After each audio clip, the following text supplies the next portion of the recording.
That's super exciting. Can't wait to watch the PNC 2023, and let's move on to the 16 teams that will be participating in PNC 2023. And before we go in, I want to explain that we have two new teams this time in PNC 2023, Denmark and India. And let's start with Argentina. Here we have Ale RV from the last year's roster and Reeboks from the Team Argentina in 2019 PNC. Yeah, so you've got a couple veterans, and then you've got two new young players in DraftKings and Emic. Very strong players at PGS2, so really excited to see how this team performs. They were 8 at 2022 PNC for Argentina. Let's see if they can do better this time. Let's move on to Team Australia. Here we have a lot of famous players. Yeah, absolutely. This is a really stacked team. Tiggleton, Flood, Luke 12, great players in their own right. And now you've got Kong coming in from XO Clan, who made a splash at PGS1 this year. Really excited to see these guys together, a team with a lot of firepower. And Tiggleton from Sonics, winning the very recent tournament, PGS2, is at his best form, so we can expect more, like better performance than last year, I guess. Next is Team Brazil, who ended up 3rd place in last PNC 2022, and the roster is pretty much same, other than Vinny. Yeah, exactly. This is a team that really impressed at PNC last year, just fell short on the last day. So looking to rebound here. It's been a little rough for the Brazilian teams, so let's see if they can have a really strong performance at PNC again. All the players haven't played in PGS2 the recent tournament, but let's see how they perform in the next tournament, PNC 2023. Next up is Team Canada, exact same roster from PNC 2022. Yeah, I'm actually expecting more out of these guys this year. I think they're a really smart team. They're veteran players. They've been around for such a long time in PUBG Esports. I really hope they can step up their performance this year in 2023. Next is Team China, which is thought to be one of the best teams coming into PNC. This time we have the change of the roster. So Xiao Didi had to drop out due to personal reasons. So Shou from 17 Gaming is replacing this spot.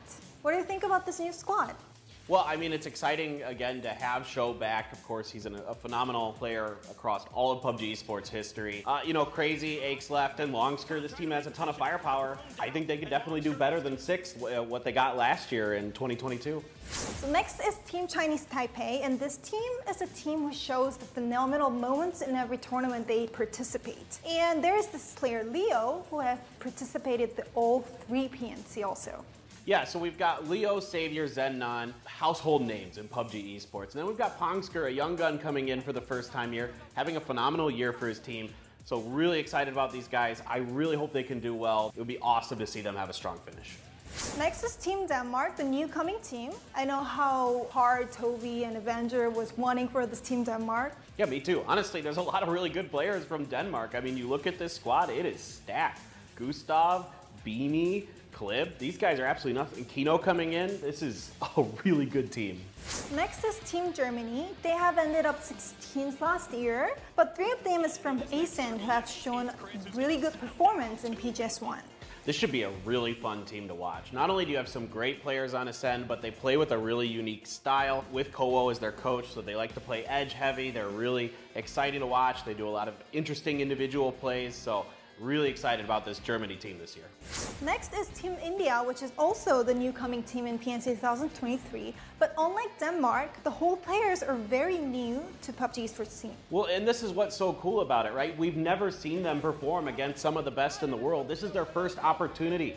So I'm really excited to see how they do this year. And I'm sure that this team could be a big threat to other teams because they have 0 information. So let's see how they adapt to this PNC 2023. Next is Team Japan.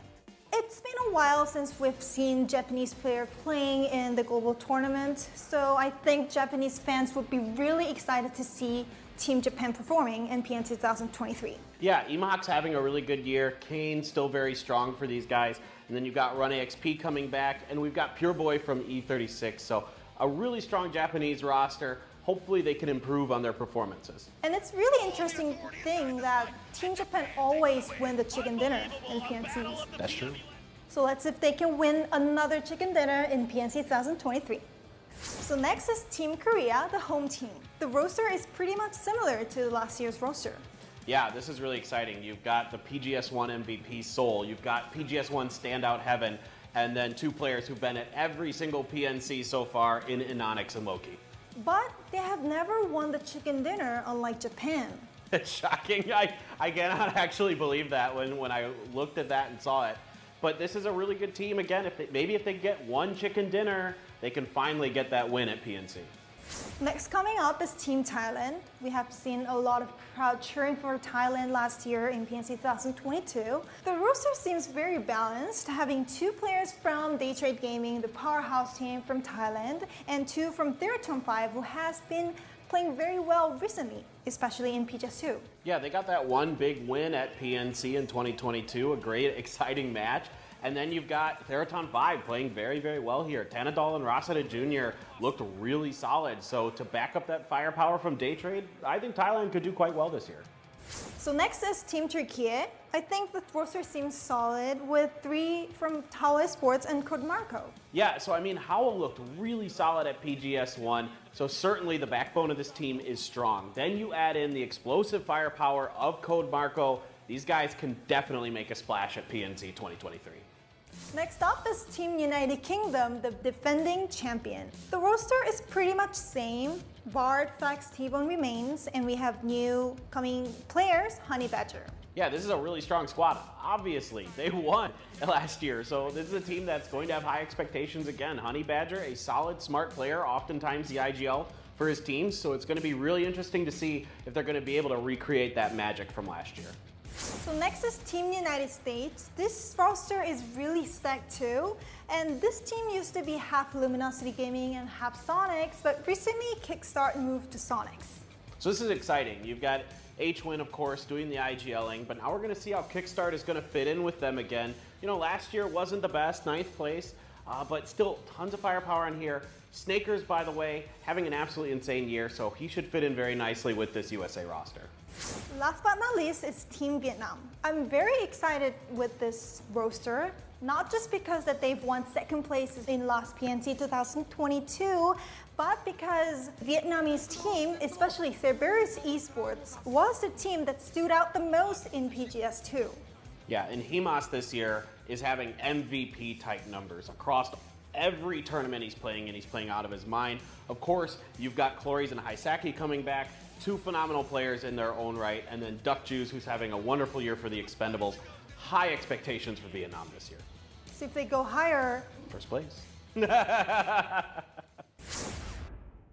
So let's move on to some checkpoints of PNC 2023 to better enjoy. First checkpoint is the rivalries. We have a lot of rivalries coming in PNC 2023, and first to say would be the top 3 teams from the PNC 2022. Yeah, so first up, of course, our first place team, Team UK, who came out the gates just so strong. Like right off the bat, they were working together as a team. They really were on the same page and had a great game plan, allowed them to get the wins. Yeah, they were really strong in Erangel especially. Yes, very good on Erangel. And now with Vikendi coming in here, this is something that a lot of teams and pros really talk about, that when a new map comes in, the teams that can figure it out quick will often be the teams that are up at the top of the leaderboard. What about Team Vietnam? The roster is very strong. Yeah, absolutely right. They were really good on Taego so far this year, so this is a team to watch out for. If they can find that success on Vikendi as well, they should be dominant. The last team is Team Brazil. We don't have recent records about these players, so how do you see? Yeah, this has been kind of a down year for Brazil as a region. High expectations after last year's strong performance at PNC, but let's see if they can somehow bounce back. You know, as a region, love to see some more chicken dinner sambas after some wins. That'd be a lot of fun. Our second rivalry could be teammates to enemies. Players from FaZe Clan, Sonics, and Luminosity Gaming have split up to different teams this time. Yeah, this is one of my favorite things about PNC, is getting to see these players who normally are on the same teams play against each other. Australia versus US, a big storyline from 2022. You've got players like Kickstart and Flood, who used to be on the same team playing against each other. You've got, of course, Tiggleton and HWin playing against each other, and Trimsy, of course. So last time Team USA won this battle against Australia. Can they do it again? And there is this same situation in Europe too. FaZe Clan, Gustav and Fax have split it up to Team UK and Team Denmark. Yeah, how exciting is this? We get to see this rivalry for the first time with these FaZe Clan players. So I'm really excited about this. These are really, really good players who are definitely going to want to really showcase their performances. A lot of pride on the line. So next is the MVP rivalry, maybe this time between Tiggleton and Seoul from Team Australia and Team Korea. These two players won MVP in each PGS1 and PGS2. Yeah, in my mind, undoubtedly the two best players in the world right now. Tiggleton coming off that PGS2 win. You gotta be giving him the slight edge, I think. Even though Seoul is a phenomenal all-around player and kind of had the IGL for Danawa as well, maybe that helps balance it out a bit, but Seoul has yet to win an international event. So if he can win one here, then maybe we can start to see him climb a little bit closer to Tiggleton. Maybe other player can win the MVP in PNC 2023, but let's see how these rivalries come out in PNC 2023. Our next checkpoint is the new variables, and first new variable would be the new map. Weekendly is coming into PNC 2023 for the first time in PUBG Esports, and how do you think about this map? Oh man, there's a lot going on here with this new map. Great map, but there's a lot of new features here. I mean, you've got the polar bears, you've got the secret rooms, there's the thermal scope. I mean, it's just crazy the amount of things going on here. The gondolas, so a lot that the players are gonna have to adapt to, on top of it just being a new map, learning all the new terrain and that kind of thing. And always be careful for the polar bears. Next, Miramar. We had a lot of updates in Miramar in 25.1 updates, so how do you think about the update? Yeah, there's a lot of really good changes here to Miramar. Yes, some of the terrain and the cities have changed a bit. There's zip lines now as well. You've got the big sandstorm coming for you, so you gotta watch out for that. But I think players and viewers are really going to like these changes to Miramar. We also have new weapons coming out in 2023 PUBG Esports, and we have witnessed a lot of interesting moments out of these new weapons.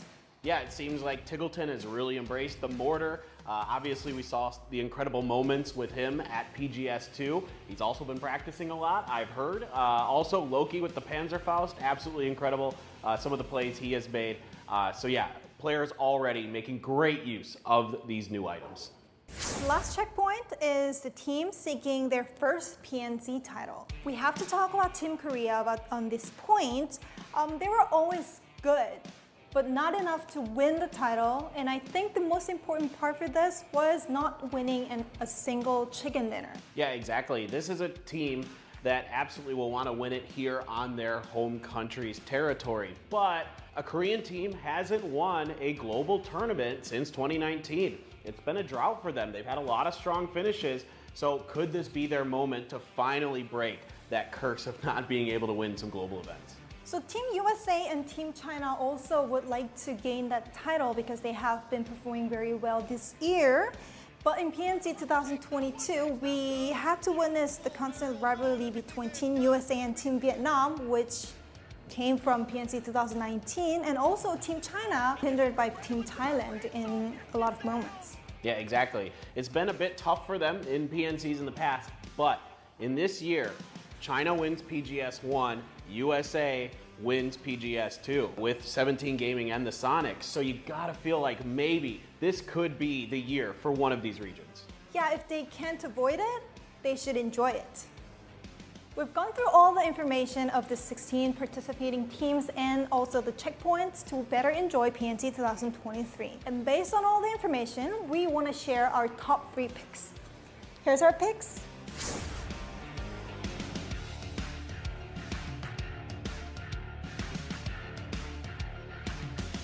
The Pick'em Challenge is back in PNC 2023. This is the first Pick'em Challenge in 2023. I bet that a lot of fans would be expecting it. You can buy the PNC special items in in-game stores, and you can get voting coupon and pick the teams that you cheer for, and you can get reward, EPs, and a lot of reward items. So please check the in-game esports tab. Also, by purchasing the PNC items, you can add on to the total prize pool. So prize pool that players get would be increased. So don't forget to participate in Pick'em Challenge. And of course, we've got fantasy going once again at twire.gg. As per always, you get to pick your 4 favorite, well, maybe not favorite players, 4 players that'll fit into your budget of $100,000 or less. So you gotta make a team kind of balancing things out with that money that's available. Of course, the better the player is, the more they're gonna cost. So you gotta kind of figure that out, and you gotta pick those players based on how many chicken dinners they're gonna get, how much damage they're gonna do. Things like that will increase your score. And of course, if you do really well, you can win stuff like G coins and in-game items. So make sure you go over to twire.gg and sign up for Fantasy for PNC 2023. So this time in PNC 2023, we've created the special merch that you can buy online and on site. Here is this special bag, and we have the cheer towel for all 16 teams. We also have a lot of these earrings that you can buy. And what we're wearing is also Seoul, the hats, t-shirts, and this hoodie. We have more than this in PUBG Esports store, where you can find the pop-up site in PUBGesports.com. So please visit the online store or on-site store to get what you want. So today we've covered all about PNC 2023 participating teams to watch points and pick'em challenge and everything. How was it today? Oh yeah, great. As always, I'm really excited. I love this event. This is one of my favorite times of the year to get to see the best of the best in the world compete against each other for their regional pride. So PNC 2023 will be held from September 15th to 17th in Sangam Africa Coliseum. We have a lot of on-site activities too, so please visit if you can. And if not, please show your support through watching live streaming. So stay tuned for PNC 2023 and see which team will be the best team in PNC 2023. See you in Seoul. Bye-bye.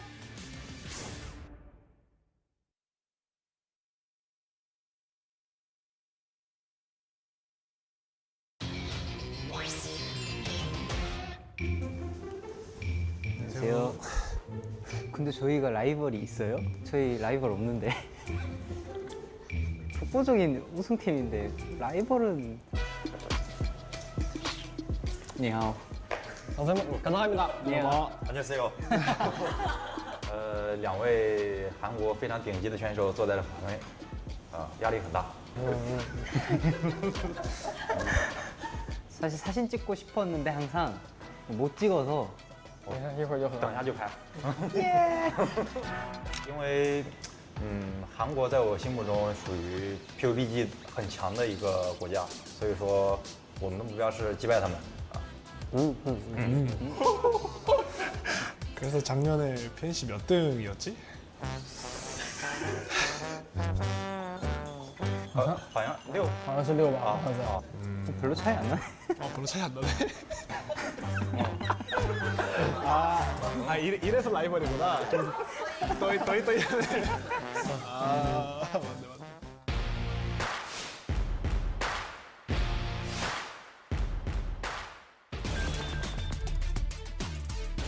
저는 이제 국제전 우승 경험이 없는데 어떤 커리어를 갖고 있는지. 来，你说，PGC 那个202，独白。对，独白。但是这里不是有一个世界冠军吗？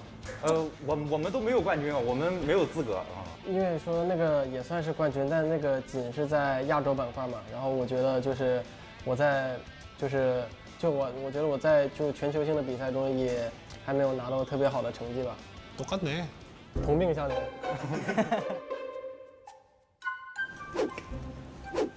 너 지금 파워랭킹 몇 등이냐? 너 3등이야.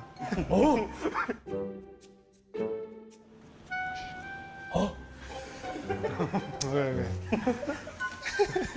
请问你们在 PNC 的比赛里吃过鸡吗？ 다이어트. 이번 PNC를 위해서 무슨 전략을 짰는지 공개할 수 있는 선에서 우리한테 알려줄 수 있을까? 告诉你们，你们也学不会，都是绝活。 이렇게 나온다 이거지? 오.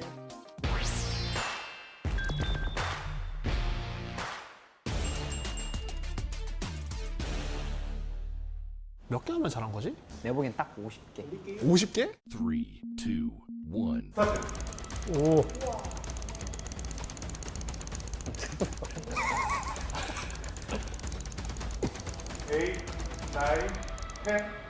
79번이요. 79。我能2个手啊。 게임하는 게임, 선수는 게임. 해야죠. 3, 2, 1.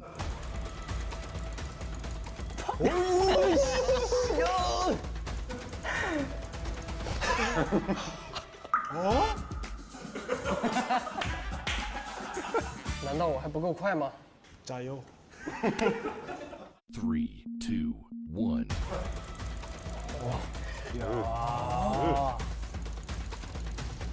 3초 남았어 3초. 他们是不是都提前练过？ 94。 네, 94. 我觉得我们应该已经输了，我感觉没有。输不了，上啊，兄弟。 3, 2, 1. 빠르다. 빠른데? 完了。 80。 80. 哎。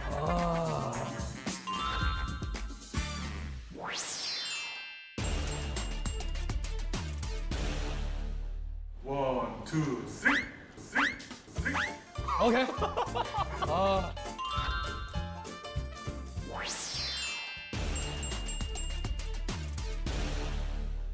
정답을 외치고 말을 해야 돼요.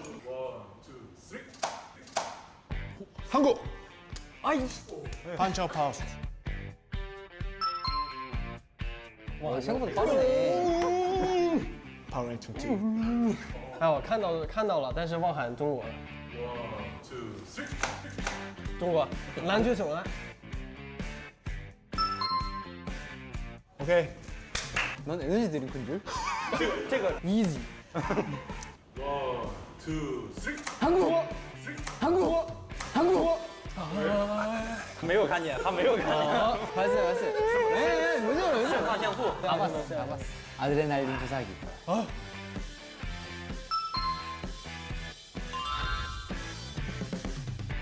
全游戏中也是很有赢的。这游戏赢了，那比赛让我们赢吧。 아, 뚜이.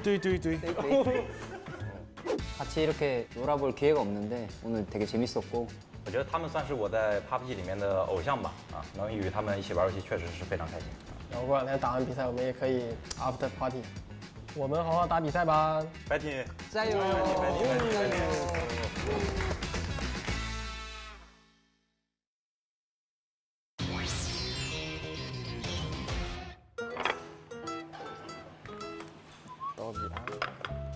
네이션스컵 출전하는 선수들이 온다고 해서 떡이랑 그리고 이제 식캠 제가 직접 준비해봤습니다. 네. Hello. Hello. Oh. Hello. Welcome to Korea. Thank you. 여러분들을 위해서 제가 이 떡과 이 식혜를 준비했습니다. 나이가 어떻게? How old are you? 28. 20. And 23. 22. 22. I'm old. I'm old, guys. I'm old. 동방예의지국이다. 나이 많으신 분들. Thank you. It's me. Thank you. It's me. 20. and 23. 짠. Cheers. 짠. Oh, that is sweet. It's very sweet, yeah. Good. It's pretty good. Good. 23년도 PNC에 많은 선수들이 왔는데 왜 하필 우리 4명이 모였을까요? Well, I'm assuming it's because we're the only four players, well, maybe not the only four, but some of the four players that have played at all three Nations Cups from 2019 onwards.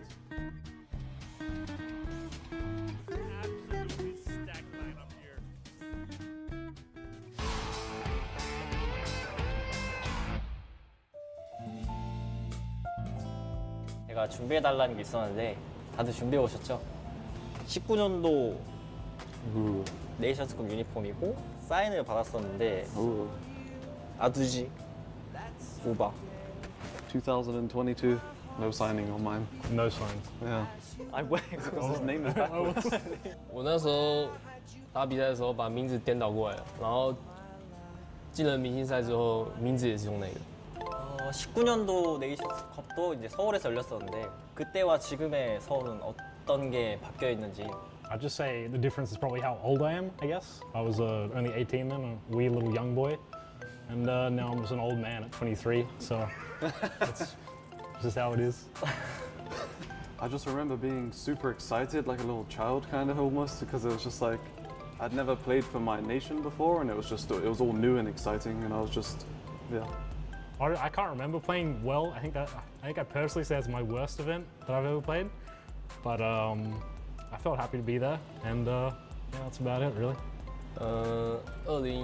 好像就是2019年那个在海岛的途上，然后赢了那个是1打3的那个巴西队。Thank you. That's what I wanted to say. Canada's looking really nice right now. Stop. Actually, nice response. Has he got anything left in the tank? Oh. Two more making the push. He's got the flash.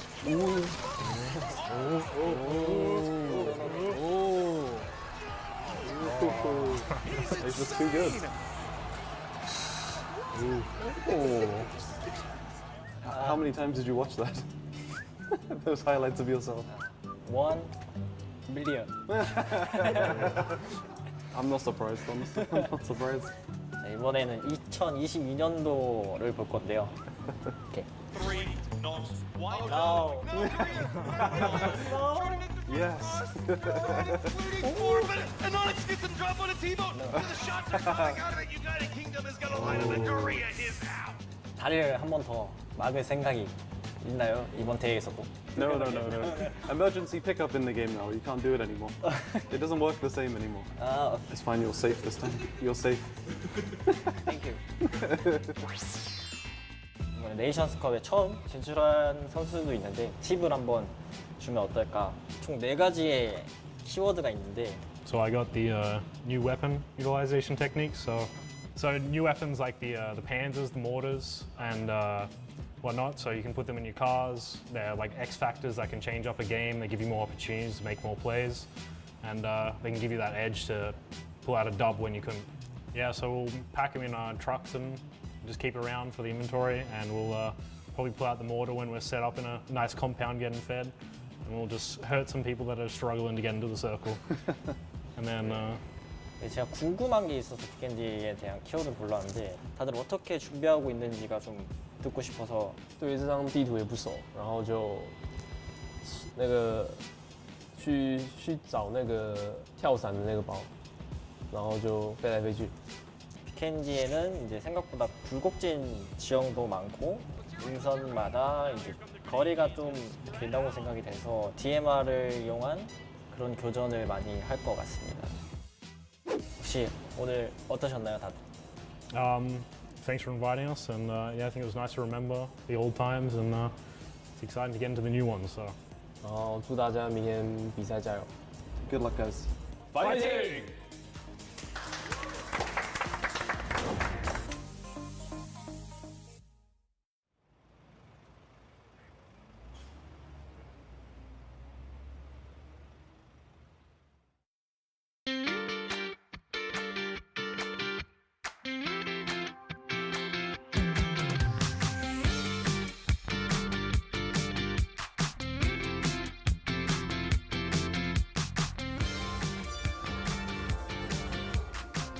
네, 이번에 한국에서 오랜만에 열린다고 들었는데 파이팅입니다.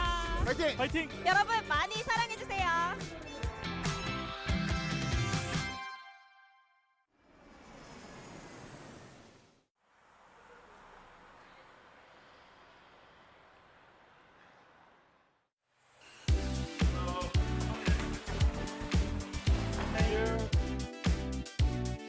Hello. Namaste.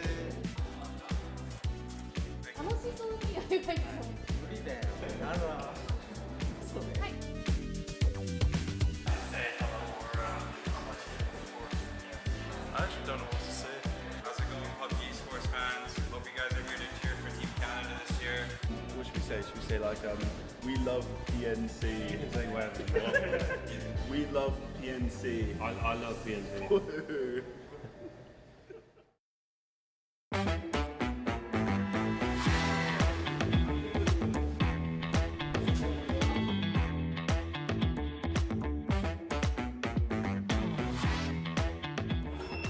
他很多次啊，随便比啊，随便比。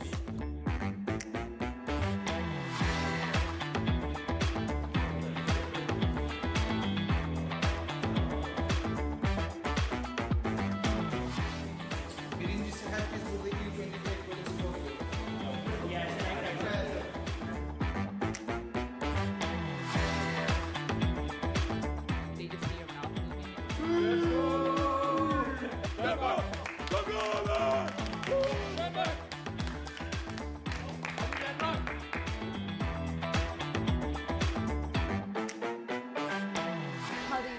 content shooting. Ja.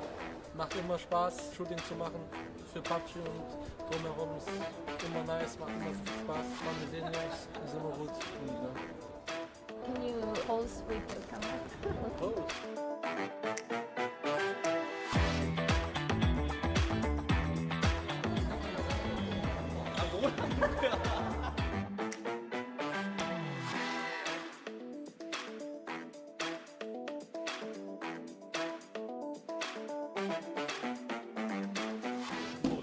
If this was the first and last day, that would be brilliant.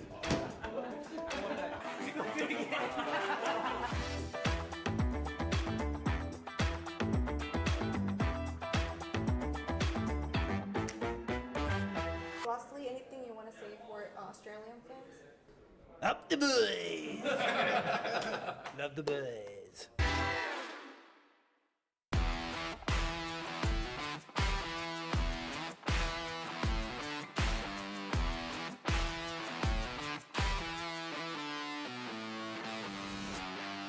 And what is up, everybody? Welcome to PNC 2023, live here in Seoul, South Korea, as we get ready to kick off one of the best events in PUBG Esports. Can't wait to get started.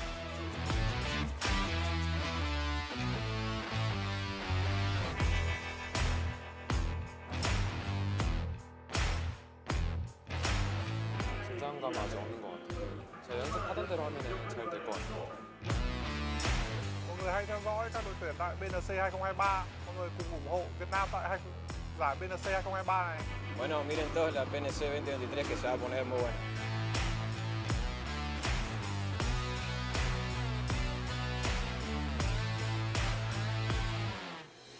We are ready to start PNC 2023. Let's get it down to the stage.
Welcome to the update 25.2.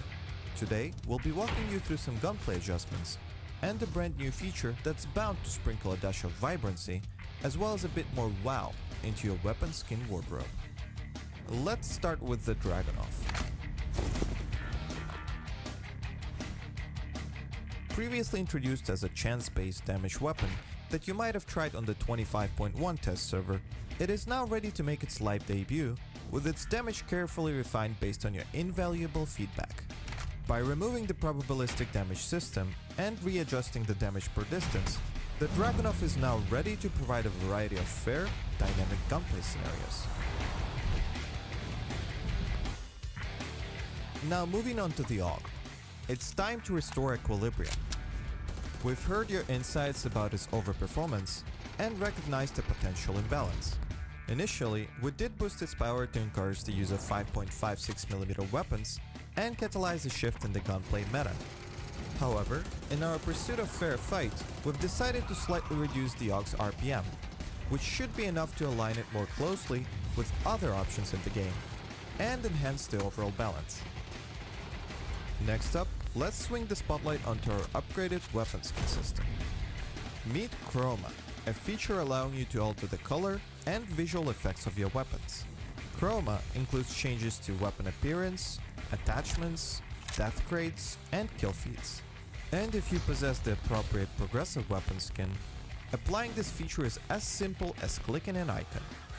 Update 25.2 has more to offer, so make sure to delve into the patch notes for all the details. And as always, we'll see you on the battlegrounds.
저는 지금 상암 콜로세움 2층 워치 파티 현장에 나와 있습니다. Hello guys, this is Bella. Welcome to the Sangam Coliseum venue here at PNC 2023 Seoul. I'm on the second floor and there's some food. I smell something nice. 여기 2층에 오자마자 냄새가 너무 좋아서 뭔가 찾아보지도 않고 이렇게 따라오게 됐어요. 저랑 음식 구경 먼저 한번 가보시죠. Let's go.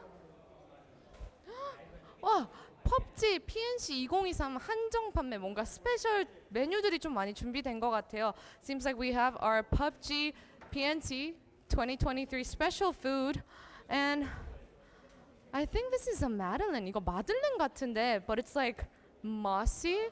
Would this be, I don't know, would this be 빅캔디? 뭔가 빅캔디인가? 에랑겔인가 잘 모르겠네요.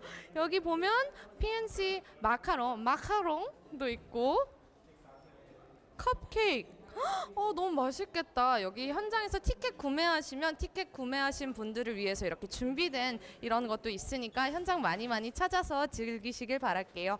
This food, like all the amazing stuff here, it's for the people who bought the tickets that actually visited the venue. So make sure to visit on the last day or I don't know, today too. 안녕하세요. 안녕하세요. 음식 혹시 뭐 드셨는지 여쭤봐도 될까요? What kind of food did you guys have? 치킨하고 마카롱하고 음료수 먹었어요. Chicken, macaron, and the drinks. 블루 레모네이드인가요 이거? 블루 레모네이드 맛있어요? 네, 맛있습니다. 최 메뉴 오늘 뭐셨나요? Chicken. Of course, you know PUBG lovers gotta love their chicken. Was it spicy? 매웠어요? 네, 너무 매웠어요. 너무 매웠어요? 진짜요? 저는 안 매웠어요. 안 매웠어요. 이분은 또 치킨을 먹을 준비가 되어 있는. He's ready for the chicken. It wasn't spicy for him. 혹시 오늘 여기 워치 파티 오신 건가요? 저는 직관이고 이 형은 예매를 못해가지고 실패했어요. 그러면은 예매를 실패하셨으면 여기 오셔가지고 예매 티켓팅은 실패를 했어도 여기 현장에 와서 워치 파티도 같이 하고 이건 좋네요. He failed to get the actual tickets in the stadium, but he managed to score a seat in the watch party. So, you know, the more the merrier. 오늘 너무 인터뷰 감사하고 혹시 응원하시는 팀 당연히 뭔가 다 알 것 같은데 응원하시는 팀은? 코리아. 코리아.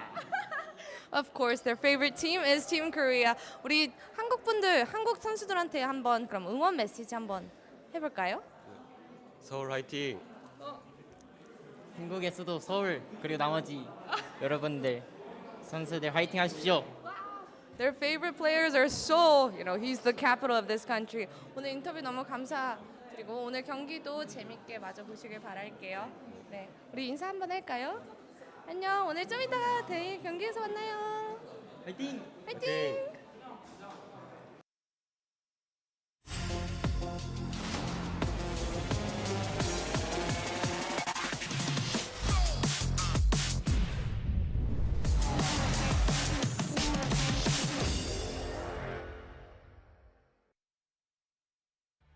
And what's up, everybody? Welcome back to PNC 2023 here for the pre-show as we get you ready for the second day of action here at PUBG Nations Cup. I am Paper Thin. Along with me once again is State. And State, my friend, yesterday, really exciting day.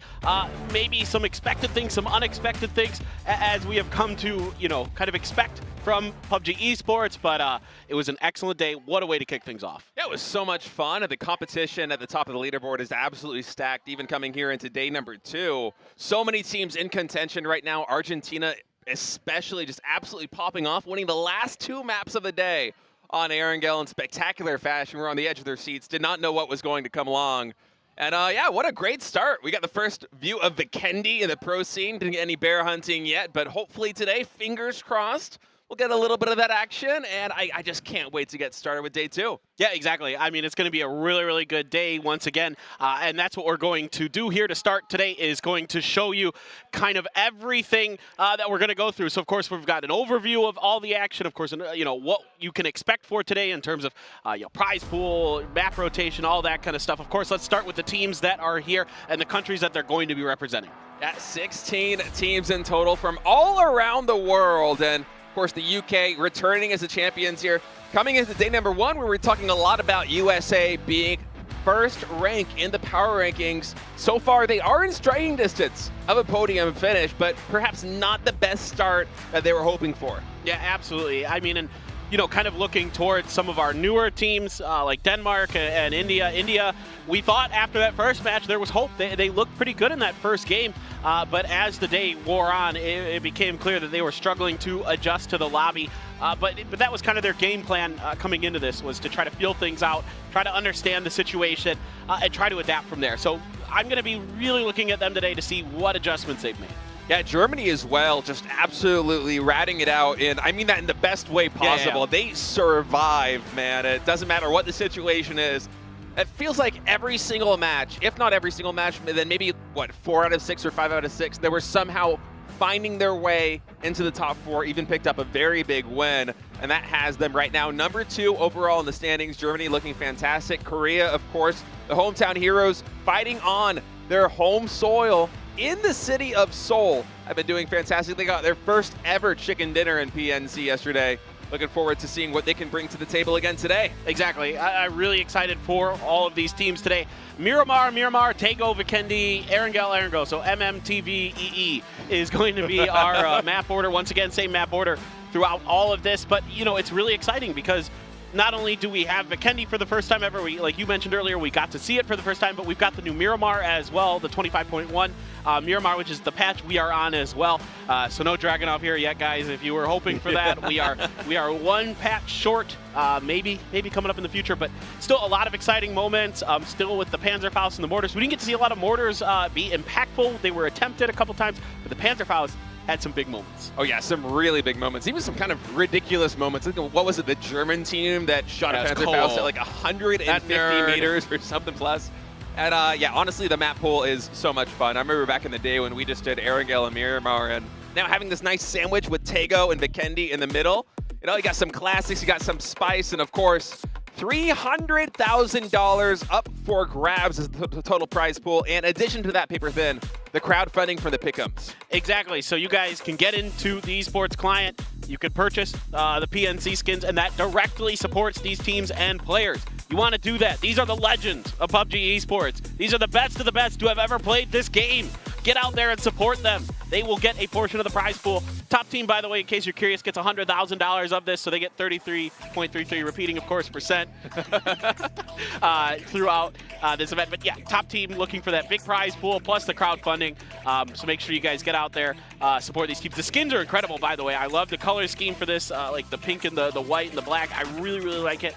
It really stands out. You're going to really showcase that you are a PUBG Esports fan out there. You gotta let everybody know when you're on the battlegrounds, right? I feel like the skins just continuously get better every single event. It's pretty incredible. I love ducking my character out with all those cool little doodads and stuff. I still remember having like the Korean hat that I'm still wearing from way back in the day. My parachute I can't remember which event that was, but yeah. My parachute is still the APL, the Africa TV PUBG League 2018 parachute. Oh, that's an OG one. That's yeah, OG. 2018. Yeah. It's a collector's item. It's like a Beanie Baby, man. Except now you can get them out of the crate, so it's like. Oh, that's right. Yeah. So that, like, it's not as cool anymore. Anyway, but Beanie Baby. It's like a Beanie Baby. It's an investment. Eventually, that thing's gonna pay off. You know. All right. Got to get in early. Yeah, you're true. It's true. But really, truly, guys, another very exciting day. We're gonna get you all prepped. We're gonna review a lot of the information from yesterday, a lot of the stats, a lot of the key players, the key teams, the key moments, all those things we are going to break down for you here. So let's start with the leaderboard, though. And like you were saying earlier, State, back-to-back wins for Argentina puts them at the top. Yeah, 63 points in total, but I mean, that's still striking distance for pretty much everybody else in the top 7. I mean, you look at America right now, sitting at rank number 3, right behind Germany with 50 points. It's only 2 points separating them from 7th place in Brazil. So we're only about a third of the way done with this thing. We have 12 maps left to be played.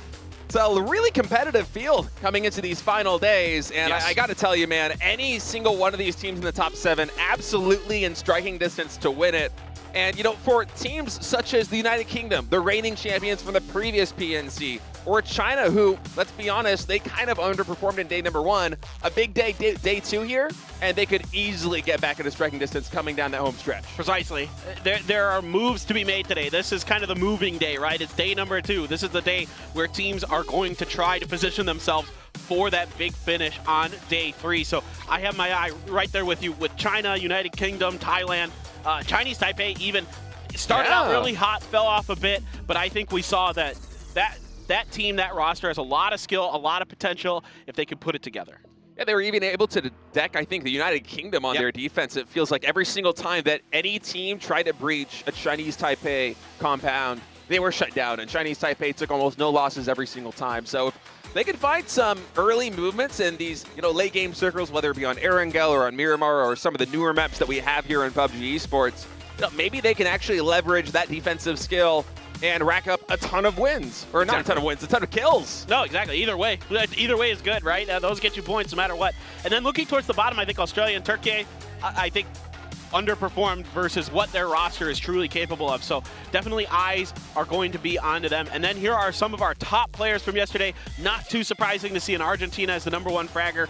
Draft King, the Falcons player, did pretty good at PGS2 where they got 8th place with their team. But right here, this is the standout team. I think a dark horse certainly coming into this event was Argentina, but they showed that they are here to play. Yeah, DraftKings absolutely carrying the freight in those last 2 games on Erangel. A big part of why Argentina was able to win the final 2 maps of day 1, but also Hamas from Vietnam. We were talking pretty much all day of how slow they were starting and how it wasn't the Vietnam that we were expecting, and then they dropped, what was it, like a 15 bomb in the final game? They didn't get the win, but they had the most points in the lobby. And Hamas, a critical part of that, 13 kills in total on the day, 2.6k total damage. You look at Klib, Gustav from Denmark, this is their first showing here in a PUBG Nations Cup. Denmark's never been represented in this arena before, and they're showing up big time. And this isn't a big surprise because, yes, these are veterans, they're highly skilled players, but still to come in here in their debut and perform at this level, it's impressive. It is very impressive. And I was talking to Klib a little bit before the broadcast today, and he goes, Paper Thin, you got to talk to the observers because I am beaming people with my bolts. He is just feeling it, and we didn't get to see it. We saw it on the kill feed. We saw it in the kill feed, and we weren't able to really hype it up as much. He said he basically hit back-to-back headshots on people driving in cars. Like, didn't miss shots, and like we didn't get to see it on camera. So hopefully today we pay a little bit more attention to Klib when he's got a bolt in his hand, please. That would be amazing. I gotta say, bolts are, at least for me, my favorite thing to watch any pro player use is the bolt action rifles. It's so much fun. And of course, Argentina head-to-head focus point right now. Germany, they just keep getting top 4s in 2/3 of the lobbies yesterday. 4 maps in total, they were able to get top 4. They're so consistent getting those placement points. But Argentina coming in so hot to close out the day on Erangel. And even today, if they have a slow start, if they can bring it back on Erangel the same way they did on day 1, they're going to net a ton of points. Exactly. It's a very clean style that we're seeing from Argentina. Well coordinated, well executed. Germany as well, same kind of thing. Like you were saying, ratting, and we mean that in a very nice way. They play the edge very, very well. They're so good at kind of sneaking things out, kind of waiting for their moment, kind of circling the other teams, just observing, seeing what they're going to do, and then striking. And really finding some good timings for those. Their edge play style, the same as the Ascend team, that most of these players come from, is really benefiting them very well in this lobby. So let's see if they can keep it up today. Yeah, and I feel like that's going to be one of those more consistent play styles as long as you're as good at it as the German team is. You know, if you can just play the edge and take your picks whenever you get the opportunity to, you're going to be netting a couple of kills. You're going to be working your way deeper and deeper into later circles. And that's what sets you up for top 4 finishes, for placement points, potentially for wins. And often it's those final moments where you really start to rack up the kill count. Exactly. So Germany definitely really consistent. I fully expect them to keep it up. And then, we've got the Fantasy League stuff, guys. Go on to twire.gg if you already haven't. Make sure you sign up for that. Come in, get your fantasy team set up. You can win some prizes. It probably would have helped you if you would have started yesterday, but you can still get in there, have some fun, maybe compete against your friends. But speaking of competing against each other, I'm curious to see how things shook out. I know my team didn't do so well yesterday. Kalaris was definitely letting me know it on my instant messages. But here we go. Right now, that's Vino, by the way, former professional player who's in #1 for the Korean talent rankings. They're doing pretty good over there, though, but I'm beating one. I'm at least beating one of them. That's all that matters. I know that. Some high ratings. Was that 3 different talents at over 160 points? Looking really impressive right there. Salute is like right behind him too. I mean, well, Salute, if you're a pro player, you're going to have a pretty good read on exactly what the power ranking of these players is just by watching them perform day to day. But yeah, very interested to see exactly how this one lines up once all is said and done. Of course, we have a lot of PUBG left to be played this weekend, and I really want to see how you and I stack up head to head. I don't want to see it. I know it's not good. You're beating everybody, by the way. Oh yes, baby, 173 points. They actually switched my photo for this one. Remember, that's the on day one, I looked just really furious. Yeah. Maybe even like a little bit constipated. Like I was just a very upset-looking mug. But here on day 2, this is exactly the situation. They got 173 points. My mouth is wide open. Yeah, you can't believe it. I'm babbling and babbling about how happy I am with this. And now I'm the angry one. You're like, the I'm angry like, one, oh yeah. man, what happened here? Like, this is not my day. I struggled, and frankly, Isaki was kind of killing me. As great as Vietnam was doing, Isaki was not really keeping up with the rest of that crazy good Vietnamese team. So I might have slid a little bit so far, but there's still 2 more days. Like you said, a third of the way through. I could maybe catch up. Stranger things have happened. Yeah, Hemas and T-Bone especially carried the freight for me there on day number 1. T-Bone had a big day yesterday too. Hemas, I think, was averaging something like 2.2 kills per game and 400 plus damage, which is just absolutely phenomenal. And if Vietnam can put together the pieces that they did in the final lobby of day number 1 and just kind of keep that momentum going over here in day number 2, I would not be surprised to see them usurp, Argentina or Germany for that number 1 spot. Historically, they're a very strong team in the PUBG Nations Cup. They're fresh off some really hot performances internationally already. Right. And I think that they absolutely have what it takes to take off again here in day 2. Right, exactly. So, of course, we've got events running out through all of this. There's plenty of ways to get involved in this action. The Twitch drops. Literally, all you have to do is connect your PUBG account to your Twitch account and watch PNC. You just have to sit down, put it on your monitor, turn on the volume, and enjoy some excellent PUBG Esports action. You can win some EP, or not win, you earn EP. You don't win it, you just literally earn it, and you can use that to get some of the in-game items, the PNC items. You can check those out up in the top right-hand corner of the PUBG client. There's an Esports tab up there. It's a little red circle, and sometimes it looks like a voting coupon as well. Click on that, you can go in, check things out. Of course, like we already mentioned, fantasy for Twire. Yeah, Twire.gg. It's a lot of fun to do it. Even if you missed out on day 1, just come in here on day number 2. A really big day could still really boost you up in those global standings. And, maybe you get some perks as well based on where you show. But honestly, even just disregarding the perks, it's so much fun to have these kind of fantasy things. And me, as kind of a sports nerd, I always love doing, fantasy baseball or fantasy football or that kind of thing. Same. As a kid. And so now coming into this and playing PUBG and being able to be like, okay, I think these players are hot. I think they have a pretty good chance. It's like my favorite thing, yeah. It's really satisfying when it actually pays off. Yeah, exactly. And by the way, if you do really well on the Twire Fantasy League, globally, you can win in-game prizes as well. So you want to make sure that you get in there and at least try. You never know. You never know. Stranger things have happened. Like I said, I've actually gotten up there and won some prizes before. But guys, that is going to do it for us for now. We are ready to start day number 2 here at PNC 2023. Don't go anywhere. We're going to be right back.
This shack at the top of the hill, kickstart pinned against the bad side of the circle, and it is going to be done and dusted. Team Brazil to kick off PNC 2023. Começar com uma vitória no campeonato desse nível é muito bom. É um grande boost para a confiança do time mental E é sempre muito bom começar com o pé direito. Trying to get in, but he's stopped short instantly by Anonix. He gets one. Can he find any more? No! It is going to be the chicken dinner for South Korea, finding their first ever in front of the home crowd here. 현장에서 형들이 말해줘서 첫 치킨인 걸 알았습니다. 형들한테 듣기 전까지는 저희 이제 치킨 한 번도 못 먹은지를 몰랐어가지고 듣고 이제 좀 많이 좋아했던 것 같아요. We're good as well. Damage, it is absolute madness. This situation, finally, Vietnam is a little bit sad. I think even that SLR. Some damage, and it is going to be the headshot in the finish. Germany is going to get a huge 9-kill win. I think this year we have way more experienced player than last year.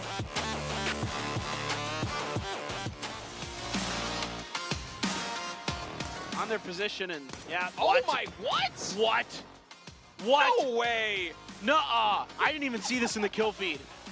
Before the games, we scrimmed a lot and looked at the map, what we can play, what is good to play, and stuff like that.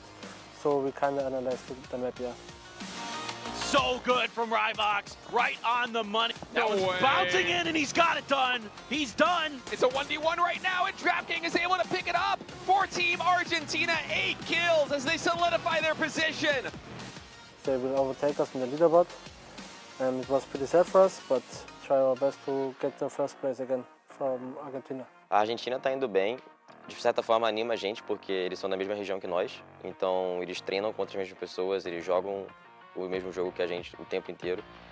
E aí, argentinos, vocês ganharam a Copa do Mundo ano passado de futebol, mas na Nations Cup ela já tem um dono, tá? E é a amarelinha dessa vez.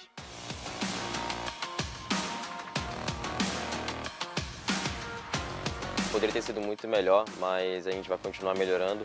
Foram pequenos detalhes, mas amanhã estamos aí de volta e voltaremos mais fortes. 2일차부터는 꼭 더 많은 치킨을 보여드릴 수 있도록 하겠습니다. We will show you that we are first at the end.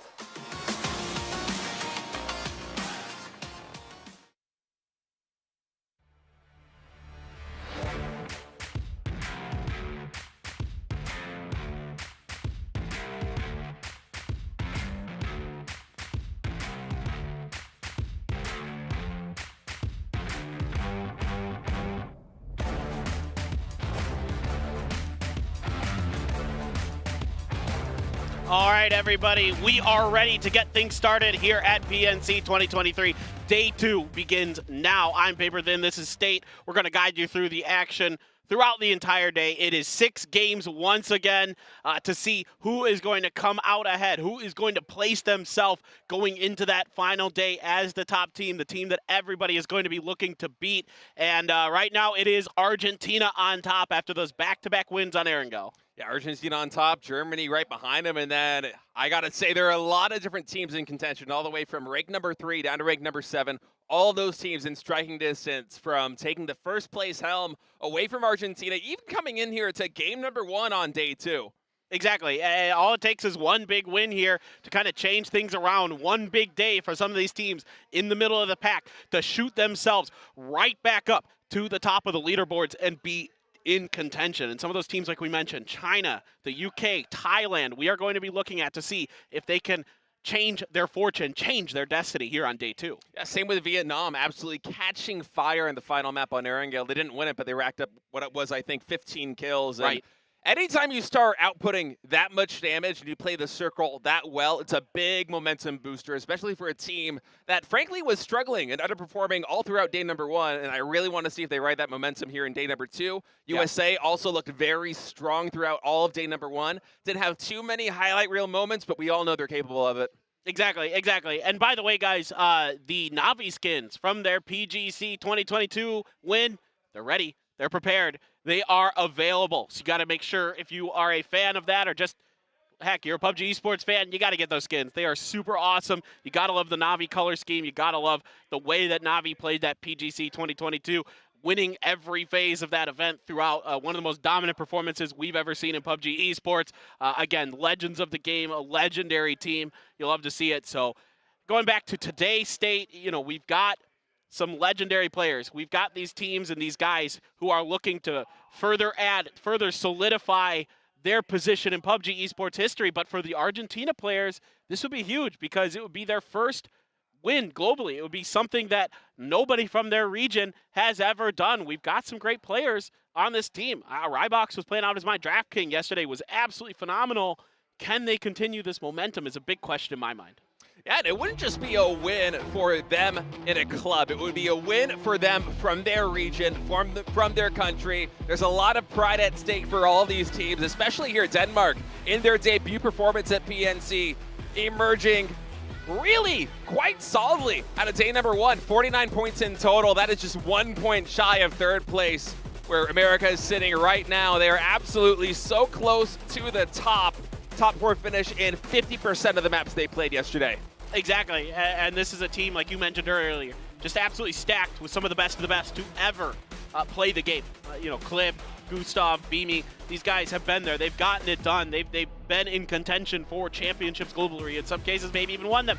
And so, yeah, I mean, this is what this event is all about to me, is really highlighting the best of the best to ever do it. This team, of course, is stacked with some of the best to ever do it. In fact, 2 players who've been to every PNC, 2 of the 5 to ever have that honor, that status with Loki and Nonix, but really Seoul playing out of his mind at times. Heaven still having a little trouble, I think, fitting into this squad. Talking to them a little bit, I think the comms were just a little bit off for them yesterday, but Heaven just getting used to it. I think today they feel like this is going to be their day. Yeah, it can be tough coming into a squad where 3 players are already from the same team, from Danawa Esports. We're already synergized so well together, have that shorthand communication, know each other, inside and out. And, Heaven coming into this one, a lot of people were saying that he's basically on fire. He has a lot of momentum behind him right now. We'll see if that carries through today and joins the rest of the Korean squad as they continue on the journey looking for that PNC championship here at home. Exactly. The USA had a win, had a big day yesterday.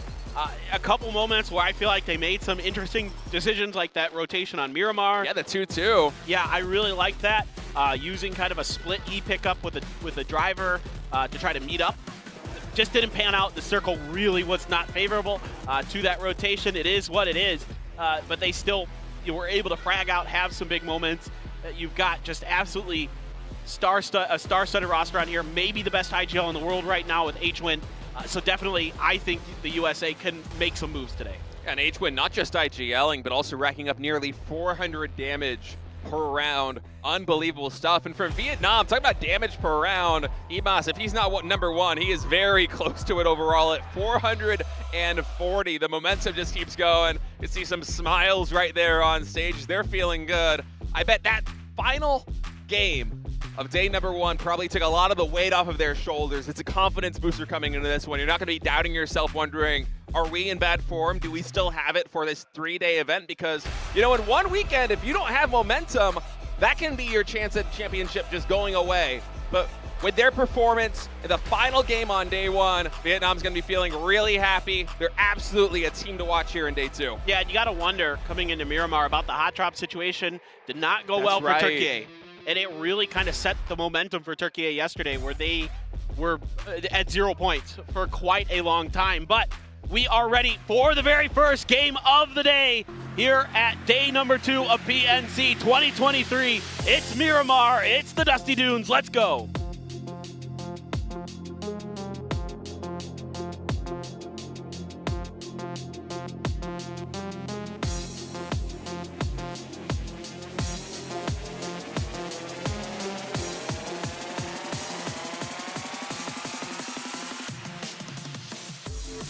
And PUBG Nations Cup 2023 continues on here. Map number 1 on Miramar as the plane takes to the sky.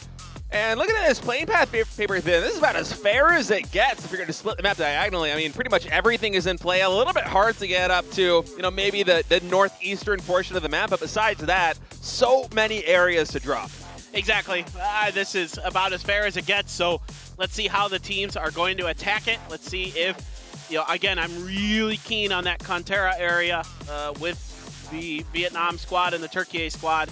But I think Turkey is getting out a little bit later today, so I think we're done with that hot drop. I think Turkey realizing that, they can, there's still always something to play for, because every position that you finish at has a different, prize pool available to you. Of so you want to course. finish as high as possible. So absolutely still, even though it's a bad day for Turkey, they want to, come out strong here on day 2. Yeah, you turn it around. Maybe you finish top 12, top 8.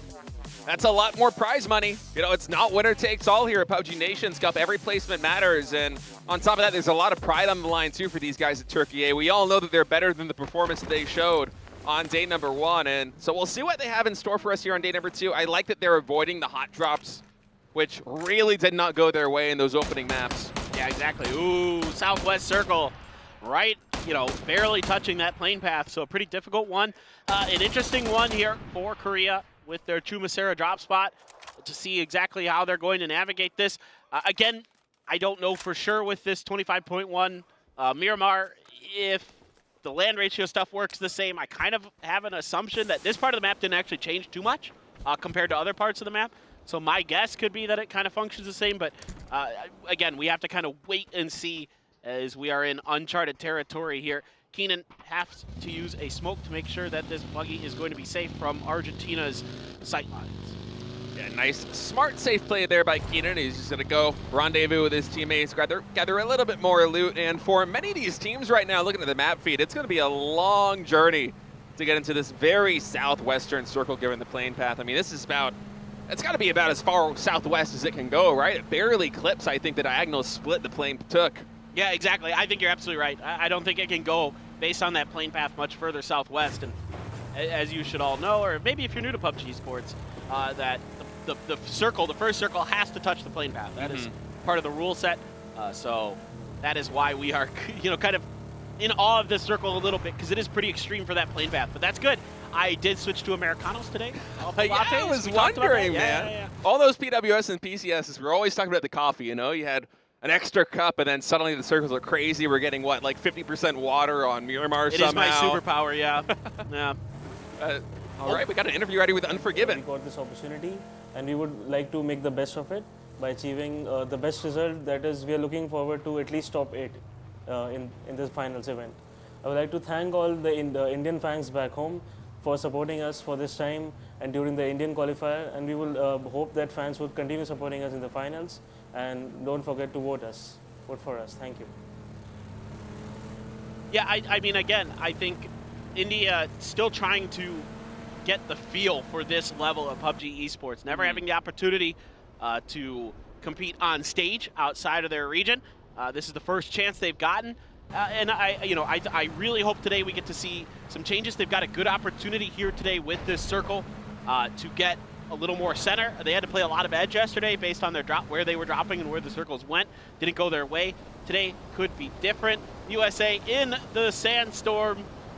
Somebody, queue up Darude. And we, I was hesitant. I was just waiting for somebody to drop I do that. every time I play with my friends. As soon as this thing comes, we all just start singing Sandstorm. You start singing it. Yeah. Well, as best as you can, right? Yeah. Hum along. Yeah. Hum along to it. That's a better way to put it. Yeah. But all this Sandstorm really doesn't do too much damage. It slows you down if you're walking or running. But that's about it. So it can create some really interesting situations if you're kind of in a close quarter situation with another team already. But yeah, otherwise, if you're just traversing the map like this, it's just you do take a little bit of damage. But also, it's kind of nice to have what is basically the goated soft cover where no one can really see you as you're moving. You're never going to have somebody in a compound 200 meters away crack a couple of headshots on you with a Mini 14, for instance. Yeah, if you're driving through that sandstorm. Same way on Vikendi with the snowstorms. Yeah, you're hoping that thing comes when you're driving by Himas, man. Like, he was just doming people yesterday when they were driving. But even when Vietnam wasn't doing particularly well in the first couple of maps, like Himas with a DMR at range was just continuously shredding people, especially in vehicles driving by. Exactly, yeah. But also the other thing to note with the sandstorm is your mini map down in the bottom right-hand corner is obscured by the sandstorm. But if you go to the big map, you can actually see, relatively well. So that's just kind of annoying, I would say, more than anything. It just makes it a little hard to judge where you're driving, but that's the only other real big difference. Sparking, good start for Brazil yesterday. They won the very first match of the day. Looking to repeat, talking to Sparking, they were really happy with their start. Oh, what? Okay, well, Vietnam's just going to get right up close and personal. They can barely see each other inside of this. Haisaki's got one. Savior here trying to do something, but Haisaki finds another. And Vietnam able to come through this sandstorm with 2 kills. Yeah, TPA Xavier trying to actually get something done there, but instead it's going to be him and Zenon both getting taken out. And those close quarter combats so precarious here. Now Leo going to try and salvage the situation a little bit. He gets the headshot there on Aisaki. And that is a down teammate in the back of that vehicle. So there is no recovery here for Vietnam. And no one's close enough for Vietnam to do anything about this right yet. We were talking about how sometimes you get those close quarter situations in these sandstorms and it can get very chaotic very quickly. That's one of those instances where maybe if they see each other better, they divert course. They don't stop and try and pick up an additional vehicle there on that roadside, and both Chinese Taipei and Vietnam would be able to emerge with potentially their full rosters out, but instead the sandstorm comes into the equation. Both of these top teams losing players early. Exactly. Now, Himas and Dukju's trying to see what they can do. Turkey, the Mad, coming dangerously close to China and already taking a whole bunch of damage from Crazy, and Aches left there to follow up. A good 1-2 punch here for China, and that's going to be the Mad down early. Yeah, he just had no clue that China was already occupying this compound, and to have Aches left spraying you down like that right from the get-go is hard. And Leo with a really nice spray at range, I think with, what was it, hollow sight? Getting Finn up there on the top of the hill.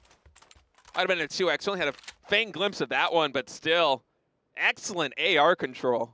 That's huge. I mean, Leo here able to get some more points for Chinese Taipei after kind of a rough start potentially. It looked like maybe Haisaki was going to walk away with Clories and 2 kills, but Leo able to get there quick enough.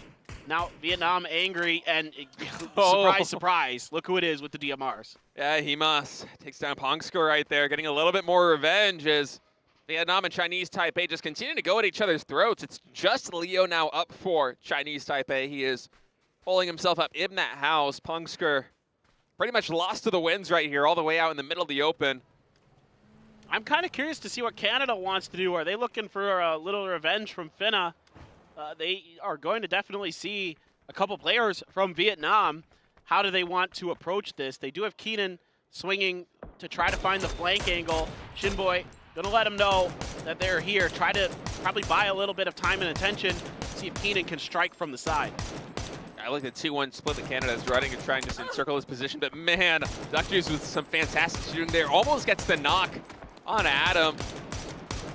A lot of players coming into this event. We're talking about Duckjuice is one of those guys to watch out for, one of those guys to add here at T-Wire fantasy team. And he really racked up the damage there on day one. Yeah, and look at the senses here from these Vietnamese players. They sense that something was amiss, that there was a player unaccounted for, and they're able to spot and identify Keenan. Denmark sitting close to Fex. Fex on the other side. The reinforcements are coming for the UK. Fex going to try to go up on the roof, but Denmark already inside, and Vard is going to go down. Looks like he might be able to be flushed potentially. Not for that Bronco in the way, but he is dangerously close to bleeding out. I'm guessing that Beamy was close enough that he could have heard the footsteps there on the roof, so Kino should have a pretty good idea of what to look out for. But T-Bone here with a high ground, just overviewing everything like an overseer as nades come in. China, Japan, man, it's a lot of early fighting here on Miramar to start the day. Yeah, I mean, again, if you kind of can identify these Japanese players' rotations early, they like to split.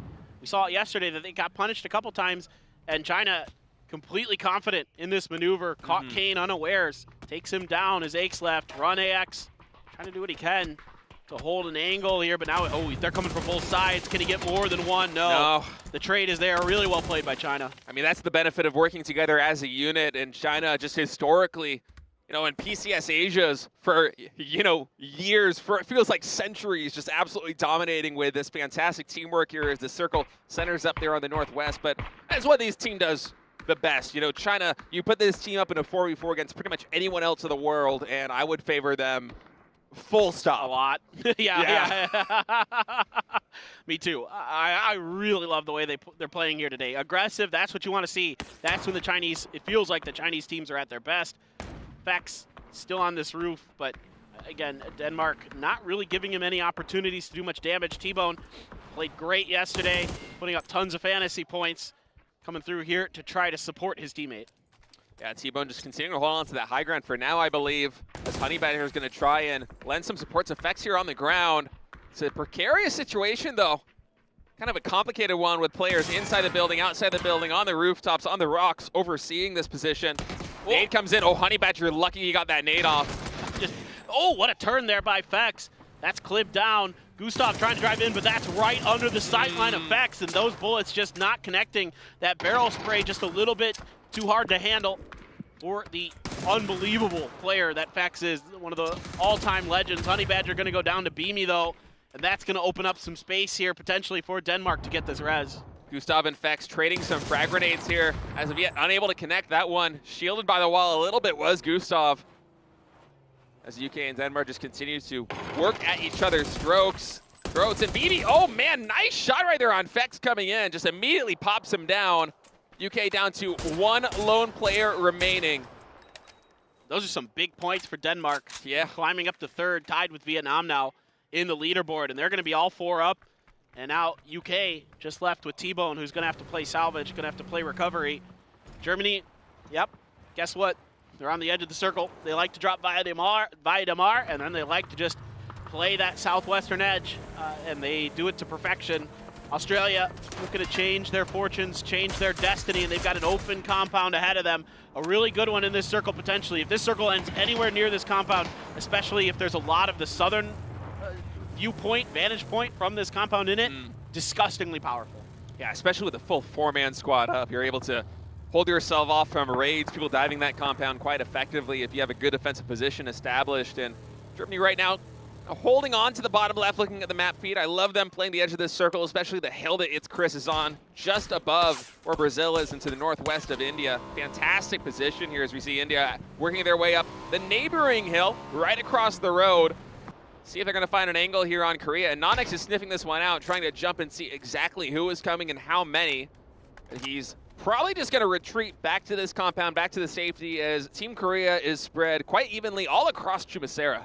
This is an interesting setup that Korea has opted for. Thinking back Seoul to up some there. Danawa games, when they're given Chumasera circles like this, they usually try to kind of solidify one edge of the city or the other. But this is them just like kind of peacocking, right? Spreading their feathers throughout this entire city and just thwarting anybody from trying to get through. And so far, so good, I'd say, in terms of controlling that space. And yeah, Australia is going to eventually solidify this compound. And, Tiggleton, talking to him a little bit before the match today. Not, obviously thrilled with the way that they played yesterday, but he feels like this is going to be a big-time different day. Now, curious to see how Korea is going to approach this, if they're going to consolidate with Loki, China continuing to harass Turkey. I would imagine that Korea is going to consolidate a little bit here on Chumasera, maybe work their way up towards the northwest so you have an easy out should the circle start to work in that way.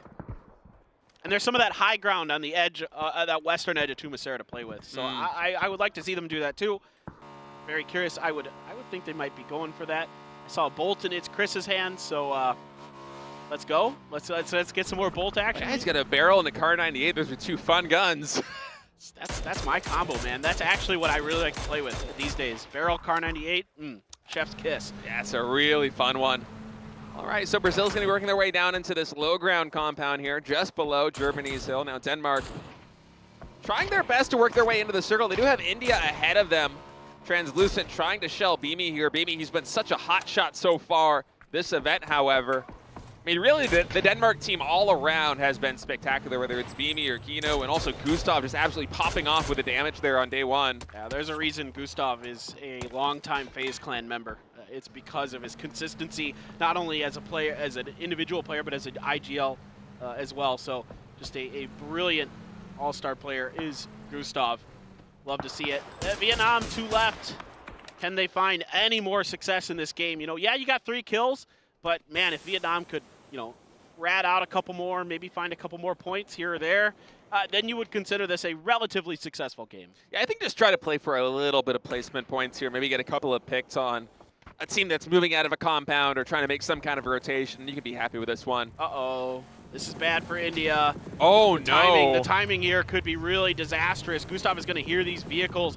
Is there going to be a grenade flying in? No, he doesn't have any, so he's just going to go up and over. Such a brutal angle there. 2 for Gustav. Can he find more? Torita, no, can't get the spray under control, and Gustav is going to wipe India. Wow, that was a goated pounce on that location. Gustav just coming in. India horrendously slow trying to work their way out of that position. Those vehicles had all the time in the world to try and actually start to vacate it, but instead it was Gustav just waiting in the wings. As soon as they came out of that smoke, he was ready to mow them down. I mean, that's just another highlight reel performance for Gustav, who continues to add on to really a spectacular PUBG Nations Cup 2023. The worst part of that is I'm pretty sure Kilarz has him on his fantasy team. All right, H-Win trying to fend off Turkey. Turkey, not many other options other than trying to kind of establish a beachhead in front of them. Laza going to play anchor behind.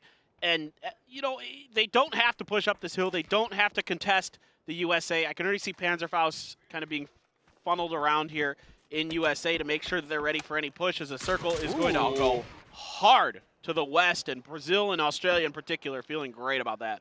Yeah, that's a really good circle for those compounds. You were talking about it earlier. Should Australia be able to hold on to that position and the circle go that way?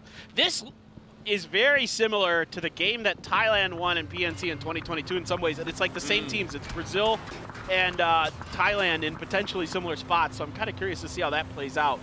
The one game that Thailand was able to win on their home turf in Bangkok last year. Yeah, there are some advantages to being on the high ground where Thailand is, you know, unless the circle hard shifts down to the south.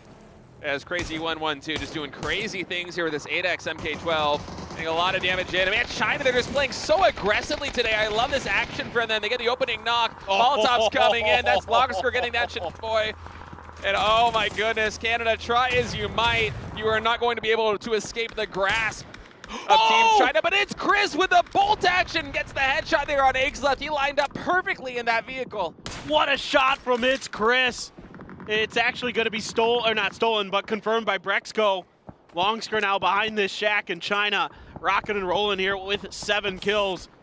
Longsker trying to smoke his way through. Crazy now driving in, try to reinforce. This is still outside of the next circle for China. Germany does not want to give them any more opportunities. Look at Himas on the wings, seeing if he can find an angle down. Grenades splashing close, and it is going to confirm show. Fantastic nades coming out of It's Chris, man. This guy's on my fantasy bench. I should have put him in the main lineup today. Spectacular stuff as It's Chris gets the confirmation there with a frag and the knock with a bolt. All on his lonesome, too. I mean, that was him just being a one-man army, third-partying that Chinese fight. Korea has a tricky situation here. They've got a couple teams around their outskirts. A few of them beat up with a full Argentina roster. Great shots there from Loki with the mini double headshots on the T-bone. Going to give another point over to Korea. Now their attention needs to be in their northeastern direction. Argentina, Vietnam, China all up here. Yeah, luckily for Team Korea, Argentina and Vietnam probably going to make a little bit of noise with this rotation unless Hamas really decides to rat it out. You can see him deciding whether or not he's going to spray. Actually, Shrimsy catches him for a ton of damage there coming from the outside. So Himas instead just going to buy his time, heal up behind this rock. That's going to be Argentina moving closer to this position that China's holed up in. China still playing defense now. Crazy already got a knock onto Rybox. Wow. Crazy trying to go for more, but the grenades are going to back him off momentarily. Now here comes Korea trying to get involved in this action from afar. Grenades are just absolutely tearing apart these teams. It's going to be China going down and Argentina trying to brute force their way in. Argentina, Germany, and China all getting some frag grenade action in these close quarters. The circle's going to shift all the way up to the north, so Thailand and Australia really happy with this one, but the skirmish continues over here for this southeastern quadrant. Seoul continuing to try to go ham, but that's a long line of sight on those USA players. Yeah, Ale, the last one left here for Argentina, looking to maybe go for a res. Himas coming in from behind through the blue. I don't think Korea has any clue that he's there, but that grenade sails right over Loki's head. I don't even think he saw it. Okay, finally, no. He has no idea. He's down. He is out. What a play there from Himas. Himas with no first aid kit, still very low on HP. Would love to try and get a little bit of scraps out of that one, but Inonix is going to try and shut him down, and yes, with the Yogg, gets the headshot right over the crest of that hill to kill Himas, but the damage is done. It's a lot of damage coming into Team Korea, and time is of the essence for them to try to work their way into this circle. Germany is just waiting in the wings there in the southeastern side. Yeah, there's not a lot to play with that isn't already controlled by teams inside of this current circle, so Korea gonna have to either fight their way or find some hills on the bottom, on the southern edge of the circle, but the southern edge of the circle is on the low ground. It's a dangerous spot to be in. Kickstart already doing some damage to Denmark, looking for more, but the smokes are out. So Kickstart just going fishing there with those shots. Brazil on the outside looking in on this new circle. Denmark ahead, but they're already beaten up and sparking. getting some huge mortar kills right on top of Denmark. The vehicle explosion gonna confirm. Man, he took out his abacus to get to do the math on that one, man. That was perfect. Lined it up for him. First big mortar shot that I think we've gotten here at PUBG Nations Cup, and it was a glorious one. An abacus. An abacus, man. That's how you got to do it. I love that. That is great. oh, Snakers. Oh, Snakers. One more shot. There it is. Great shooting on Kowo, trying to run his way in. A little bit of damage done, but Kino down and out. Thailand taking him down is Sparking, continuing to heat up here. 3 kills already. Yeah, a lot of kills there for Sparking as Denmark just really trying their best to work their way around clockwise into the circle, but with both Brazil and Thailand right there, all the way on the western side, it was just a gauntlet to try and run their way through. So Denmark right now sitting in 3rd place. They are out of this lobby. And look at the standings right now. Top 8. Yeah, we have the AWM on Sparking, but all these teams in contention to move up in the standings. And Australia also looking to salvage what was not a very good day 1 here with a big game to start off day 2. Exactly. Oh, Ale doing a little bit of damage here. Still trying to claw his way through. A little bit of space left to maneuver to get into this next circle. It's Chris. Shrimzy as well. Keeping an eye on him. Shrimzy's going to have to move with the circle, but so is Ale. Ale, not sure if he has any more smokes. Doesn't look like it. And it's Chris trying to tap him down and will do so with that barrel. But Heaven going to put a little splash of damage into his backside. Circle continues to favor Australia. And this is near impossible for Australia to lose unless they can't control that northeastern edge of that compound. Yeah, Australia just in a fantastic position with this one, but one of the downsides of being in a compound like that for so long is up to this point they really haven't been able to get any kills, just 1 in total on the board, and there's going to be a lot of pickings here on the fringes as we see Vinny trying to get something done, does get a lot of damage in on that moving vehicle, but no knocks just yet as Korea is going to try and rotate their way in. They do have a lot more playable terrain with this circle. It's really the next circle that concerns me for Korea's fate. Yeah, and here's the thing, if Thailand and Brazil really beat each other up, that might open up some space here for Korea, but right now Brazil is not being harassed from that northern flank, so Korea is being harassed by Brazil, but now those shots are ringing out from Thailand, alerting Brazil to their presence, at least giving them a check as LFP1, and LFP1 back towards Seoul. And it's actually Rosada Jr. from Thailand, and he is quickly taken out. Actually, that AWM, that's why it's so useful. Good for flushing. Yeah, good for stealing those kills. Sparking gets that flush. Now Micah coming in. He's right below USA. I don't think they have any idea. Snakers, he was down prone. Luckily, Shrimzy was able to do a ton of damage to try and stem the bleeding there. And then finally, Shrimzy was able to clean up Micah. But that one knock, Shrimzy's going to try and take advantage of it. And it's Chris with a good barrel spray able to take down Kickstart. Shrimzy trying to do what he can to keep Germany off of the USA's front lines. But the circle is going to force the issue. A blue zone bag is there for Shrimzy. He's going to try to win this fight. It's Chris has been so good this game so far, using that barrel to great effect, but Shrimzy just a little bit better. Kowo trying to bail him out. He's got one. He only needs one more shot to connect. Wow. He does it. Great shooting there from the coach from Germany. With what, 1 bullet left in the barrel, he was able to make that one happen. Now Thailand is actually going to be able to pick off It's Chris. So it's just Kowo standing here, but he was able to net a lot of points for Germany, who is now sitting in first place at 67 with 7 kills, and Kowo still surviving for now. Yeah, brilliant stuff from him, subbing in for Germany the last couple of days. Korea, even though they lose Seoul, still have 2 up. And Onyx, Heaven, these two absolutely can frag out, but you've got a 4-man of Brazil, you got a 4-man of Thailand, you got that AWM in Sparking's hands. This is a really, really tough situation for anybody that doesn't have the 4-man roster still up. Germany and Korea with those odd-man situations, and plenty of room here for Brazil for now. Thailand sitting on the high ground. Love to see what Thailand's vehicle situation is like for this potential next circle. Yeah, they've been mostly moving on foot, so I'm not too keenly aware, but they have a really nice sight line on Brazil right now. Just not enough guns to actually take good advantage of it. It's Sparking with an AWM. Picks up a headshot. Insult to injury there. Oh, Kowo ran out of bullets, and it's actually Vinny who's going to get that kill. So now you've got your last 4 teams. Circle continues to sit onto Australia. But they only have 1 kill out of this compound so far. Yeah. And they control the space. Again, it's the win condition very much for Australia here. It's just how many more kills can they get to secure this win.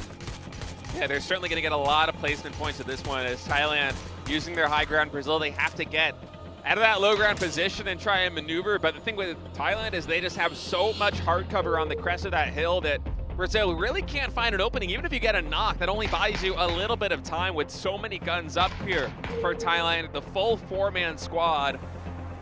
It seems like Thailand does have a handful of vehicles at their disposal.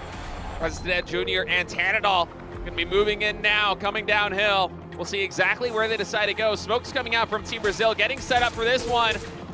And Korea's getting in on this action as well, Paper Thin. Yeah, this is tough. Thailand trying to put some pressure onto Brazil, but getting slowed up here on their driving is costing them at least one player, potentially more. Tanadol stuck behind this trailer, that coupe about to blow up in his face.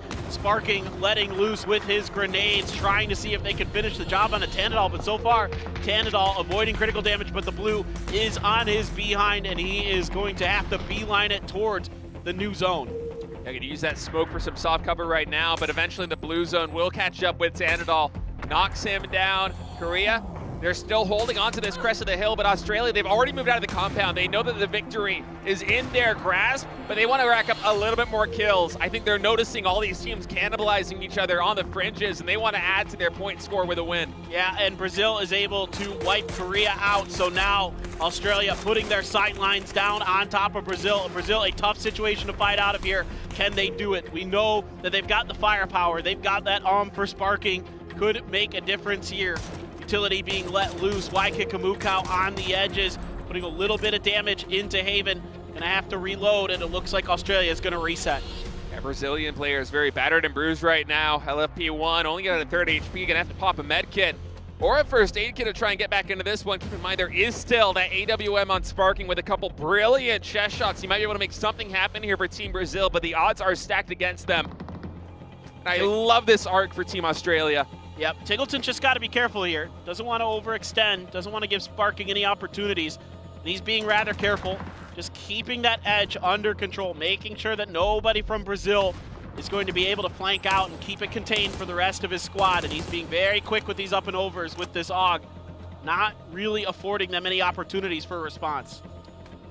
Yeah, he's all right with taking 1 or 2 hits in damage as he did just then, but not much more than that. He's really anchoring down this right position, giving room for the rest of his teammates to set up this flank as you see them establishing over here on the western side. And Tiggleton now is getting a little bit more brave because he's trying to keep these Brazilian players busy. He wants to keep them focused on him to set up for Waikikimukau and the rest of the crew to come in from the side. And okay, flashbang's coming out. Here we go, Paper Thin. Here come the grenades as well. Being able to sit on all this utility for Australia is going to be huge. Waikikimukau, that's one, but a good grenade from LFP1. Suddenly, Australia with 2 members, but Luke able to respond. Luke able to find the third, and Australia is going to find their first chicken dinner of PNC 2023. Great way to start day 2 for Team Australia. Only 4 kills, but they get the chicken dinner, so a lot of points on the board for them, and maybe the comeback begins here on day 2, map number 1. Brazil, they really wanted to go back-to-back and win the opening map 2 days in a row. Unfortunately, not able to make it happen, but, you know, as a consolation prize, 8 kills in total in second place. Still a really good game from Brazil. Nothing to turn your nose up at all. I mean, Brazil in a very difficult position at the end of that game, really fought tooth and nail. Honestly, in difficult positions for some time with both Korea and Thailand kind of flanked out around them, able to fight their way through and get that second place. Genuinely impressive. Very good stuff from Team Brazil, but it's the Australians, the fighting blue, come through with a win. 2 men standing as they anchor that position, let no team breach it, and then pounced on the southern spot at exactly the right moment. And I love the way that Tiggleton played that one, just causing problems for Team Brazil constantly. They were not able to get a knock on him. He set up for a brilliant movement with the remaining 3 players on the squad, and that translates into a chicken dinner. Exactly. Yeah, even though that grenade almost changed the tide of that battle, still able to keep it under control. And Tiggleton, a big part of that. Going back to the beginning of this, Vietnam and Chinese Taipei suffering from this dust storm, from the sandstorm, and even though almost able to get out of here, Leo just able to get there in time, and Haisaki not able to generate enough momentum with that car to get out. Yeah, it's one of those scary situations when you get in close quarters in a sandstorm. Not a lot to play with, and Gustav, of course, just going to town. And then, you know, the China that we saw, not just from this highlight, but also earlier in the game, so aggressive to start out here in day 2. I feel like they were maybe lacking in that just a little bit there on day number 1. But here in day 2, although it didn't net them a ton of points, they did get 8 kills. And I gotta say, I like their approach a lot, just moving in as a unit. That's the China that I know and love. That's the China that, you know, whether it be 17 Gaming or New Happy or pretty much anybody else at PCS Asia's would be able to come through with that team fight, that team play, working as a cohesive unit. That translates into kills, that translates into wins, and if they can continue to deliver that play style here in day 2 and day 3, I would not be surprised to see them rapidly climb up in the standings. Yeah, exactly. I totally agree. I think that, you know, they've made a good adjustment at least here in game 1. See if they can continue to do so. And, you know, again, Australia kind of knew it at that point that, you know, that's their game to lose. Still coming through with the expected result, with the able to capitalize on that win condition and get that chicken dinner. Decent game here once again for Germany. Another, you know, top finish, good placement points, good kills. Just such consistency out of the squad. And now Germany is actually, I believe, going to be up into first place. We'll see when we get to the leaderboard, but just there's brilliant consistency from this team. Koa bailed them out. A couple big kills on the USA. I feel like Germany has to be the team with the highest percentage of top 4s so far in this tournament. I mean, the edge play, and then even sometimes when that goes awry and they lose 1, 2, or maybe even 3 players, the way they're able to rat it out all the way up into a top 4 or a top 5 and get those placement points has just been so clutch for them time and time again. And you know, that's all you need. You know, if you can get close to double digits on most of your games, then it just takes 1 or 2 wins with a couple of kills to really solidify your position in rank 1. So Germany, a team to watch out for in terms of consistency. If we keep seeing them walk away with 6, 7, 8, 9, maybe even 10 points like they did here in match number 7, that adds up at the end of the weekend. Our man of the match is going to be Flood, able to find 2 kills in the end. 2 of the 4 that Australia needed to find this win.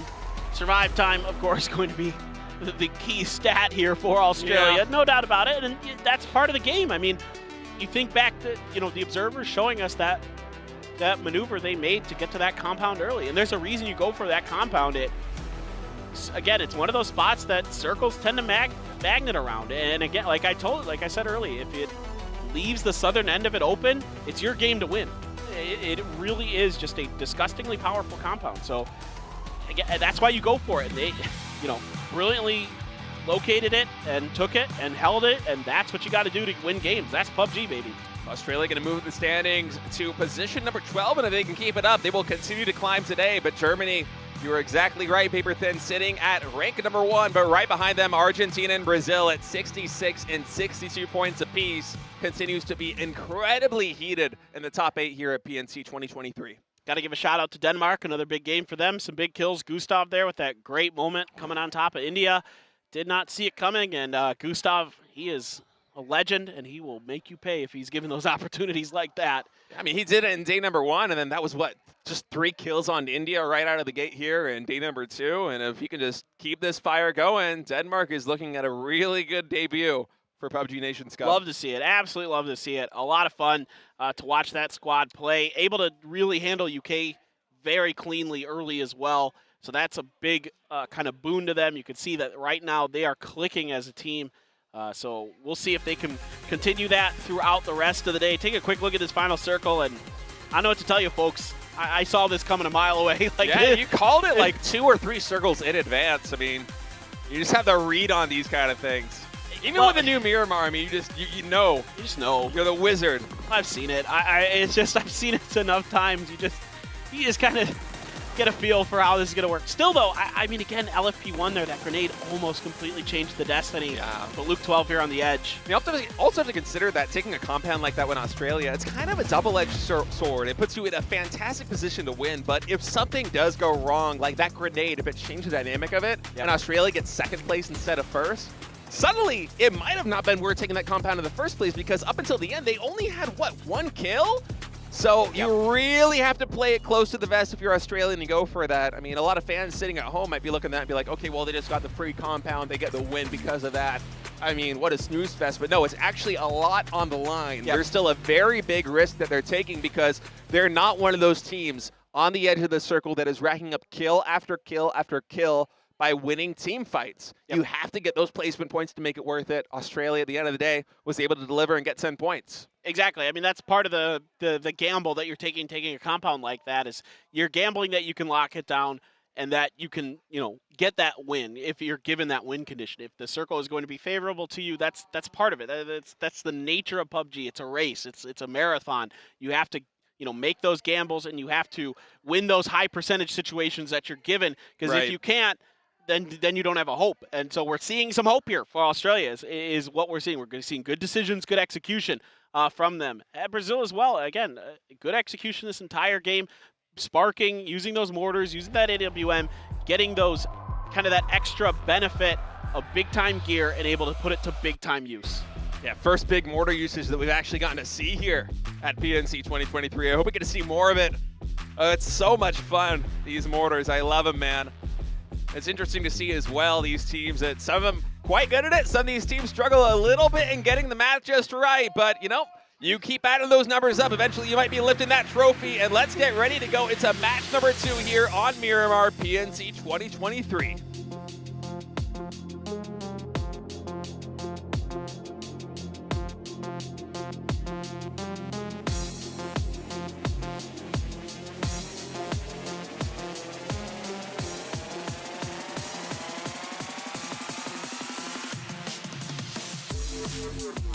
All right, folks, the plane is up. We are ready. And this one looks similar to our very first match in terms of plane path. Right across the northern edge. Well, not the northern edge, but like the northern hemisphere of this map. From the truck stop over to El Pozo this go around. So a little bit of a tougher circle. And, we did see a little bit of kind of jousting and jostling for vehicles and things like that on this plane path last time. So kind of got to keep an eye out for that. Yeah, it could be a little bit spicy in terms of going for those vehicle drops, especially on a plane path like this one, as we'll see exactly what happens. Watching the map feed very closely here to see whether we have any particularly on drops. Seems like Chinese Taipei working their way all the way down towards Impala, that southern side. We'll see if they decide to hole up there or just grab some vehicles and work their way even further south. And as for Germany, doing German things, going all the way up to, looks like La Cobreria. Try and start playing some edge. Yep, exactly. Yeah, they will either, go via Del Mar if possible. Otherwise, it's the Alcantara area for them for sure. And your winners from the previous game, Australia, looking to head into El Pozo. No worries for them. There's nowhere near them. I don't really see anything on the map that has me super concerned other than maybe India going a bit past Vietnam. Vietnam can get a gun quick, and maybe we saw it yesterday, right? First match. Oh, God, this circle, though. What in the world? Off of that plane path? Oof. Got to get you another Americano, man. I'm loving this. Yeah, dog. I got another one stored up. I bought 2 today. Circles, frankly, were kind of a little bit dull yesterday. They're a little bit vanilla, We had a lot of fun games, but we didn't have anything too chaotic. And actually, hold that thought, it's going to be Vietnam with 2 players driving right between the teams of India. And Reebok's right here, Argentina versus Japan. You have to reload that gun. He didn't do it. Period Boy with no ammo. He finally loads it up, but it's going to be a little bit too late as the naked M4 is going to mow him down. Argentina draws first blood here in match 8 of PNC 2023. I don't know how Reebok's got in there. I didn't even notice that there was a hot drop. I thought it was just going to be India and Vietnam. Yeah, I couldn't see Pure Boy on the map, actually. Like, he was underneath Reebok, so I didn't see that he was even in that compound with him. He completely had no idea. I mean, he was bamboozled until he got shot at. I think Vietnam is trying to contain India here, trying to scoop up some points. I mean, Vietnam doesn't mind taking a fight. We know that. Iman's coming in where the M16. Haisiki's going to be the one driving down the road, trying to gather some intel, trying to bait some players to come out. And that's going to be Salman, the IGL for India, instantly getting decked by Chloris, who is so hot there on day number 1 as Vietnam fires the opening salvo here. They do get the flush with the as Zuck Juice comes in. Himas from a long range with the M16 trying to add some more damage in, and that's an easy first point. I wonder how much they're going to pursue this. They might just move on to the next Indian target. Yeah, I think that's kind of their goal right now. I think they have a pretty good read on this situation, and Translucent. Poor Translucent. A mutant and a shotgun, just hoping. Iron Sight mutant at that. I mean, he's got to wait. If he's going to do this, he's got to, as soon as he hears footsteps, he better be switching to that shotgun and trying to do something. But if Vietnam swings out wide, then he's got to try to, use that Iron Sight mutant like you're talking about. It's a tough gun to control if you don't have a lot of attachments on it. I'll tell you that. I mean, the pros are certainly good at it, but okay. He's going to be hearing some footsteps very soon. As Vietnam's trying to get an idea of exactly where he went. They might just think he had a chance of working his way all the way past this. They might think they were a little bit too late, but he still is sitting by those hay bales. Meanwhile, China taking an opportunity to rotate past all this fighting. Of course, the other two members of India, if you're curious, are inside of Los Leones, so safe for now, but I can see China potentially getting close to their territory. Translucent, my friend. He's a survivor. This is tough. This is tough to even get out of now, though. I mean, the vehicle's likely gone. Where do you go from here? You know, you gotta be patient. You gotta wait. If another team rotates in from your north, you're in trouble. It's a scary situation. That mutant only 38 bullets as well. Yeah, tough draw here for Team India. It would have to be South Korea, just because they have so much synergy. 3 of them being Danawa with the Danawa coach. I think that they have a lot of practice together as a team. Also, Seoul is like the world MVP of this year so far, so it's going to be interesting to see how they can perform. Obviously, I love all the fans. You guys, you make my dream possible. This is exactly what I want to do with my life, and you guys enable that. So to the Korean fans, sarange, we'll see you guys at the arena. And to those watching online, thank you so much for the support. Tickleton's such a nice guy. Well, he came to Korea right after PGS2 to like boot camp here, and he's been learning a little bit. Pongsker, though, has Aches left down for China. The superstar, I don't know. I don't think there's much they can do about this. A grenade should be pretty easier for Pongsker. He bounces it a little far. He's having a little trouble securing this flush. Had China come to maybe turn and try to bail out their team leader, maybe they could have saved him, but instead, you know, I think the call was very quick from Aches left. Leave me, I'm dead. Yeah. Don't bother. And that's the right call. It is the right call, absolutely, especially coming into a Chinese Taipei compound. They've been so clutch with the defense so far today, and that hurts here for Team China. Ixlef been a powerhouse in the Asian region for, I mean, God knows how long. It feels like the entire history of PUBG. Basically, that guy is a rock star out here, but, you know, with Show, Longsker, and Crazy, still a lot of firepower on this roster. I hope they don't shy away too much from the aggression that we saw from them in match number 1 today, despite losing Ixlef. Yeah, I mean, you got to think back to those 3 PCS Asias in a row that Petrichor Road won with Aches left, you know, really solidifying himself as one of the best to ever do it. One of the all-time legends, continues to be so. But this game doesn't go his way, that's fine. Again, I think if what we saw in Game 1 continues to be the modus operandi for China for the rest of the day, I think we're going to see them climb the leaderboards a little bit. Yeah, I would not be surprised to see them finish in the top 8 at least, if they continue to play that way. Caves. The caves. No bears in this one. Yeah, no bears in this cave. Just a bunch of old mining equipment. Can't use it anymore, but Loki's just using it to loot a little bit. I hate going in those caves because I'm always nervous that somebody randomly is going to be hanging out on the outside. I'm that guy that's like proing up on the rafters or whatever of those caves, just waiting for the footsteps. Yeah. I got my VSS up there for no good reason. Hey, you can put the VSS on. You can put it on full auto, and it's not too bad. Oh yeah, you always use it on full auto, man. I don't Yeah. care. 300 meters out, I'm still gonna try and spray you down. I'll hit you with what, 2 bullets, but good enough for me. Right. All right. Well, LFP1 in Brazil driving by Loki's front side here. Loki, I think, just should wait. He doesn't need to reveal himself because he's got it. Oops. Got to be careful. As does LFP1 with his coupe there. Front end going to get a little dinged up. Pro players, they drive just like you and me. It's not just us noobs. It's not just us noobs. It's not just us noobs that hit trees or light posts or anything else. I always feel happy when I see a professional player like flip their vehicle driving on Miramar off in the off-road, Wow. you know? Nice. It's just like, oh, finally. It's like, oh, it's a weight off my shoulders. All right. Heaven's got a bolt, and I think he realizes he is, well, I mean, He's with those outgunned. vehicles there, it's obvious what's going on. So, yeah, he has to use smokes to get out of this.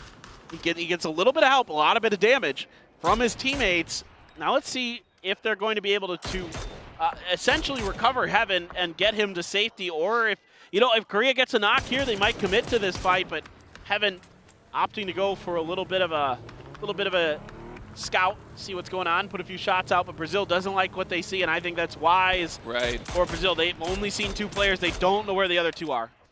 Yeah, Korea had a pretty reasonable spread on that high ground, and so Brazil is just going to use this as an opportunity to rotate out. They're quite early into the circle, so there should be a lot of real estate left for them down there into the southeast. Meanwhile, Hamas, or the SKS, to be trading some blows here with Team USA. Snakers taking a little bit of damage from him. You know, the fun just never ends with Vietnam, man. I just love watching these guys play. They give zero you-know-whats, and they just absolutely will take a fight if they feel like they've got any opportunity to win it. And the USA, you know, probably feeling like, okay, we put some damage down. Certainly nobody's going to try what Duck Juice is doing here, but Isaki got the knock on the Snakers. Already a big start to the day. Shrimzy, though. Duck Juice out in the open, almost knocked, but Duck Juice able to get the knock on the H-Win with 5 HP. Oh, that's unbelievable. Maybe a little bit of miscommunication there on Team USA about exactly where he was. He was so low, but was able to take down a key gunner for the Americans. Now Shrimzy just going to retreat with his bike down to kickstart. USA going to forfeit that position, lose 2 men overall. A very poor trade for them, but Vietnam just so aggressive with these pushes. I mean, just as you said, if you're Team USA in that situation against basically any other team, you're not expecting them to push you from that position, but Vietnam. Oh! What a shot! Oh my word! Absolutely disgusting shot there. That is not easy, folks. That was something else. Oh, it's beautiful. It's just absolutely a thing of beauty. Heaven at times can be very powerful with those bolts. We saw it at PGS 1 that him and Ghibli at the time could definitely do some damage with those, but look at this circle. Way up to the north towards Impala. A hard shift and a half here for these players to deal with.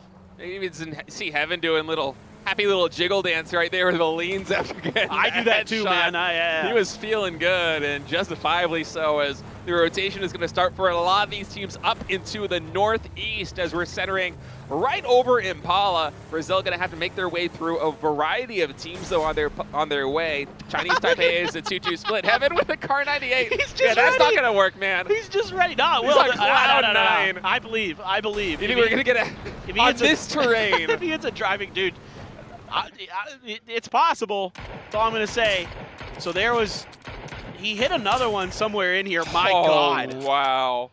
What in the world? That's just nasty. I mean, that bullet's like going through the grass on its way into the heady for that one. Wow. Man. Dude, Vietnam is just... that's my Twire captain right there. That's right. Let's go. That's right. Dude, Vietnam is on one today. Speaking of being on one, we're getting spoiled with these shots right now. The observers are nailing it right now. Just hats off. You guys are just finding every great moment right now. These are some beautiful shots that we're seeing. Bolts from Heaven. Himas with a great spray. We got some DMR taps right there for the headies. Fantastic stuff. Well, Japan splitting across the half pipe. Lost a member early to Argentina's aggressive positioning. So now looking to play recovery, looking to try to lock down a position out in the open. Now this position can be fairly defendable if you're cautious about it. So I don't mind this at all from Japan. And the circle is likely to shift again to the west because of the water in the next 2 circles, right? In the next circle, it doesn't have to be removed. It's phase 4 where the water has to be removed as much as possible. But eventually, circle is likely to go in Japan's direction. So I don't mind what they're doing there at all. You know, the USA trying to put some pressure, maybe trying to salvage a few points out of a bad situation. Yeah, Germany actually kind of getting the surround on them right now. You can see on the mini-map, Shrimzy's taking a little bit of damage right there. Oh, a lot of damage, in fact, as he's basically on 1 HP. Ko's going to try and finish him here with a frag grenade. Seeing if he can find the angle. That one just short of the doorway. And actually, Brazil coming in, but Seoul is waiting with open arms. Had the perfect angle on that vault through the window. Haven going to try and salvage this situation here with a frag grenade, expecting Seoul to peek out outside. Haven actually getting Heaven right there with that frag. Second frag, we'll see if it's good. It goes over the rooftop. It actually lands on the other roof, so not able to get up and over to go for Heaven. Seoul around the corner, just too fast for Haven to react to. Knows there's another one there. That's grenade in hand. Back up, Seoul, and he knows it.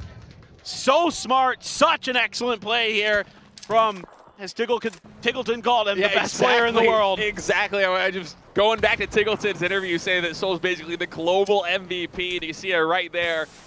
You know, he's got a lot of he's got a fire under his butt here too, competing in Seoul, Korea, in his home territory, with Korea right now sitting in rank 4, trying to climb up that ladder, reclaim first place and deliver a victory. Seoul doing a great job carrying the freight, as the circle going to just center up right to the north of Impala. Now, there are some big rotations that have to come in, especially on the western and southwestern side.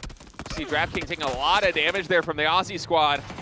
Yeah, Tiggleton and Luke 12 getting involved there. Oh, Brexco lucky to get in without getting knocked. Vietnam, once again, just harassing everybody on these flanks, and immediately the rest of Hisaki's team coming to back him up. They want to take this fight. They know they've got Germany on the edge, and that is a lot of damage done to It's Chris, who a brilliant seat swap, able to get to the other side of this house, but any more damage and he is knocked. Yeah, perfectly timed. Perfectly placed by Hisaki. Kowo gets a double headshot there. Gets duck juice down by Hisaki. Quick to trade. Yeah, Kowo wasn't expecting the second man there from that angle. And now Brexco, last hope here for Germany. Does find Himas right there. Gets the flush on him. No! Actually not able to connect with all those bullets. So Vietnam with a chance to save their top gun right here. Hisaki on the hut. And he with a crouch spray. He ducks over it. And Germany's eliminated. 16th, the first team out of this lobby. And the fight continues on right now with the UK. Fex spraying down, trying to get Unforgiven here from Team India. See if he can get him finished off with a frag grenade, but it seems like it's just short. Yeah, it's gonna catch the front of that room window. The second one's good though. It gets behind. Fex looking for another. If it gets deep, oh, it doesn't though. Unforgiven able to stay alive for now. But this is a tough spot here for him, the superstar from India. A lot of people really think he may be the best player in their region right now. Looking to try to get something done in this game as the last surviving player. Australia on the move on the northwest side of the circle. Not much to work with here. Yeah, oh God, Rybox with the AWM even. This is so tough, man. What is going on with these bolts? Yeah, it's just absolutely insane. And not only Rybox, but also Team Thailand is doing a ton of damage right now as their Australians are driving through both an Argentinian and a Thailand compound, losing 2 men in the process, or at least 1 man again getting the flush. As, oh no, the tires, they're coming out. Waikiki loses a lot of momentum here. He's gonna try and reverse his way to freedom. Can he do it? He might be okay. I don't know. It's scary. Yeah, the problem now is that now you're under the sightlines of this half pipe holding Japan. And not just Japan, but also Vinny from Brazil, I think, has an angle on this one too, right on the other side. So Australia, I mean, they thread the needle through 4 different teams. Somehow they're going to have 3 men up at the end of it, but woof. We need to get a little more Rybox POV. He's hitting a couple AWM shots I'm seeing in that kill feed. Love to see it. Korea going to be pressuring Chinese Taipei. Their defense has been really, really good, and that is a double kill there, or a double knock, excuse me. Xavier Zen, non-Seoul though, able to come up huge once again and save Korea's bacon in a team fight. Loki Heaven bleeding out quickly. Is there anything they're going to be able to do to save both of them? Grenades are out from Pongsker. This could be disaster. They bounce right into Anonix, getting the flush onto Loki, but Seoul out on the edge does a bunch of damage, at least keeping Chinese Taipei at bay momentarily. Seoul going to spot 1. No opportunity for res. No opportunity for respite here as the pressure is on from Xavier. Yeah, Seoul with the frag grenade able to get the finishing damage there on Pongsker, so he is going down, and Seoul going to try and be the hero once again for Team Korea. He's been on fire here in day 2. But let's see if we can salvage this situation. Xavier looks like he was getting ready to come and emerge from that area, but Seoul with a beautiful read, throws the Molotov, catches him, gets a ton of damage, and he's gonna have to first aid. Seoul now with another frag, trying to find an angle, trying to buy some time. That one almost connected with Pongsker again, but paper thin. Here comes Team China. Yeah, it's showtime, baby. The grenades, he saw Xavier. He's gonna throw one, didn't get around the side corner. He just kind of misjudged. That angle would actually kickstart, knocks him for his trouble. Walks out into the open. He's going to pay the price, but Longsker quickly able to buy a little bit of extra help, even though Show going to get flushed out. Seoul, though, is up and running. Can't control the spray enough, but he had gotten the res onto Anonix, who's going to finish the job. Oh my goodness, Seoul coming through the MVP performance right now for Team Korea. Just absolutely clutch, saving an Onyx and then going out to fight and setting his team up into a position where they can survive despite all of this gunfire just raining down around them. You can see Longsker kind of fishing right now through that smoke, trying to get the flush. He knows that Korea is battered and bruised, sitting in that smoke. And man, what a chaotic section of the map right now. Yeah, I mean, Seoul with heroics in this game multiple times over. Run, AX steps up and puts Emic down, able to get the flush as well.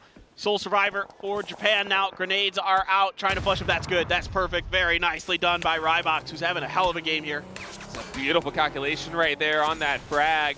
These vehicles for Argentina, very damaged. Gonna be hard for them to work their way into safety, although I think they can consolidate on the left side of that road. Meanwhile, USA here, they're just to the south of Team Korea. There was a lot of fighting going on between all these teams. China came into 3P, and then USA was 4Ping the 3P. So everyone should have a pretty good idea that these teams are surrounding this area. And so, yeah, USA, they're just going to try and bail out and find a different angle to come in from because they do not want to contend with both Team China and Team Korea. Yeah, there's a dip here, and it's relatively safe for now. I don't know. Oops. Whoa, well, there we go. Yeah, bye-bye. That was a good grenade from Laza there. Nice little grenade into the shack. USA still a frag and a couple mollies here for Shrimzy. I wasn't sure if Korea had any more frags, but able to scoop up probably a couple off of the bodies of the fallen members of Chinese Taipei. They're putting them to good use. Seoul, we get the knock on to kickstart here. 5 kills already for Seoul. 800 damage on Seoul nearly. This is unbelievable. There's still 33 players left in the lobby. There's more grenades. There's more grenades to be found. I see them running over these bodies and picking them up. Canada wants to get on the action. And Finna's going to steal that knock away. Finna trying to finish off Shrimzy, but Shrimzy finds a good angle where it's going to be tough to cook a grenade and get it into that spot. Yeah, especially from the Canadian side. It would have to be cooked and timed perfectly. And actually Crazy coming in, and Onyx might think this is safe. Crazy, though, because of that slight elevation difference with the road, was not exactly aware of how exposed an Onyx in fact was. So instead he's playing it very cautiously. He knows that there are other players on the side of this and doesn't want to overextend himself, but had he peeked over that ledge, and Onyx would have been dead right. So he got backed off by Australia. Was that it? Yeah, they were covering a little bit here for Korea. Not really intentionally, but this is going to give an Onyx an opportunity to try to find some space to recover and maybe make another move forward. He's not in the circle just yet. Canada, though, Keenan standing up right next to the grenade. Didn't quite read where it landed. A couple more shots left in this AWM from Rybox. And now having to throw stuns to buy a little bit of space here to continue to put pressure down onto Canada. Yeah, Flood from Team Australia right now trying to find an angle on these Korean players as Rybox comes in, gets the flush right there on Keenan, and Finna from Canada able to finally eliminate the last remaining player from the USA. So Shrimzy is out. America falling 11th in this lobby as the chaos just absolutely continues. This circle all the way to the northwest of Impala. There's not that much playable area for these teams to contest, but considering the fact that we have Canada, Argentina, Australia, Korea, and China all on the south and southwestern edge. Well, Canada able to kind of get out of the initial push around. That vehicle is going to blow up very, very soon in Onyx, which may, if he can not die right here, actually may not be that bad if it blows up. It actually isn't fully. Oh, that vehicle almost sent. I like the try, Finna. Appreciate the effort. He's bowling. Yeah, exactly, dude. He's going bowling. Oh, it's so sick. All right, so South Korea eventually does get cleaned out there. Man, Rybox is popping off right now. He's getting all these straggler kills. He's playing out of his mind this game. I love to see it. He's actually going to be the one to get at him. Great stuff with that AWM. I don't think he has any more shots left of that AWM. Vard going to fall as UK trying to get ahead of the next circle, but not really finding much space to do anything. China, Longsker, Crazy, yeah, just going to be able to block them completely out. Oh, a hell of a spray, though, from Honey Badger. Maybe buys himself the opportunity to do some damage. Yeah, he's going to have to pop this first aid kit, but that HP ticking down. I don't think it's going to pop in time. Got it. Oh, no. He doesn't. Oh, I thought he had it for a second. It was close. It was like one tick off. So close. All right, Australia behind Argentina, who is just absolutely thriving in this particular game, and a big part of it is Rybox with that AWM, with those shots. This Murado is not happy. It's already letting a few embers fly out of the engine, but I think they can get to where they need to go. Decent damage done. Oh no, they lose so much momentum on this flip. Oh no, the tire got popped, and I think that caused the flip. The vehicle's gonna explode, they're out in the open. They're getting cut down to size by Hemas. Flood the only one left, and Hemas is gonna find all three. Oh, my fantasy points keep climbing. Let's go, man. Vietnam Hemas is absolutely popping off. I mean, they are riding the momentum from day one so hard right now. They picked up 15 kills in the final lobby of that day. And now here in day 2, they continue to rack it up. Double digits already in match number 2 on the day. He's unreal. He's just absolutely unreal this year. Hemas, just start to finish, one of the best in the world, no doubt about it. Schofield keeping China stuck in Impala as much as he can. Smokes are out, trying to make a bridge into the next zone, but this is maybe a zone too far here for this Chinese duo. Yeah, it's a long way to go with not a lot of playable terrain in front of them. And Hemas, you can just see him on the minimap waiting for them to come in. Maybe if Crazy can get a knock here onto Glib, it might open up some opportunity, but that's only the Denmark team. You still have Vietnam with, what, they have the 3 men up. For a second, I thought they might have had 4, but still, it's just too much. Yeah, that's Rossadid Jr. getting the knock here on Longsker. Crazy finally is able to dispatch Clip for now, but still the problems for China are just too much. Grenade just a moment too short. Dukchu's actually going to get knocked here by DraftKing. So even though Vietnam really looking strong in this game, 11 kills, they're getting cut down to size right now. Some of these crossfires, but they can still survive. They can still get something done potentially. Of course, China is going to be eliminated in 5th, so a nice little salvage game here for China. Losing eggs left early, able to scramble, get a couple extra points. But Turkey could really make a move up the leaderboard. Again, even though, yeah, they might not be in a position where they're potentially looking at winning the event, but every position matters. And who knows, a big day today, and we could be talking about them having a big day tomorrow and maybe making a move. I mean, they're starting off on the right foot right now. 4 players up in total in this last circle. Already 5 kills on the board. They're making a move on Team Vietnam. A lot of confidence here for Turkey to be able to move in on this position. And Vietnam's not expecting it. Big spray there from Code Marco, just 1 bullet shy of getting the knock. And now the nades come in. Yeah, this is tough now for these 2 players up front on this hill. They're going to need help from the back line, but Laza is so accurate. Gets the headshot onto Dukjus, and now Hemas on the backside. Not really much he can do with those smokes out in front of him.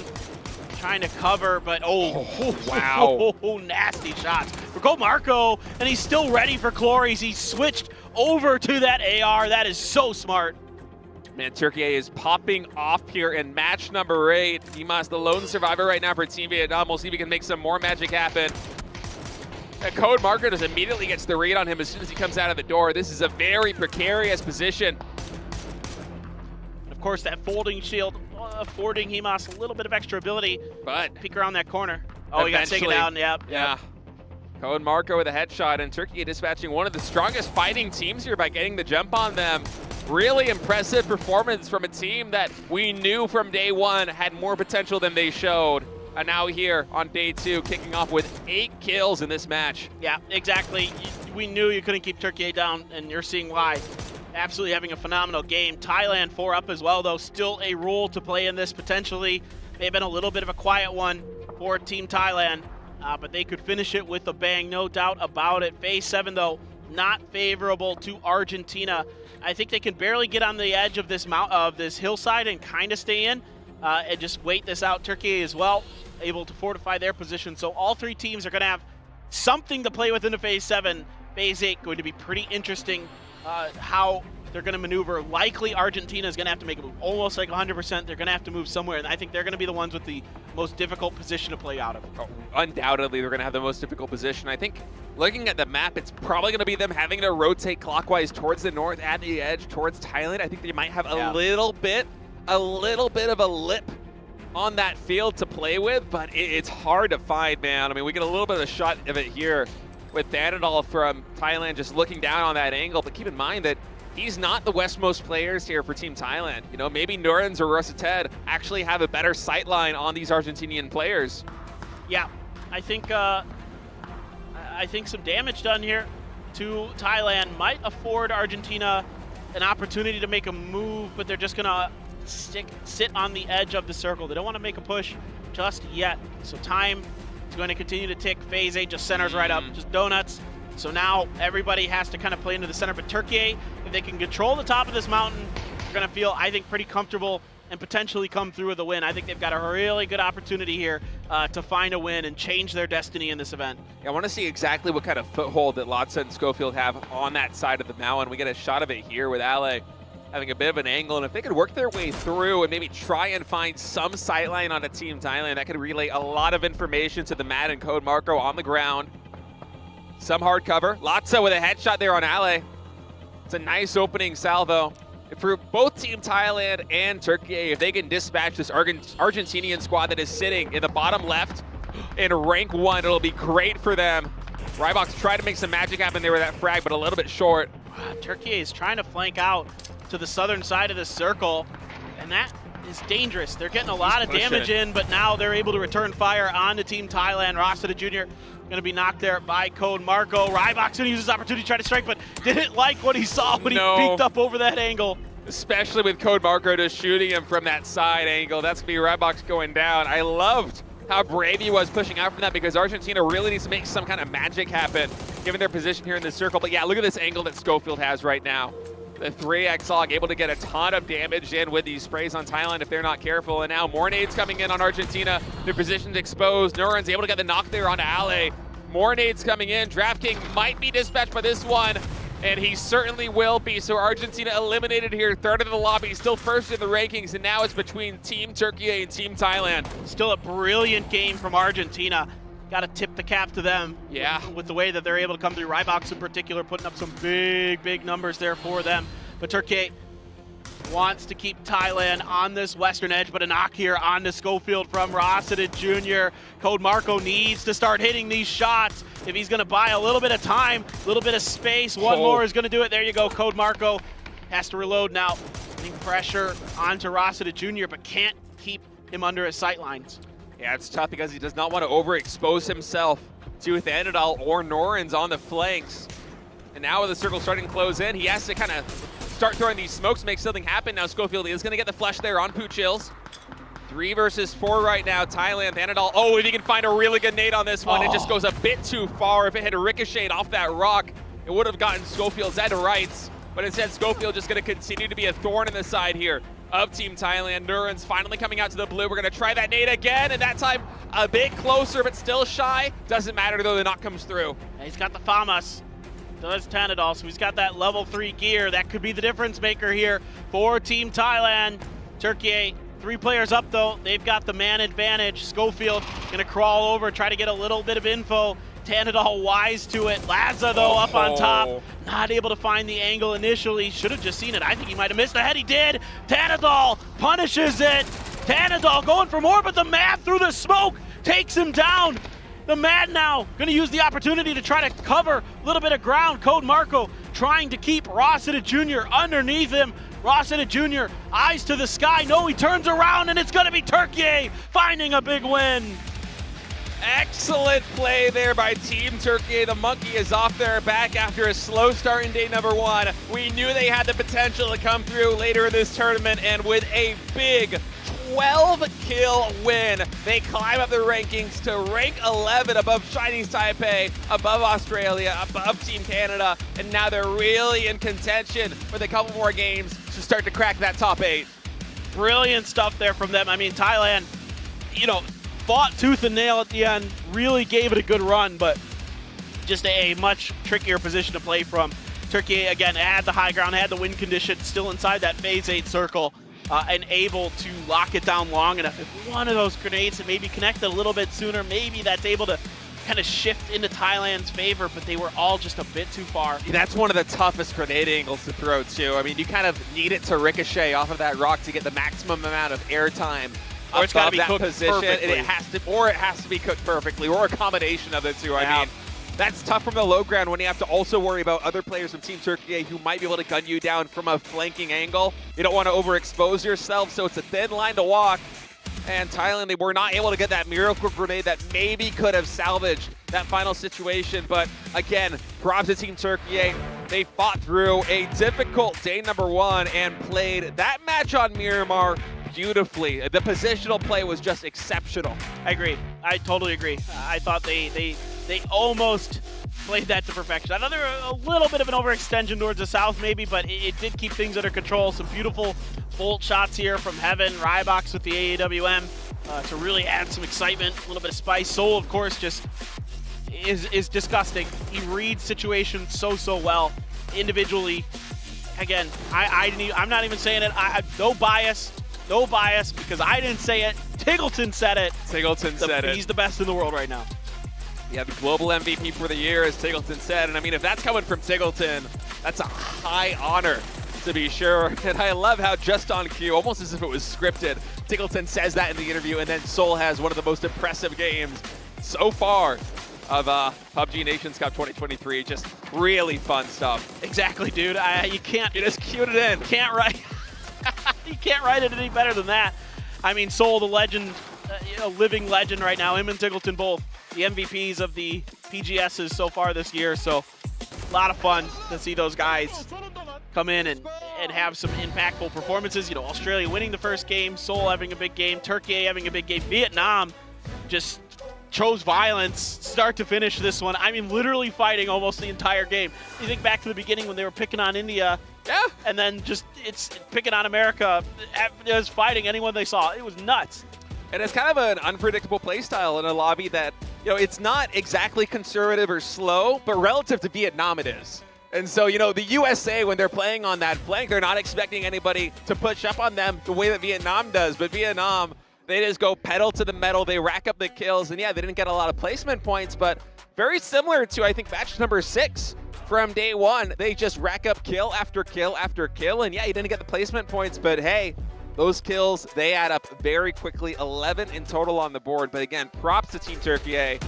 They had a long goose egg there on day number 1, but they're really showing what they're made of here in day 2. Code Marco with 733 damage, 4 kills. This guy, a legend, just so strong for so many years in PUBG Esports from Turkey.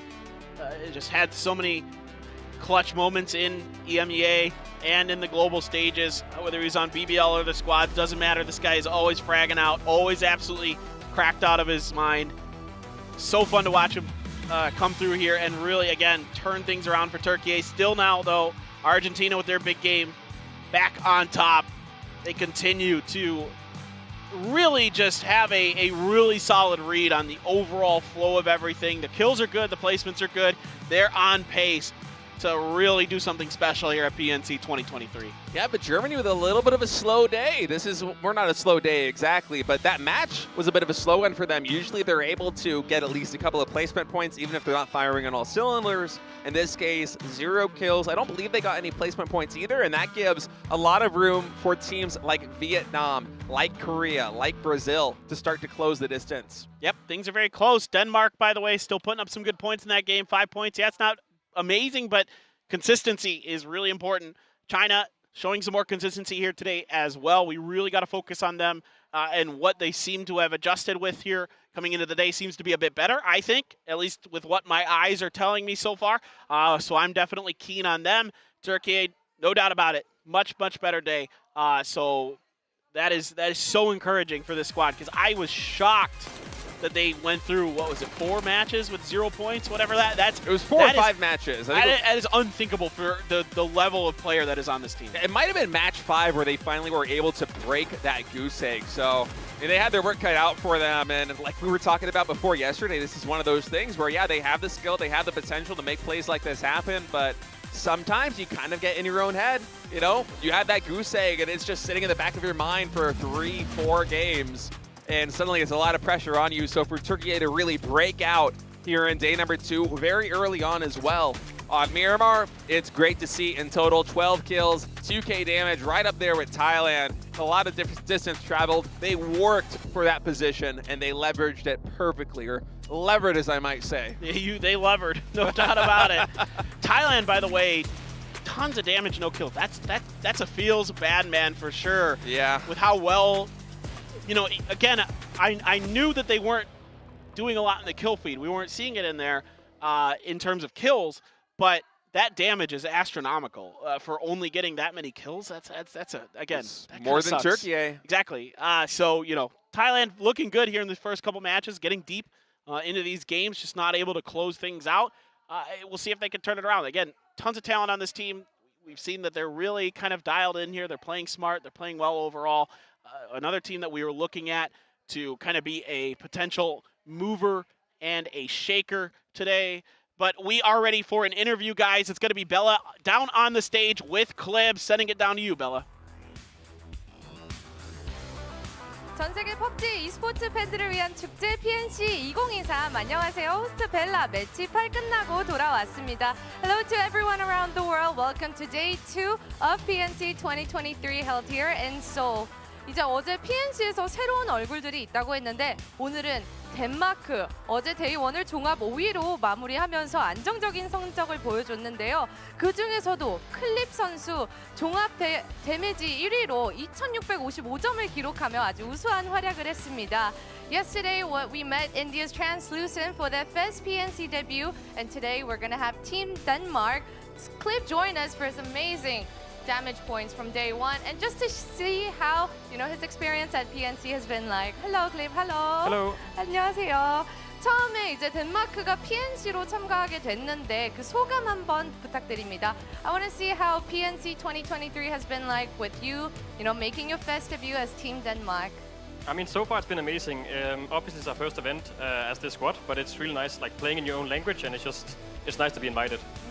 이제 참가하게 돼서 초대를 받아서 참가하게 된 것만으로도 너무 신나고 엄청 좋다고 하네요. 우리 클립 선수가 3번째 한국행이에요. 근데 이전 대회들은 인천에 있었는데 뭔가 서울에서 열린 경기는 또 처음이라 그 경험은 또 어땠는지 한번 물어보겠습니다. So the other tournaments, you've been here 3 times already. This is your 3rd round. And the other tournaments were held somewhere like other than Seoul. So how has Seoul been like for you? Anything exciting? It's amazing. There's a lot more people than Incheon. I spent 5 months of my life on Incheon Island, and I still haven't gotten to see Seoul, so it's an experience. 이제 전에 왔을 때 5개월 정도를 인천에서 이렇게 지냈었는데 서울에 와서 사람도 더 많고 뭔가 볼거리가 많아서 즐거웠다고 하네요. So 이제 PNC에서 덴마크가 처음 데뷔하게 되면서 팀으로서 좀 보여주고 싶은 모습이 있는지. So Denmark has made their first debut. Do you and your team have any messages that you want to deliver like through this tournament? We definitely deserve to be here, and we want to show it. We want to be here, and we deserve to be here, and we want to show it. Oh, you deserve to be here. 올 자격이 있었으니 뭔가 왔다고 우리 뭔가 존재감을 뽐내겠다. 이제 덴마크에서도 멀리서 이렇게 지켜보고 계시는 팬분들한테도 메시지 한번 보내야 되겠죠? Let's have a shout out to your Danish fans. Can I do it in Danish? Oh yeah, fire away. I won't be able to translate though. That's fine. That's fine. Okay. Kom så, drengene. Bare rolig. Vi hiver den hjem. Yeah. 제가 이제 덴마크어는 또 못해가지고 통역 어려운데 그래도 한다고 하네요. It's komnu? Kom så. komnu? Kom så. Kom så? You can also say kom nu. Come nu. Let's go. 우리 마무리하겠습니다. Thank you so much. Come nu. 감사합니다. kom nu. Come nu.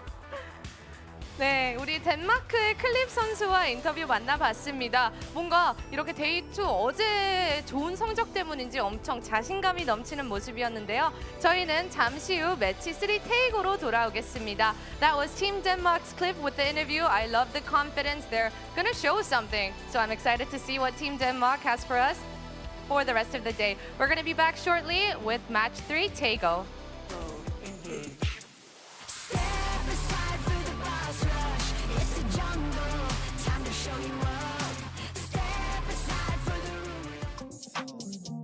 Opportunity for the young, happy seeing the young, synergetic soul.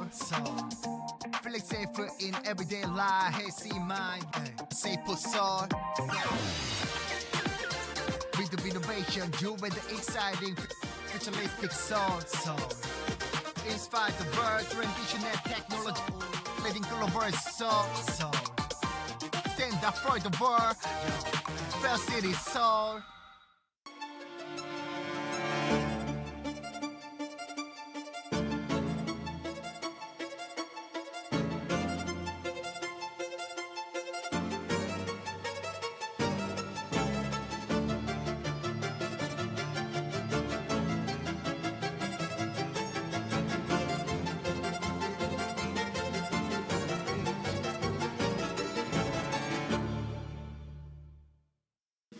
Show some respect. Are you challenging me? A tough nut to crack. Now, shall we fight? My turn. All right, here we go. Trust my shield. Fire away! Gotta try harder, huh?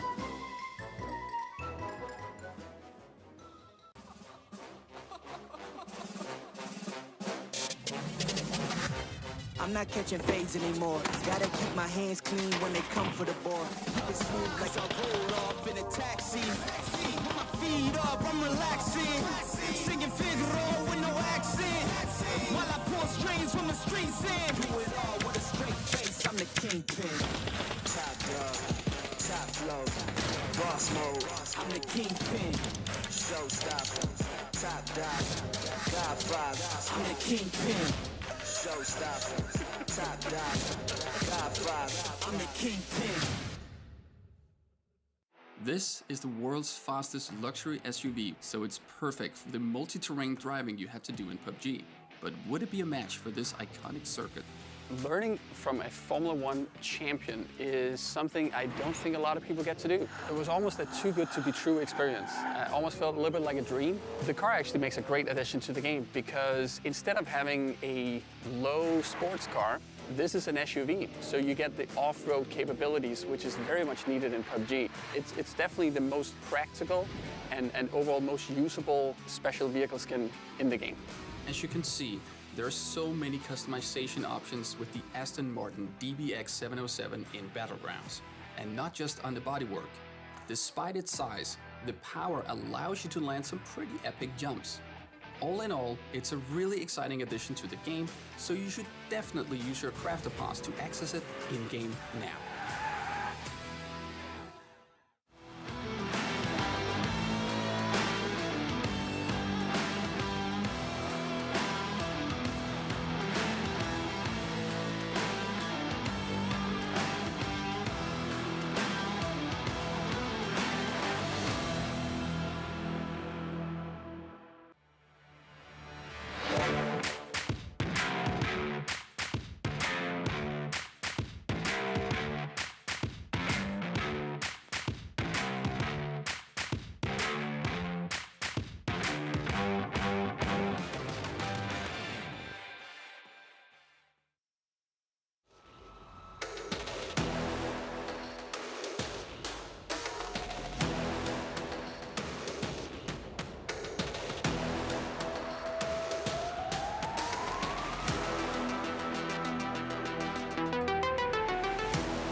Anonix with a flush.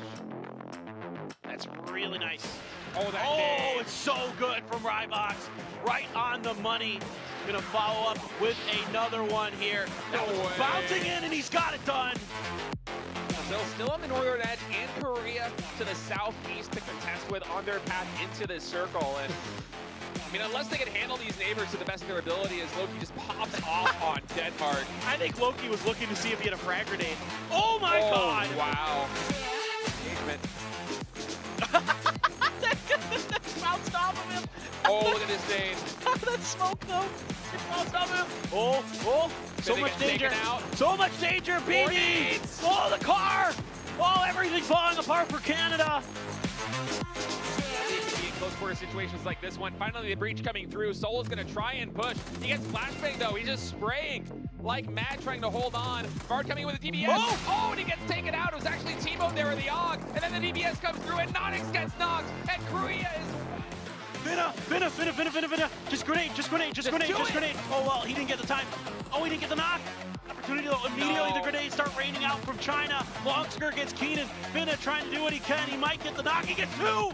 Big one there. Finna still alive, still fighting. Keenan's grenade got in there. 8 left, just barely close. So close to getting knocked. Oh, that nade's also good. A lot of damage. Oh, that nade on Show. Is it going to be enough? Barely not. Show gets the heal off though. Finna's follow up, the last frag in the bag. Gonna come through if it bounces under the car again. It's right at his feet. It's beautiful. What a play from Finna.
Welcome back, everybody, to PNC 2023 live from Seoul, South Korea, here in the historic Sangam Coliseum.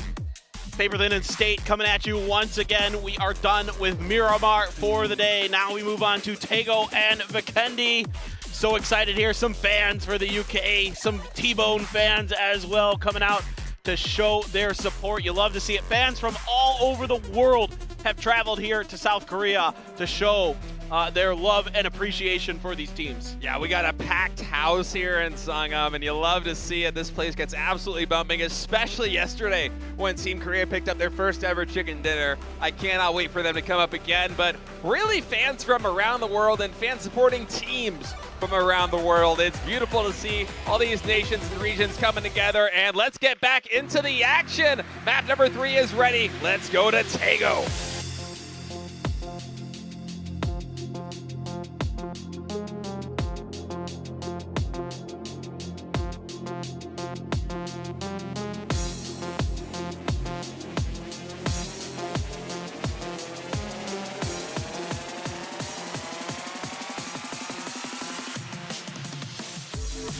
And we are up and away here for the next game. The plane path going to be a almost directly straight line down from the army base to the school towards Songam.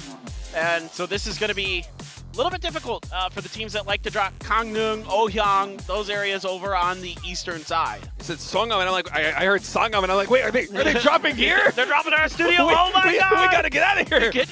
Is there a DBS on the ground? DBS. Maybe a level 3 helmet, a level 3 gear. Yeah.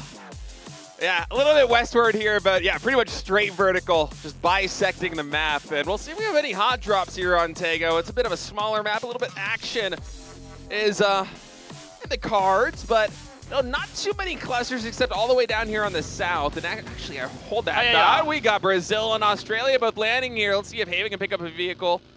Luke Seems like Luke 12 is just going to peace out in that buggy. He went for the timing on the run over there. He was going to try to run over Haven as he was landing, but Haven just able to kind of pull up enough to not get ran over there. A nice little attempt from Luke 12.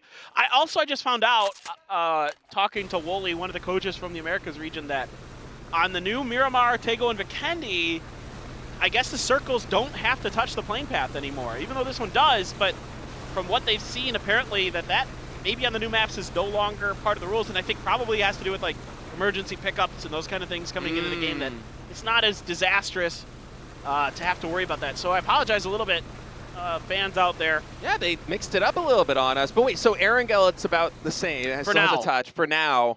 For now. We'll see.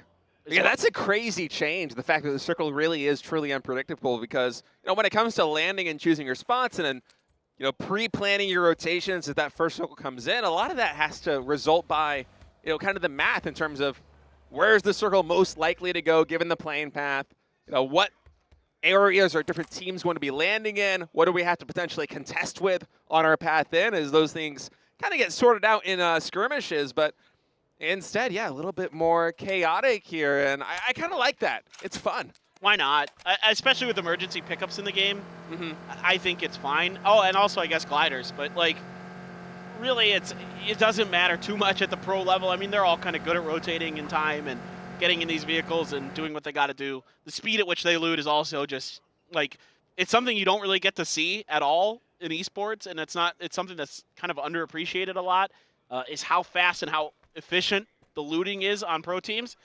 So something that kind of in your pub games isn't as big of a deal. Also, there's not many hot drops, so it's not like you're getting caught up in bad spots outside of the circle potentially, but completely different circle than what we saw yesterday on this map. We are going to the southwest end of things, not to the northern island. And as we saw in the little infographic that was put up there, Denmark was our top fragging team on Taego yesterday. Can they have the repeat performance? Again, a solid day for Denmark so far. They're putting up points. Yeah, already at 61 points overall, less than 20 points shy of rank 1. They're good for top 8, as their debut performance here at PUBG Nations Cup has just been a really impressive one, all things considered. It's a solid team from top to bottom, a lot of skill on that roster, and they certainly are showing up and working as a good, cohesive unit here to start things off. And if they can pick up a lot of kills on Taego the same way they did yesterday, as you mentioned, we could easily see them contesting top 3. I mean, it is a tight pack right behind Argentina. Exactly, exactly. Really, really curious about that Denmark team, man. I really think that, you know, if they can continue to just be consistent coming in tomorrow, they could make a real splash. Speaking of splashes, somebody's out in the water. He's out in the island. They're going out to the island here, and now a little vacation retreat. Well, okay, there is the key room out here. So if you have a security key, you can open the room on this island. But it looks like to me he's just running past. He's just decided to not rotate with the rest of his team. He's going to try to swim and then get over to the other side. Maybe just do a little scouting. You can see pretty decently. Okay, I'm not going to lie. I spent a bit more time on that island than people probably should, because I don't play this game kind of normally. I like to have a little fun. But from that island, you can see pretty well to that southern coast towards where Germany is if you're looking at the map stream. By the way, you should definitely be watching the map stream at home. Oh, yeah, it feels essential to me. Pull it up on Twitch, wherever you're watching, YouTube as well. So it's a really awesome way to kind of get the full experience of PUBG Esports, watching that map, keeping track of your favorite teams and players, seeing how and when they're moving, and seeing how and when that's going to impact the game. Yeah, some of the way these teams set up their 1-3 splits or their 2-2 splits is honestly just phenomenal, and you can't really truly appreciate it until you see the architecture of what they've laid out on the map feed. You really need the big picture to kind of look at that. And oh, what a nice little spot for you to camp in, Seoul. Got these pretty little flowers right there. Put one of those in your hat. On the tail end of the buggy. It's gorgeous. I love Taego. Me too. It's a beautiful map. And Korea in the fall, which is the tree colors that is chosen for this map, is stunning. I can't say enough about how gorgeous this country gets in the fall. It is just incredible. Now, Toretto, though. Oh, no. Uh-oh. Come on, man. You got to see this buggy, and you got to know something's up, but he's just driving right at it. There's no way in hell Seoul's going to let you get away with that. No. Maybe another player, but certainly not Seoul right there is Korea. This bridge camping immediately pays dividends. Toretto goes down from Team India, and Korea draws first blood here in match number 9 of PNC 2023. Evan going to try and find some damage here with the 4X Mini, but it's a long shot to be found, so only a little bit of damage on the IGL Salman. Well, good news for India is it's just one that you sacrifice over to that. Could have been a lot worse, for sure. And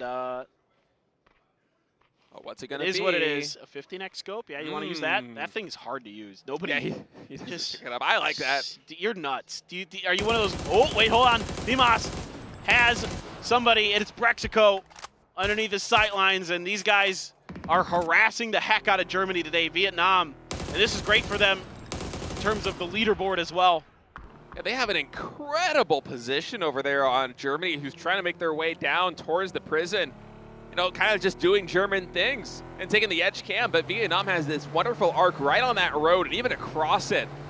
So Germany immediately losing Rexco on their way in. Koa is kind of the anchor now for a 2-1 split, but here for it's Chris and Micah.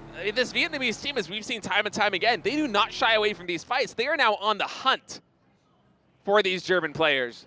I mean, literally, Vietnam chose violence today. That is all they are doing. And Germany is scared. I mean, they don't want to fight. They're trying to get out of here. They want to play edge. That's their job. And you know, this is allowing actually Canada as well. I'm seeing them on the other side. Japan is coming down the road. Or Japan, right excuse me, not Canada, Japan. Here, okay, Canada Imhak going to be running on this. Are we going to have some hot switchers into the passenger seats? Oh, man, losing a lot of momentum. Imhak's going to use that as an opportunity, or maybe not. He thinks twice about it, but okay, the battle commences. It's Chris with a fantastic spray. I don't even know how he found that angle. It was so tight on Pure Boy, but he got him. And now Micah coming in is going to try and do the same thing. Rudak's coming out of his vehicle is going to be able to shoot down Micah, but a lot of damage being dealt his way as well. Finally, Koa going to go down, and Germany just getting completely picked apart. And, I mean, it was just a domino effect of bad events after bad events. First time you run through Vietnam, you immediately lose the player. And then on the retreat back, as Vietnam cuts off your exit point there on Hosan Prison, you run straight into Team Japan, just barreling down on you. It could not have been drawn up worse. I mean, that's not a decision-making fault there by Germany. It's just sometimes the way it goes here in PUBG. Yeah. Yep. that's the pressure that Vietnam is putting on these teams today. Is forcing errors out of them. You know, those are forced errors. It's nothing, again, like you said, Germany didn't really have a lot of great options in that situation. Turning and fighting Vietnam when they've got the pressure on you like that is difficult at the best of times. And so, you know, just, again, unfortunate timing in a way. And Japan, great little recovery there. They lost a player early, but they stood their ground, took a good fight, and now they're going to be able to go to the prison, recover. I think the funny thing about that fight to me is looking back at the map, Vietnam drove away from the prison after Germany left and kind of gave up on that fight.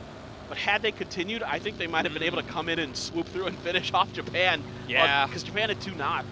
That would have been crazy. In fact, that area of the map just has so much traffic right now. Everyone coming in through this western corridor. Is now Thailand taking the same route that both Germany and Japan did earlier in this game. And let's take a FAMAS air suppressor, 3 gear. That's a nice package.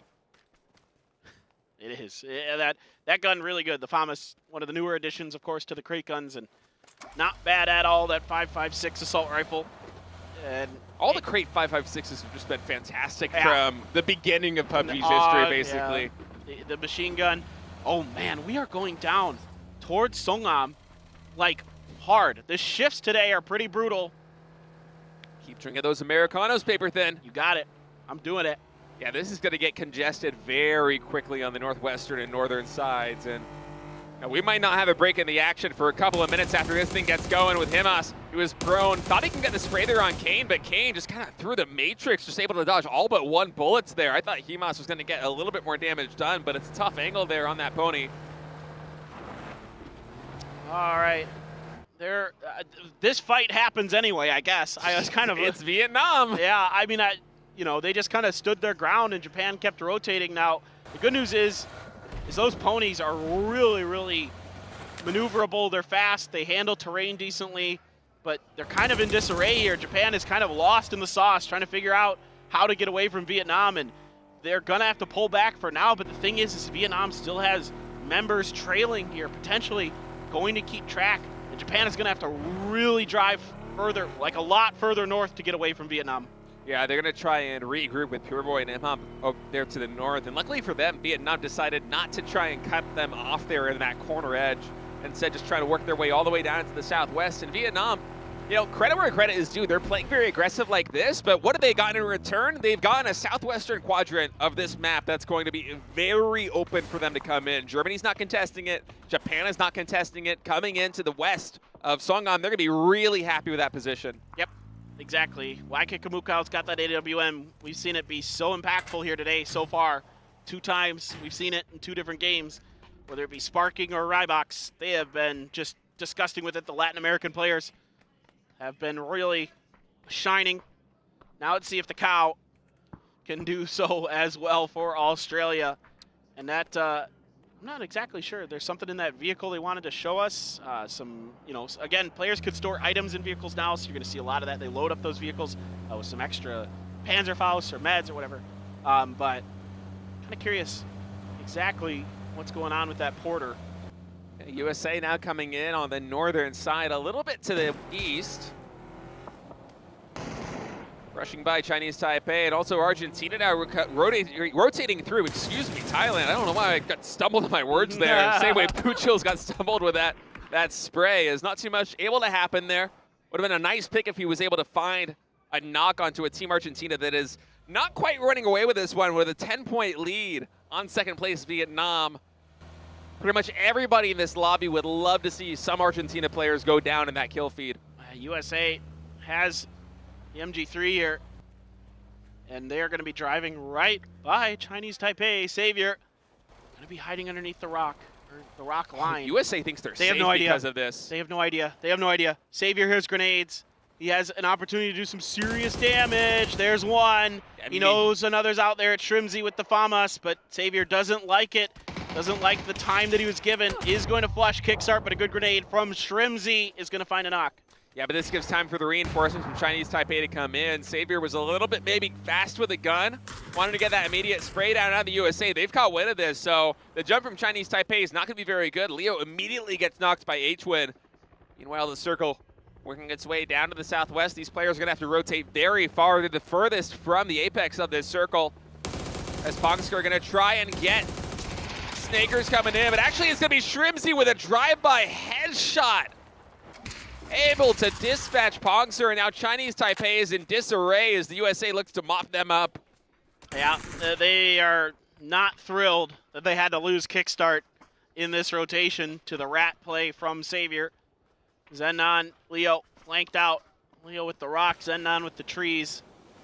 And H-Win knows exactly where Leo is. 100% he knows somebody's behind that rock. Circle is about to start forcing the position here. Oh, Turkey tried to use the emergency airlift right into Canadian and Korean territory. There's the grenade from Shrimsy, finds Leo, crawls up on the rock he knows it's over. He's just trying to get the info for Zenon. Can Zenon make anything happen? Zenon does have a pretty good angle. It seems like the USA is not keenly aware of this just yet. Nope, hold that thought. H-Win does a ton of damage. Zenon basically one bullet away from a knock right here as Chinese Taipei. He's their last hope.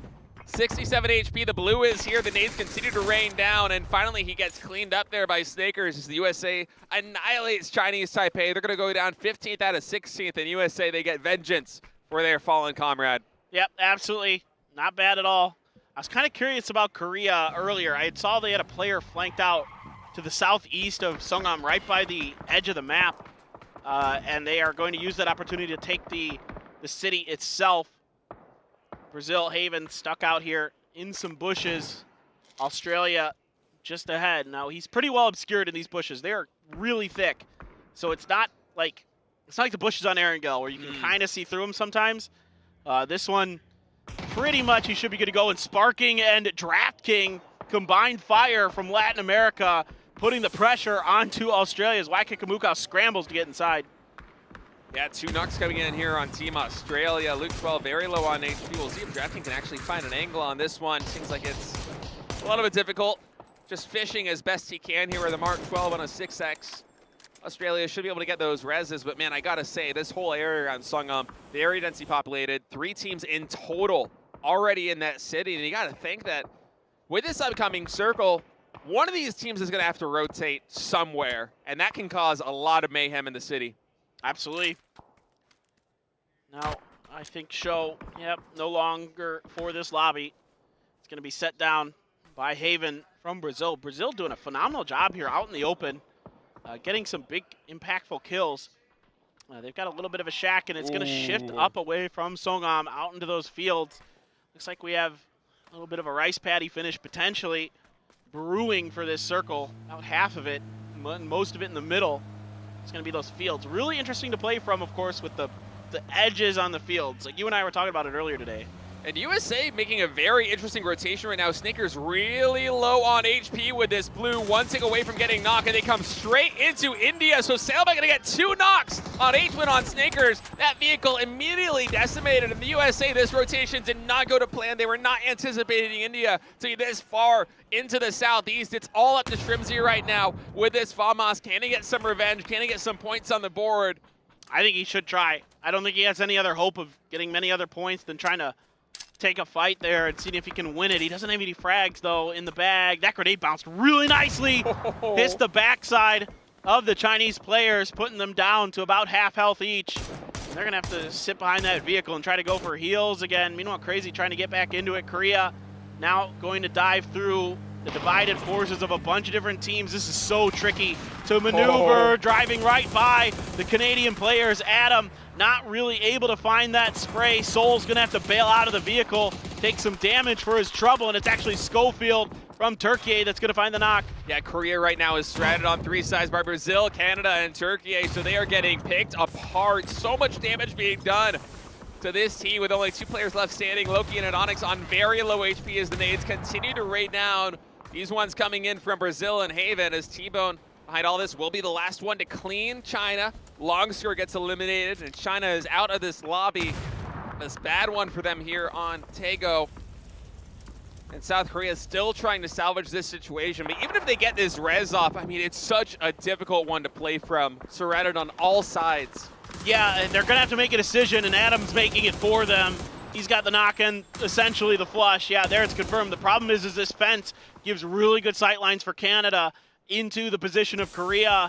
Now Brazil smells points, and they want to think about trying to go for them. Here come the grenades. Here comes LFP1 with a machine gun of his own, trying to see if he can get an angle, but not going to feel like it's comfortable enough just yet in Korea.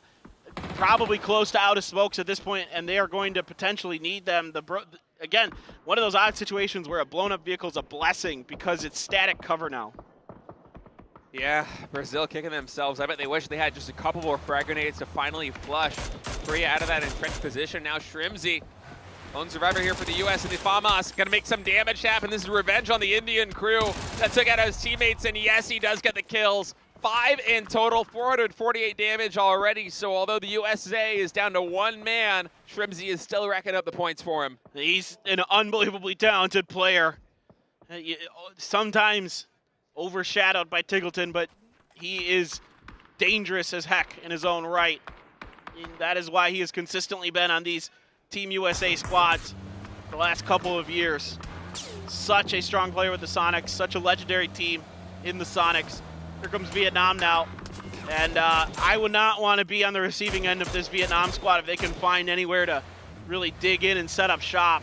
And Brazil kind of going to have to allow it, as we saw earlier. Not a ton of frags floating around in the Brazilian squad's backs. Yeah, pretty much none to be found here on Brazil, but Vietnam, they don't know that exactly, so they're going to pull off a little bit, move to a bit of a safer location. Had Brazil had a lot of frags in the bag, then if Vietnam actually posted up in that entrenched position, it could have been a very dangerous one for them. So instead, just going to play it a little bit more conservatively, consolidate over here on the southwest side, and we'll see what they're able to get done as it quiets down a little bit over here, waiting for the circle to pop. There's still some teams outside of the circle: Japan, Denmark, UK, Canada a bit, Shrimzy, and then a little bit of Argentina that are going to have to make moves into this circle. Japan's the one I'm concerned about. They are either going to have to take an edge of a field or try to crash Thailand. But Denmark already sliding into the northern end. Should be okay there. Sparking and company putting some pressure on Argentina. Knock up on the hill. Res being attempted. Here comes Japan. They're going to opt to choose to try to crash Thailand. Tanadol, grenade in hand already. He is going to have to back up a little bit with that molly at the door, buying a little bit of space here. Japan, a few more frags to throw. Should be able to maybe do some damage to Tanadol. Gonna push him back with that blue zone grenade, but so far, no knocks. No knocks coming in yet, but Kane goes through with another frag grenade. That one gets a little bit of damage done here on Tanadol, as Tanadol has been fishing with a couple of these frags, but hasn't been able to make too much happen. Now, Waikakamukau, keep in mind, he does have that AWM. Would love to find some damage with it. Japan in a really dangerous position because they have Denmark, and yep, see that right on the kill feed. Gustav gets a knock there on Pure Boy. Denmark is lurking in the north on the hilltop in the trees, watching Japan try and breach this Thai compound. And Clip on the minimap, you could see him right now there in the bottom right. He is coming in for some kills. He knows that Thailand is having a hard time, or Japan, excuse me, is having a hard time breaching this position, and he wants to get some kills for it. There we go. Big spray on a Kane. Yep, that's a good opener, but Alay from a long way away, and Waikakamukau with that AWM. A great kill point salvager is that gun. Rossiter Jr., just not much he can do. If he pokes his head up, he feels like he's going to get taken down. Points being cleaned up here by Denmark on Japan's backside. Trying to defend this position is the remaining forces of the Japanese squad, and Bimi trying to recover a player, and now trying to come to life is Rossiter Jr., feeling like their knock's done, but Australia knows it, and they try to take advantage of it. And Denmark actually taking a lot of damage trying to breach this position. It was not as easy as they envisioned to start things out. Circle behind all of this, center down to the southwest. So for these teams here in the northwest, Thailand, Denmark, and Japan, there isn't too much ground to cover, but it's densely populated. Evox is staring at the wall, knowing the pain is coming. Just trying to shield himself as much as he can. Korea somehow still alive in this. I am frankly quite surprised that they're still kicking. I actually forgot about them. Oh, the mortars though! Oh, wow. Oh, Shin Boy. Perfectly placed. It's right on his head. Oh, that's beautiful, Shin Boy. Well done. He's admiring his work right now. I would be too. I would be too, dude. I'd feel so good about myself. Loki, though, still has this exploded vehicle. I think Brazil might try to do something about this. The problem is UK is sweeping down into Canada's northern flank. Might cause some problems. Brazil also can't push out from that warehouse, that small warehouse building, because they could take some damage from the UK as well. Yeah, Brazil basically has to hole up in that structure, and now the UK seems like they're just happy to play gatekeeper here on Team Canada. Team Canada has maybe 25 or 30 meters to go to get into this circle, but the UK is not going to give them an inch of it. And the Eagle situations, there are a couple options here for Canada. Actually, hold that thought now as Thailand, Australia popping off. We have Norrens coming around the angle. He got the first knock there on Luke 12, trying to find another one. Flashbangs coming through. Norrens able to avoid that. Very low HP though. No boost to be found, so he's gonna be sitting at 52 HP for a while. And so many flashbangs. Yeah, just trying to buy time to get Luke out, doing some damage. Here he comes around the corner and they're ready for it. Why kick a Mook out? It's going to send Thailand out of this lobby. Canada losing a couple players. It's actually Loki finding a flush there. That vehicle just pushing Finna. Just moving Finna down, and the circle about to maybe finish the job. LA almost getting the knock here. On the finish, excuse me, onto somebody in UK Bard, I believe. And for now, this position for Argentina is really nice. They got a tree, they got a little bit of a lip here on the top of this hill to play with, and LA is just using that to the best of his ability to cause some problems here for Team UK at very long range, about 250 meters. And Canada somehow is working their way closer in. That blue is getting closer and closer. And this is not going to be good for them no matter what. This is going to be near impossible to get out of with the UK barreling down into their fence line. Loki on the other side of it, one of the best in the business when it, just forget it. Yeah. Just, Vard says no. Ooh, come on. Trying to make something happen with that AWM. Blue Zone grenade comes in here. UK have been able to consolidate over here on the southeastern side, but they still have to work through Loki. Last remaining player there for Team Korea. And also Brazil, keep in mind, they are in that smaller warehouse. And by the way, Loki just one of the best to ever do it in terms of these solo plays. He is so brilliant, so smart, so wily, so difficult to keep track of, so difficult to dig out of positions because of how unbelievably talented and smart he is. Just cannot give him enough credit. And the UK turning their attention to this Brazil compound. If there were some frags and some blue zones, they could easily deal with this, but stuns are gonna come out. Brazil trying to flank out, but Fex is ready for it. There's a bunch of damage being done. T-Bone as well. Gonna get Vinny. UK should have Brazil pretty well trapped. Yeah, UK, even with a lack of utility items, able to make good work here, and the positioning is just fantastic. Vard on the flank side, able to quickly dispatch Sparking in Brazil. Well, it looked like they might have been safe in that compound. Not for very long, and now Vietnam and Argentina, two heavy hitters at the top of the leaderboard, battling toe-to-toe, both 2v2, one man down. Vietnam, finally Tiggleton actually from Australia getting into the fray, takes down Duck Juice. UK continuing to breach this compound. Honey Badger coming in, just checking all of his corners, but didn't catch the left one fast enough. Behind all this, Vietnam was able to clean Argentina, so Argentina's out. Vietnam only one player left standing. We'll see if he can get the res as the battle rages on between UK and Brazil. That's huge for Vietnam, taking down the team on top of them, maybe able to climb a little bit closer. Honey Badger able to scoot out of that building and get rezzed here by Vard. Haven and LFP1 though, dug in on both sides of that door, and a great grenade from Hemas. Wow. Finds Waikikimukau and Flood. Vietnam seems unstoppable today. Tiggleton down as well. Vard though, gonna get LFP1, and he is gone, and Hemas just wiped Australia. He just did it. I mean, wow. I don't even know what to say about this guy. He is just built differently. Took his life, but he brought a lot of players down with him. Vietnam with 7 kills in the lobby, but now it comes down to 4 teams. UK, the defending champions, and Turkey back again with a full 4-man squad looking to go back-to-back here. I'm just so thrilled with Turkey today, playing just phenomenal. Getting away with that maneuver and not getting away with that is Haven.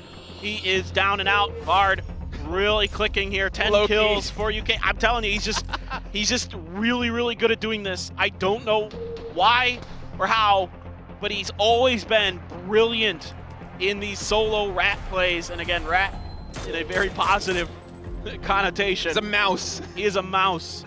He is just so sneaky. He's like one of those like tarantulas that like hides underneath the sand and like springs out and like gets a bird or something. He's unbelievable. It's a bird, one of those big tarantulas. Yeah, man. It's an Australian tarantula. He's huge, dude.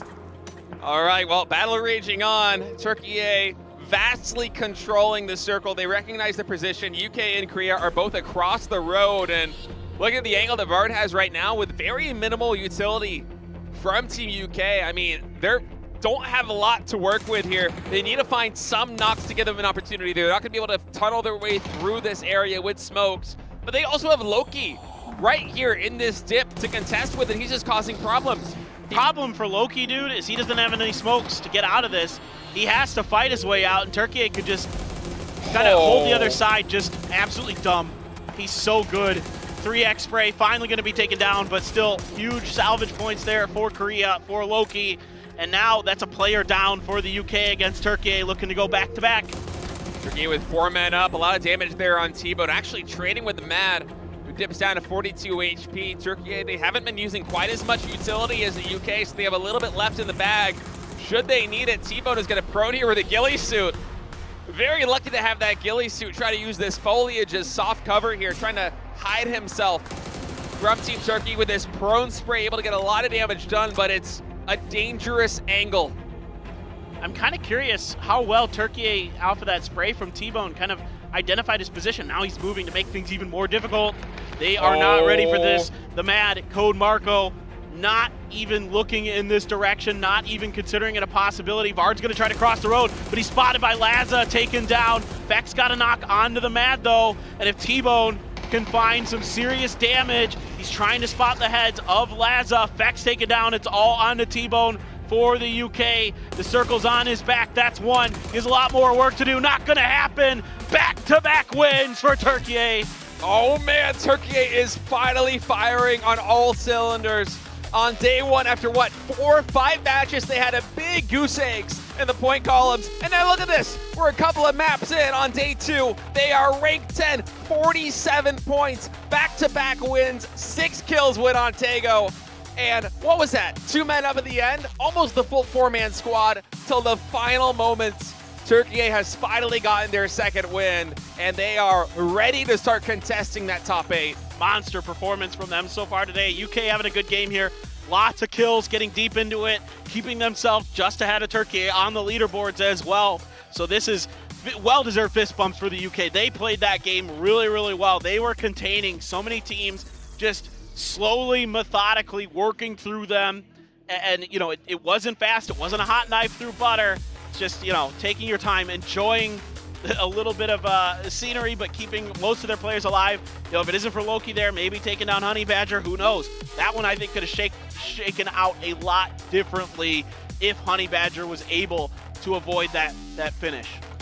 Yeah, but I mean, that's just kind of the positional play that comes down in the end. Turkey had a great read on exactly where their opponents were. They fanned out, and they made sure that pretty much no one had an opportunity to cross that road. UK, they did send one special agent to try and make some magic happen, but at the end of the day, Turkey still able to emerge victorious and really put themselves on the board. And I love this for them after the way they started out on day 1. Me too, dude. I'm so excited for these guys. Just a great team. You know, a lot of them from Howl, Code Marco coming in to join them. Really, really good stuff. Japan here, able to win a nice little fight against Germany. That's something. You take those. India doing some damage in this game, getting some points. Fine. You know, we're happy to see them come back. This rotation really hurt for Team USA. They were not expecting anybody to be here in this corner coming into the blue. Just a fraction of HP. Shrimsy was able to redeem them, but it was the lone man alive. Not too much to be found there. And then some beautiful mortar play again here in day 2. We're getting a little bit more mortar action as the weekend continues on. Yeah, they really brought their abacuses today. They got protractors and everything. Yeah, they got protractors, maybe a graphic calculator somewhere, I don't know. Graphic just calculator. So nuts. Brazil doing a pretty good job in this game once again, keeping themselves right at the top of the leaderboard. You can see there on the left-hand side that they're at 67 with Germany. Still in it, Denmark nipping at their heels. Still, it's extremely close on this leaderboard. I mean, I know there's a little bit of separation with Vietnam and Argentina, but that honestly isn't that big of a deal. It's basically one good game for a lot of these teams, and they're right back up at the top. Feels like it just keeps getting closer and closer and closer in that top 5. But even the teams that are floating around, you know, rank 6, rank 7, rank 8, just as you said, they're one good game away from emerging into a top 3 position. Yep. I mean, some of the games that are coming through, like Turkey instantly popping off with back-to-back wins. Not as many kills there in the second one as they got in the first one, but still, that is so many points on the board. I mean, absolute props to them. If we see, you know, the defending champions, the UK, do this, they could easily catapult themselves from, you know, top 10 and back into top 5. There's a lot of room for shakeups here, and the remainder of day 2 and in day 3. Yeah, exactly. There's so much that can change still. And with the rise of teams like the United Kingdom and Turkey, who knows, Australia's having a really solid day too. They're right behind Turkey in the leaderboard. So, you know what? Anything's possible. This is day 2. Again, this is the moving day here for PNC 2023. Germany and China, or not Chinese Taipei, but Argentina, 2 of the 2 heavy hitters. Germany had a goose egg in that one. No points. Argentina with only 1 in total. So, gotta say, man, it's a little bit of a tricky position for these guys. Argentina, it feels like sometimes they get really hot and they run away with things, and then some of these games that they've had, they're lacking the consistency that we saw from teams such as Germany in day 1. Exactly. Curious to see if there's going to be adjustments after Tago. Yeah. I love this pose from Laza, by the way. best. It's the most intense, just shh, don't let them know. Yeah, look at this beard, man. He has come to shut the other teams up, and I love it. That's a great game from him. 3 kills, big time survival, of course, but a lot of damage done in between that as well. 348, not bad at all.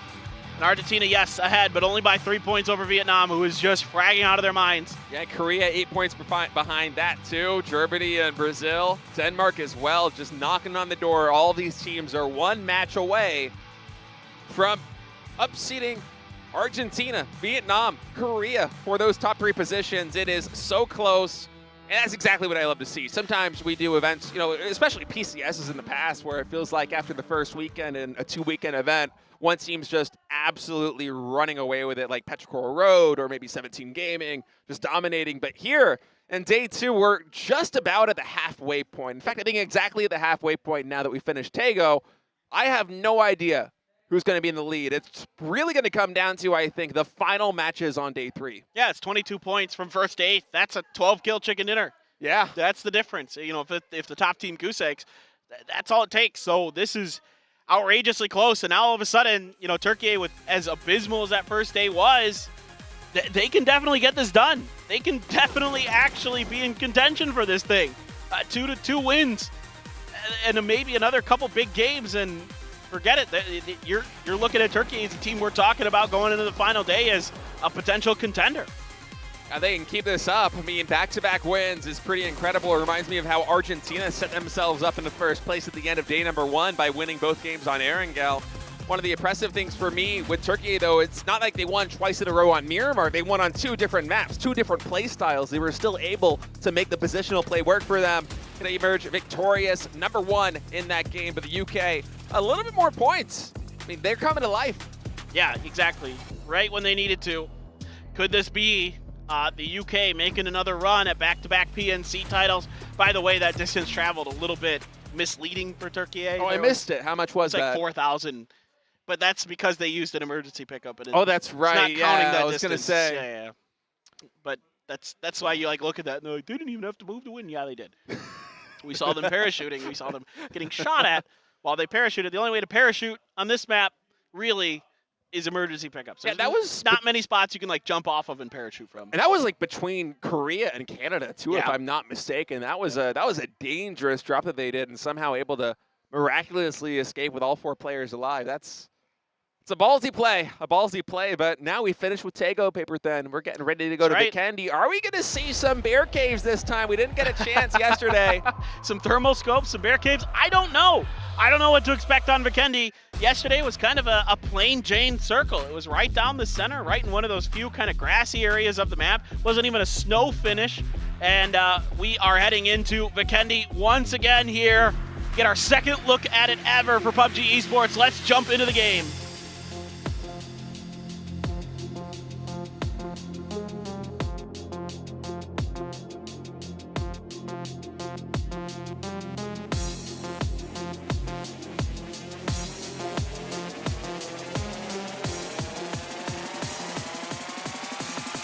All right, we are going to do it, my friend. The plane path. Ooh, I can see it on the map.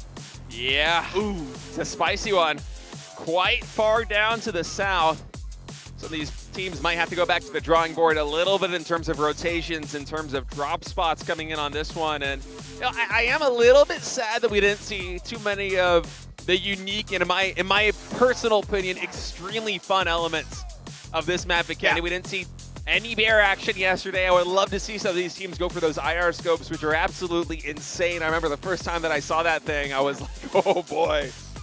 Pair me up with a DMR, Mini 14 or anything. When you can see through smokes, I mean, that's just, whew, that's the biggest deal. I don't know. That's a monster. Maybe the teams just don't think it's worth it to go for them. It's, again, my assumption based on what we saw yesterday is that their current like risk-reward calculation for those is that it's not worth revealing what you're doing on the mini-map. Yeah, but I mean, unless someone in your immediate area is able to pounce on you going for a position like that one, then if you're within a kilometer of Vietnam, true, they're going to go for you. All right, that's a very fair point, actually. I didn't consider that. Well, all right, South Korea Loki landing here. For a second, I thought we might have had a hot drop, but Chinese Taipei just a little bit off. And once again, quite center here on Vikendi. Wow. Back-to-back center circles. Maybe this one will give us a little bit of a different look. That would be my hope. You know, Korea does have control over the center of this map, but other teams are contesting it. Again, the reason being is on Vikendi, the loot pretty good in some of these houses. So you can afford to kind of split it like you're seeing with Turkey 8. And you can generally get pretty decent, you know, equipment. I don't know if you're going to grab an MP5, but, you know, you can get some of the other guns. I think the MP5's not that bad, personally. But, of course, these players need that extra damage from ARs, so they're not going to use submachine guns if they can help it. But look at Schofield. I mean, you know, 3 frags, smoke here just in this compound. He's got all the, you know, he's got an M4, I think. Yeah, the loot's good. Yeah. Clip over there. Is does Seoul know? Does Seoul know? There's no way he knows. You're not running on foot to that compound if you know that somebody's in it, right? Or not through this field. That would be insane. insane. Maybe he does. Well, maybe. Well, I have an interesting interaction right now. What scopes does he have? Did we get a glance at that? No, this is Gutsy. He only has a level 1 helmet, too. So, Seoul, I think he might know. Based on some of the like kind of weird things he's doing with his movement there. Yeah, I think he knows. But, oh, Beamy, though. Oh. Beamy, did Clip see him and did he call it out? I don't know. We'll find out. Yeah, it's hard to say. Clip now coming in. Soul's going to try and hide himself. Beamy, unless he was an eagle eye looking out of the sides of that vehicle, should have no idea that Soul is out there behind that tree. Look at this. Man, these towers, such a great vantage point. And Soul is just going crazy. The Ace 32. Time for Secret Agent Soul. Yeah, he's going to try and set up for a 2v1. So if he can get the jump on either Beamy or Clip. Oh, Clip has a DBS. I think they might know about I think this. they got to know. With a DBS, it's got to be, right? Or they got to at least suspect it. Oh, heaven. Gets taken down by Flood. He did it again. He did this yesterday. Or not, it wasn't Flood. It was Luke 12. Goodness. It was Luke 12 who did this. But this was kind of not thought about here. Loki's under a lot of pressure. Australia needs points. They want points. They know they've got Korea on the ropes. Loki just holding the angle. Not going to get the knock. He might want to throw that frag grenade. I don't know. He doesn't have a first aid kit, so Loki very low on HP. Grenades coming in. He's going to have to vacate the top floor of that house as that nade was perfectly placed. Now Loki's checking the wrong angle. They're coming on the left side. And he is just outgunned right there. Kikamu Cow getting the flush with the frag grenade as it bounced off his head. Did it? Right, yeah, when he got knocked, the grenade bounced right off Loki's head. Insult to injury, man. Get concussed by a frag grenade and then it explodes. He saw his death right in front of his eyes. Well, hopefully it knocked him unconscious so he went out a little bit more peacefully. Right? Yeah. Well, this is disaster for Korea. Not only, I don't know if Heaven's been rezzed. I have to think so based on what I'm seeing on the map, but now Seoul kind of in a really do-or-die spot here. He doesn't have the ability to get reinforced, most likely. No, not anymore. It's not going to be easy. Yeah. He has to get the jump on one of these players here from Denmark. With the DBS, I thought that they might have a clue, but considering how they're not really checking the angles as they breach these houses. And he switched out of it. He was just putting the DBS in a spot. Now that we can see this again, he put it in a spot where he has it as like a backup. Right. Some shots being traded here by China and Chinese Taipei. They're Taipei. They are Taipei, yeah. Although not quite as hard today. Still, though, again, we've seen flashes of brilliance, and oh no, that sucks. I'm so sorry, Clib. Rats say rats. It sucks. That's a feels bad man, an FBM. Yeah, Denmark's going to come in and reinforce this one. What Actually, if Seoul all just arms coming. wipes them all out? Oh, that would be sick. He's stuck in his chicken coop, though. That's not a chicken coop, but... It feels like one, I guarantee it. Oh, the blue zone nade. He's in trouble. He's just done. He's just done. Oh, what? Yeah, I love him sticking it, but then he got no bullets left in the barrel. Just doing what you can. I mean, any situation like that one, Denmark, if they breach with 2 men, you're probably not going to get them both down. Now when Nonix is just like, all right, guys, this game's not going the way that we want. Let's just finish this thing out. Him and Heaven coming in on Denmark, trying to get some vengeance for Seoul. They're ace up the sleeve, and Onyx coming in with a nice angle right there. Actually able to take down BB, but he's on very low HP. Heaven quickly dispatched there by Gustav, and Team Korea is eliminated here. First one's out of the lobby, and an abysmal start here on Vikendi. Yeah, they pay the price for trying to, punish Denmark for kind of getting near their territory, but it was actually Australia who outthought everybody. I think Australia played this so well. They got one of those kills. They got a couple of those kills on the Korea, as YK Kamukaus killed an Onyx at the end. So this is just really, really great stuff here for Australia. Now they control the center of this map with this 2-2 split. They've got Honey Badger with the M24 and some level 3 gear. A Groza to back up this M24 as well. Let's go, Honey Badger. Yeah, that is a good loadout right there. Especially 7 minutes into the game. You have a lot of time to actually get some value out of these things. Love to see the Groza in action. I'm rooting for him now. This is what a combo he's got. Let's give me the Honey Badger cam, man. A Bolt and a Groza any day of the week.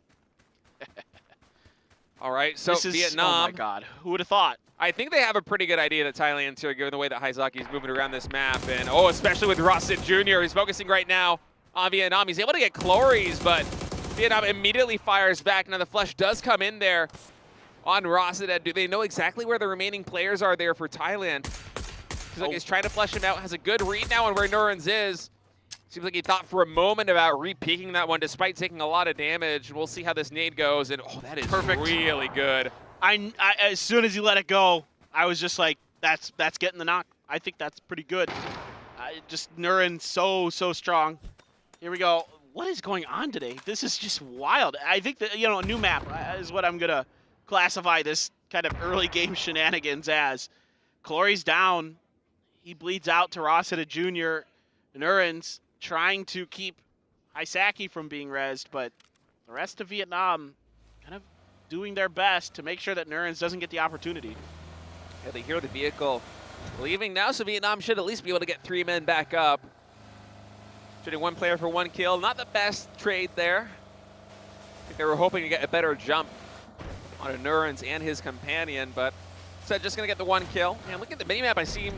Seems like we might have a little bit more action coming down. I see Honey Badger try to make some plays happen with the M24 and the Groza. He's got the Snow Ghillie as well. I didn't even realize he had the Snow Ghillie. Let's go.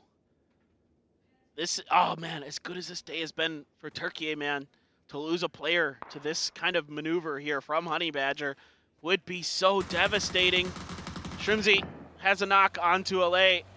They're driving away with another player who's already been knocked there, I believe. Yeah, 2 knocks in total there on Argentina. They do not want to put up another goose egg and allow teams like Vietnam, Denmark, Germany, and Brazil close the distance even more. Argentina needs to rebound. Well, you got to feel like with the day that Vietnam is having that you can't afford to have 0-point games because they are just destroying everything. I mean, they are become death, destroyer of worlds. Yeah, man. The encapsulation of oh man, why am I blinking on this movie? Oppenheimer, yeah. Yeah. That is Vietnam right now. Yeah, it's a great film. It's a great movie.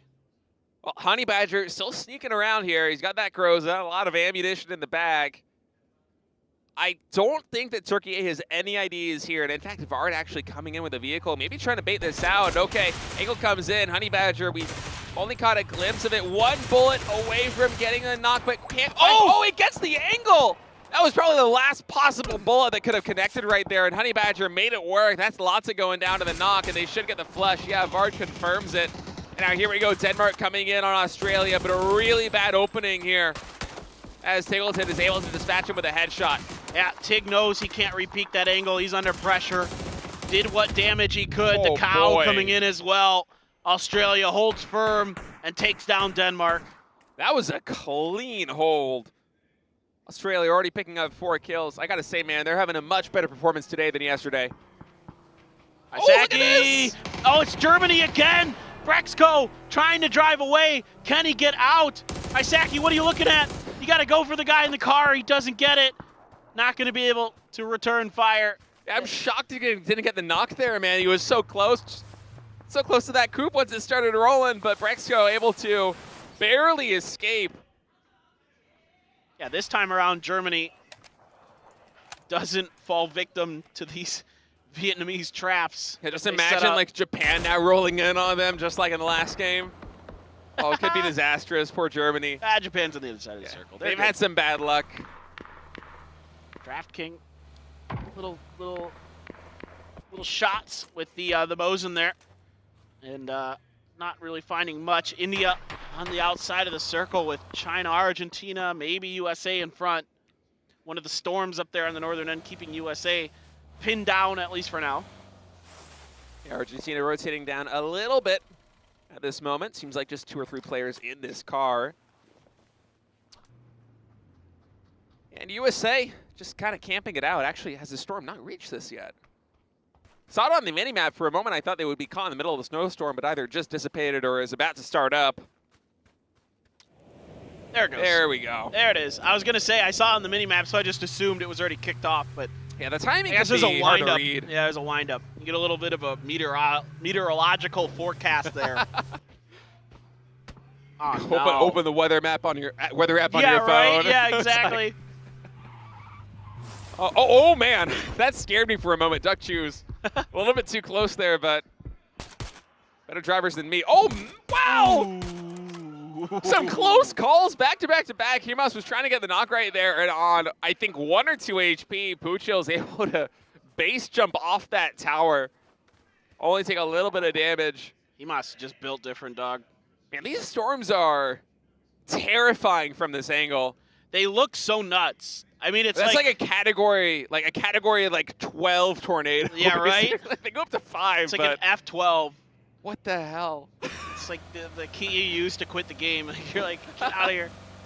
Oh man, I love these storms. They're so much huge. fun, yeah.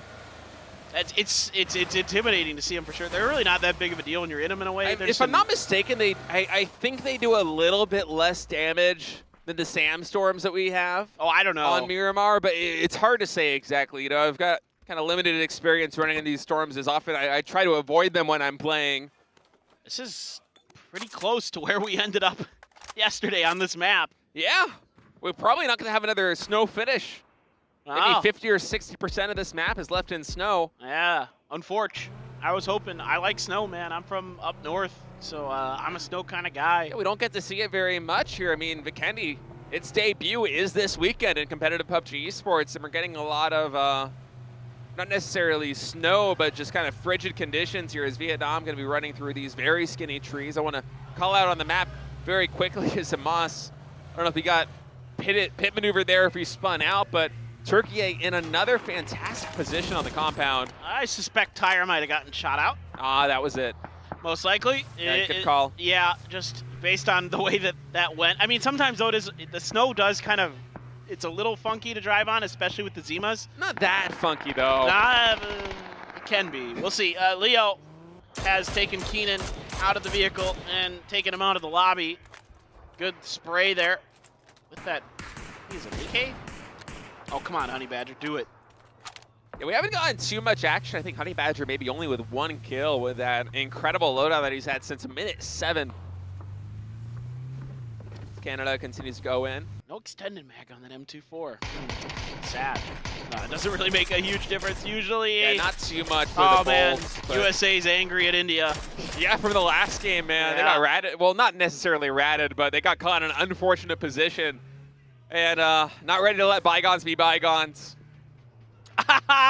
Oh, boy. The Oh, Panther he got hits right that. on the vehicle. Oh, man, that was Oh. so close. Oh, if he hit that, I would have lost my mind. And he's got a 4x on an AUG, spraying him down. Oh, well, another one. He hit him in the invulnerable state. There's that brief moment when you're invulnerable when you get knocked. Didn't matter. Salman's like, nah. How did he get a headshot on that spray? Just crazy. And now Leo here. Yeah, it was an AKM spray earlier that you called out. You were right about that one. And Salman eventually going to get cleaned up as actually crazy 1-1-2 from China.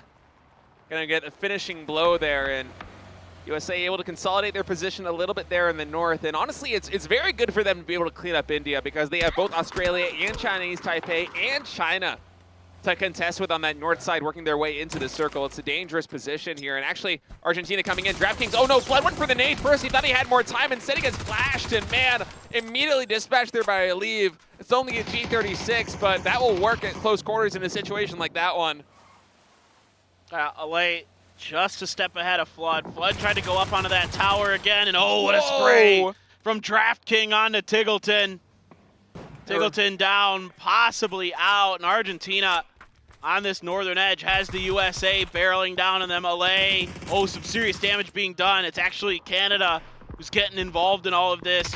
H-Win lets loose with a grenade. It bounces pretty far, isn't going to get the knock. Oh, Kickstart gets squeezed in between the wall. Still going to continue to make this push around the corner. It's being held by DraftKings, perfectly ready for it. H-Win going to load up another grenade. Here comes Snakers. H-Win put down by Alay. Great defense here from Argentina. Argentina playing this perfectly right now. DraftKings solo HP, finally able to get a heal off, so you're going to start to fight back. And now Snakers, he's up against the clock. He wants to res his teammate Kickstart, but he might not have the opportunity. But oh, that final nade. Argentina eliminated. It was a valiant defense, but USA eventually getting the better end of the trade. And man, they have to keep fighting like that if they want to hold on to this position, because Australia right now to the north, right on their necks. Snakers has to smoke off that other angle. He was pinned, trying to see if he can isolate that 1v1, and actually kills Waikakamukau somewhere else. Adam, nope, crazy, not having any of that. Shuts it down. T-Bone trying to do something, but Aches left to taking a bunch of damage from that spray. Gets knocked when they hit the compound. T-Bone gone though. Now China trying to stabilize here towards the center of the circle. Yeah, T-Bone had a beautiful angle, but the sprays from China were just a little bit too quick. He never got the opportunity to capitalize on it. China just so dangerous when they breach compounds like that one. They work so well as a unit. And now here for Germany, playing a little bit more of their game, trying to hold the edge, but Japan rolling up on them. Germany, they hear this, so reinforcements are coming in. Micah, Koho, and it's Chris as the anchor. Fresco, the first one into the circle, and actually catching Japan, getting a little bit of damage done. Fresco with a good spray, but wow, Brazil firing back, and okay, here we go, coming in, sparking with another headshot there onto Imhawk, man. I've been watching the kill feed. He's been getting so many headies with that Car 98. I wish we had a little bit more of that on screen, but he is popping off there for Team Brazil. Yeah, Japan at least got a couple knocks on that entry. Oh, the shots coming through from Pongsker and company. Canada under pressure, but able to get a little bit of help from China to back off Chinese Taipei. Canada now, there's going to be a storm coming right on top of this fight very, very shortly. Pongsker on 2 health, has to plop down and go for the heal. Now here comes Thailand from the backside, right into Pongsker. That's 1 knock. They're going to see another. Can they get it? No. Oh, they don't get Savior. And man, if this storm comes in, it's going to be a breath of life here for Chinese Taipei. They're struggling to hold on to this one. They are able to get rid of Finna. They know a res is happening in this smoke as well. Zenon can sniff it out. He doesn't know exactly the timing. This storm still winding up. At any moment, the snowstorm's going to hit. And now here it is. Visibility at a minimum. Close quarters combat coming through. Adam at 1 or 2 HP, just trying to make something happen. He's able to dispatch Zenon. And Canada eventually is going to get eliminated in Thailand. They want to breach this position, but with the snowstorm, are they actually going to be able to find Chinese Taipei? Well, the snowstorm claims its first victim. It gets a kill. That's a point out of a potential pool. We're not getting no bear kills yet, but the snowstorm at least. Do the casters get points when the environment gets kills? Like, is that how this works? I want to see a rank 17 on the leaderboard with a snowstorm. The snowstorm, rank 17. That's right. Well, you're stuck now. Thailand, Chinese Taipei, nothing they can do except wait this out, really. And it's going to be about kind of timing and who's kind of read the maneuvering in the positions of their opponents. UK swinging wide, might be able to take the fight. I don't know how in the world Nuren's found that, but he's able to sneak up on Pongsker and take him down, continuing to press forward. It's hard to even hear the audio cues in a storm like this one with the wind blowing as it is. It's difficult, so a very good find from them. And also on the minimap, it's a little bit larger than it might seem, as the UK players on the minimap, it seems like they might be right at the edge, but in fact, they're working their way closer and closer to Chinese Taipei. They want to get the jump on them as soon as this snow dissipates. And this is going to be a tremendous moment here once this snow starts to fade. The UK might be able to pounce on this Chinese Taipei position. Only a couple of seconds left, I want to say, on this storm. I think... oh, this angle is going to be wicked. I like what the UK... Oh, yes. He saw him! There it is. Can we get another one? We've got one. Can we have two here? You've got one more player, but they're just going to try to get the grenades to work. They've got it. They've perfectly found it. Really nice here by the UK because they have to play edge. If they try to push China's compound, they're just going to die. So this is great. A great find here for the United Kingdom. Yeah, it's a great catch. I mean, Chinese Taipei just kind of locked down by that storm, and the UK takes every opportunity given to them. Circle continuing to close in. Some fire being shared here by Team Thailand as UK is rotating all the way around to about a 3 o'clock position on this circle. There is an open compound for them, and if they can make their way safely into it, it could be a nice staging ground. But first, they're going to go for China. Fex has his eyes lined up on Longsker. He gets the spray in. Some fire is coming in from Brazil from a couple hundred meters out, but real focus right now is on China, with Crazy getting the knock there onto Fex. A little bit of help from Thailand as well, as that hill is kind of obscuring some of the UK, but now the UK might be running out of space to maneuver. Honey Badger pausing momentarily, might be able to avoid that first grenade from Aches Left. Indeed he does. Running, dodging, weaving. Vard actually gets the knock into Aches Left. What in the world? Aches Left overstepped. Got a little greedy there, and is going to pay the price. They really wanted to get that knock, but instead UK, with 2 men left standing, could be able to make it all the way into this eastern compound, but they have their work cut out for them because this circle all the way down south, and look at who is dominating the north of it, paper thin. It's Turkey once again in a fantastic position, this time only with 3 men up and surrounded by a variety of teams, but even if they can't come away with a win from this one, at this point, they certainly have the opportunity to start staging some kills. Well, and here's the other scary thing is Germany just loaded up with a ton of gear. Right. I saw a P90 in there. I don't know what else they got, but it's not good for everybody else in this lobby, I'll tell you that. Did he catch who got the P90? Because it's Chris. Oh, man. There's an AWM for China. I mean, there's level 3 gear abound as a couple planes dropped right on opposite sides of the circle. Yeah, I think 3 proper crates and then a ton of tiny ones. Yeah, that is a big drop here on Vikendi. Yeah, I mean, that Groza still in Honey Badger's hands. They're going to make a drive with this Zima. Show with that AWM looking to punish. Vinny damage, LFP1 doing damage. Woo. A free nade out there with a blue zone. That's a knock. Can Honey Badger survive the level 3 gear, keeping him alive just a little bit longer? And he is done. He's been taken down by Sparking.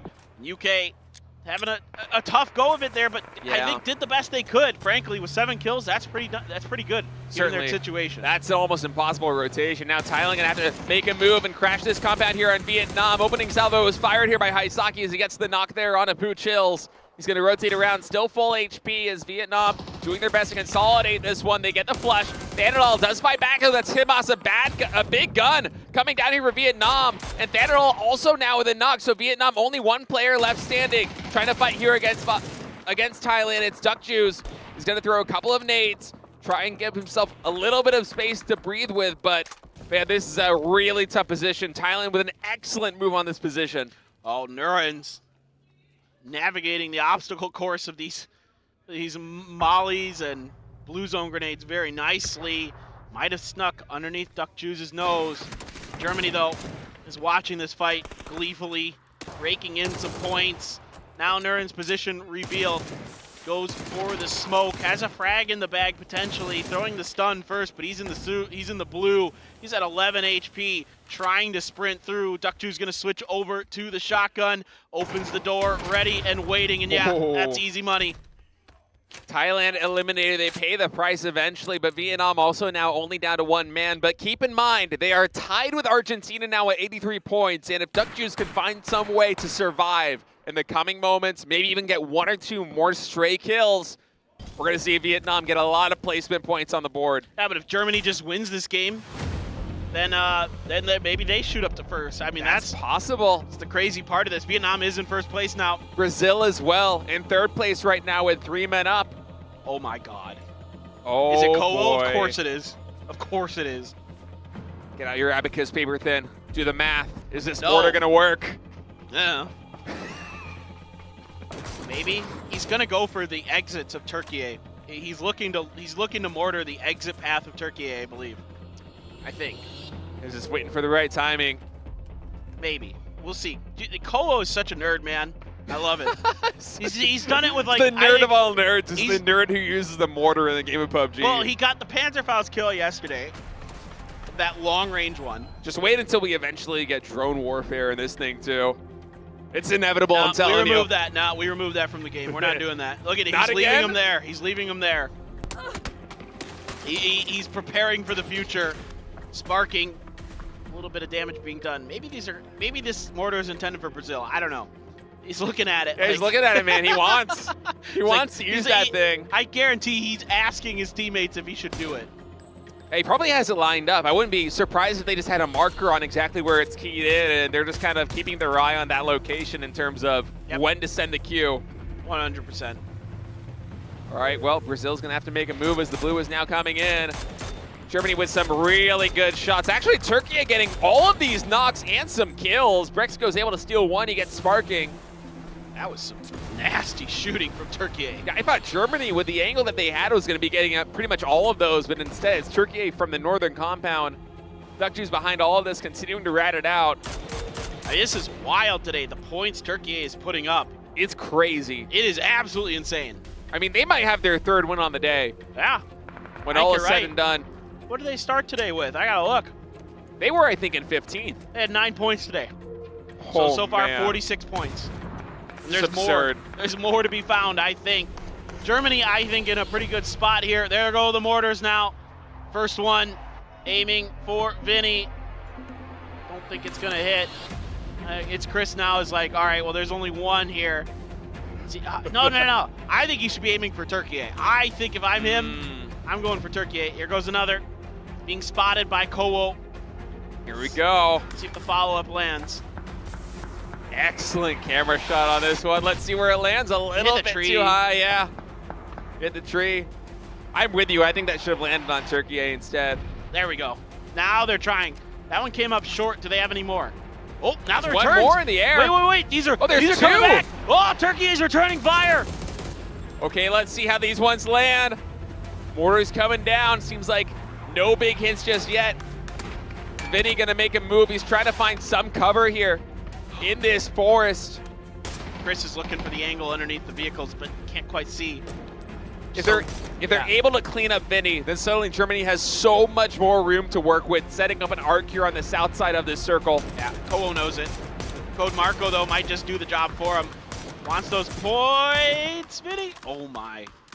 Just barely gets down behind that car in time. Everybody wants this kill. Oh, he sees the feet. It's over. All right, Code Marco picking up another kill there for Turkey. 5 on the board, looking for their 3rd win of the day. It's a 3 versus 4 Germany. They got to give a superior position to them, but Turkey, they do have some trees to work with. They have a lot of utility. They were held down in that northern compound, but keep in mind, the guns right now that Germany has are out of this world. They had a lot of crates. The guns in position. Yeah. Are really just better for Germany right now. It's going to take some tremendous shooting to get out of this for Turkey. Germany looking to win. Turkey looking for their 3rd win in a row. FAMAS and a P90 on this Germany crew. A lot of level 3 gear as well. Can they do it? Yeah, exactly. I mean, yeah, I don't know what you can do against Germany's tremendous gear advantage that they have, not to mention the extra player on top of it. I think there's a Mark 14 in Turkey's hands. If I might, yep. Okay, the man is a Mark 14. So Turkey's got a little bit of extra oomph behind this. Here come the grenades now from Brexco. Looking to see if he can catch Turkey, trying to push through the smoke, but they went over to the side. A little bit wide. That next nade's almost good, but it is a flashbang, so not too much to be found there. Code Marco, keep in mind during all of this, he has maybe one clip left of 5.56. He's very low on ammo. He has to be very careful with how he uses those sprays. More nades now coming in. Brexco wisely backing away from that, just trading blow for blow. You see a 35 damage hit there on Code Marco. He's gonna have to pop a heal. And now that P90 comes into play. Final moments here. I think this is about done unless Turkey can find just incredible shots. The walls are closing in. It's Chris just watching for Schofield. Schofield has to make a move sooner rather than later. Yep, gets taken down. It's Chris eventually finds it, switches over to the P90. The spray from Code Marco, trying to open up a little bit of extra space, not going to do much. The Molly to continue to harass and box in Turkey. And they have smokes, but yeah, exactly. Just start spraying through, man. I don't know what Turkey can do. This is tough. That's a very tough position. Brexco actually coming in with a flank. He doesn't know, and that's going to be the finishing move. Germany just encapsulating Turkey there, the final moment, but Turkey, they break into the top 10, and Germany ties with Argentina now. In top 3, they move to second place as the shakeup in day 2 is absolutely real. We have teams like Turkey rising from the ashes in the contention, and that lead that Argentina had to start today, it's dissipated. Vietnam, Brazil, Germany, and Korea all closing in. Well, think about this. It's Vikendi's being dominated by Germany right now. They've won both Vikendis. Oh, they won yesterday too, that's right. Yep. Good call. They are dominating this map, and I'm telling you, if that keeps happening, they are going to be in this. If they can dominate tomorrow as well, they are 100% going to be in this going into those last 2 Erangels on day number 3. Germany, I think, is like 1 point behind Vietnam right now. That's insane.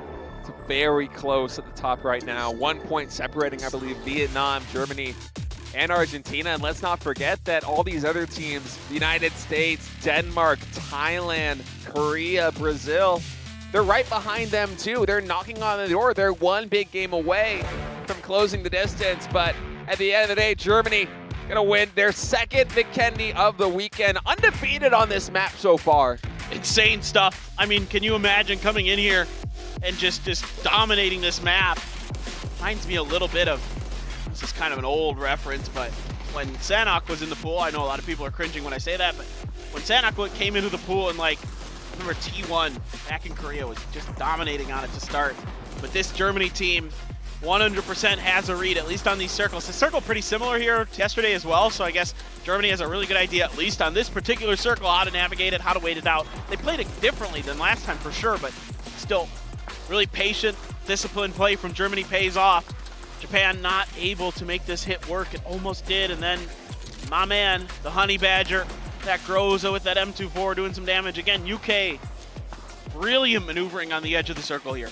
Yeah, no big games for the UK just yet, but they've been relatively consistent throughout day 2. And as long as they can continue to put up kills like this one, I think they had maybe 5 or 6 kills in that game, then suddenly you're in a position where you come into day 3 and, maybe you pop off. Maybe you win 2 maps in a row the same way that we saw Argentina win yesterday, or the same way that we saw Turkey win today.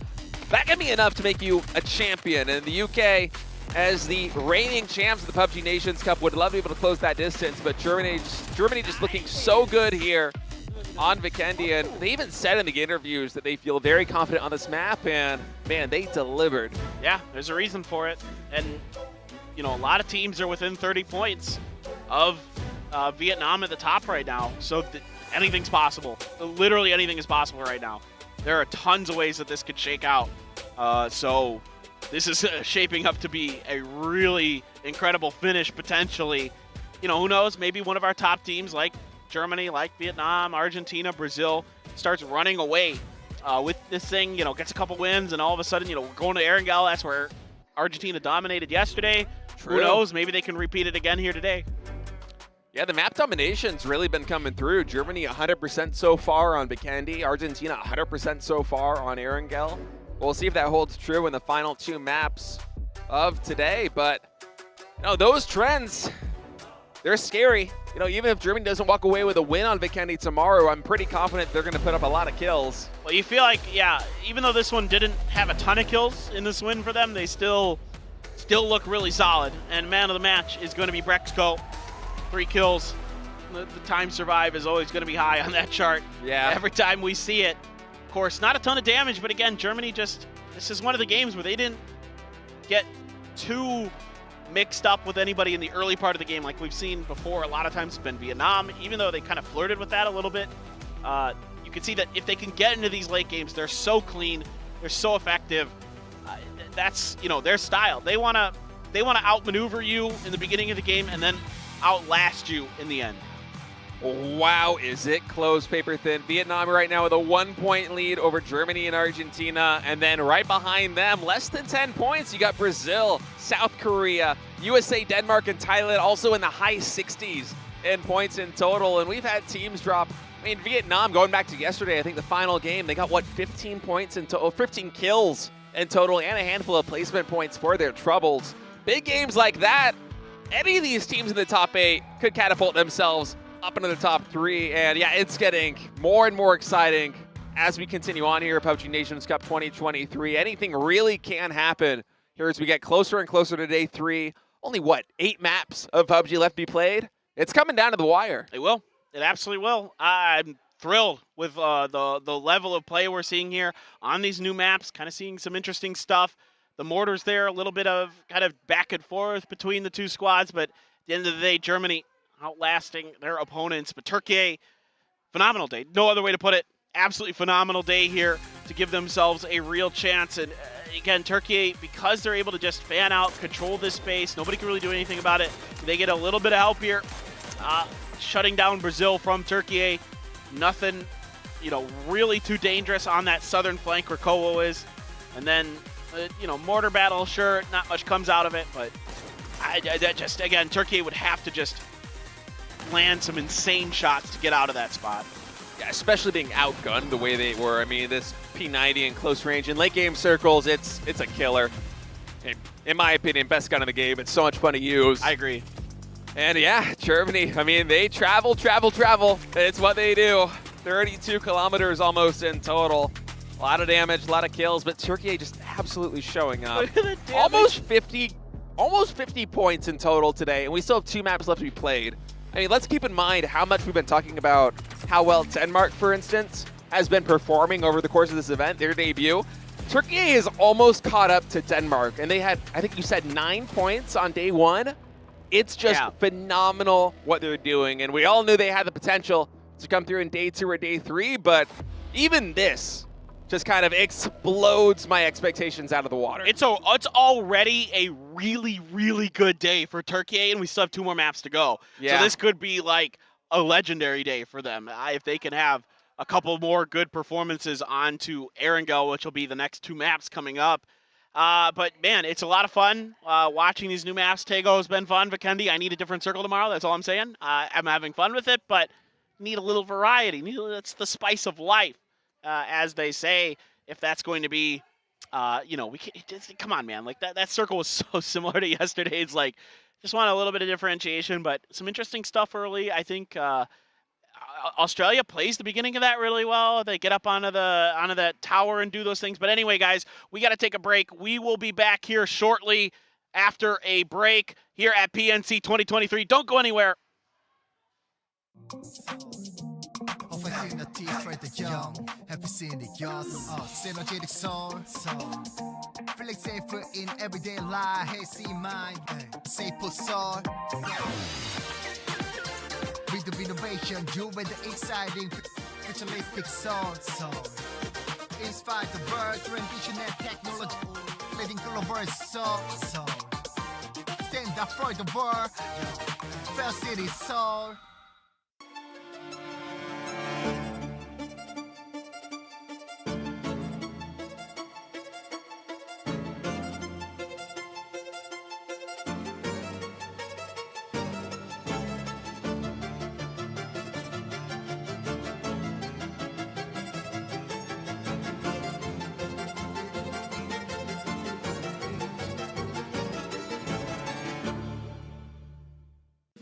Show some respect. Are you challenging me? A tough nut to crack. Now, shall we fight? My turn. All right, here we go. Trust my shield. Fire away! Gotta try harder, huh?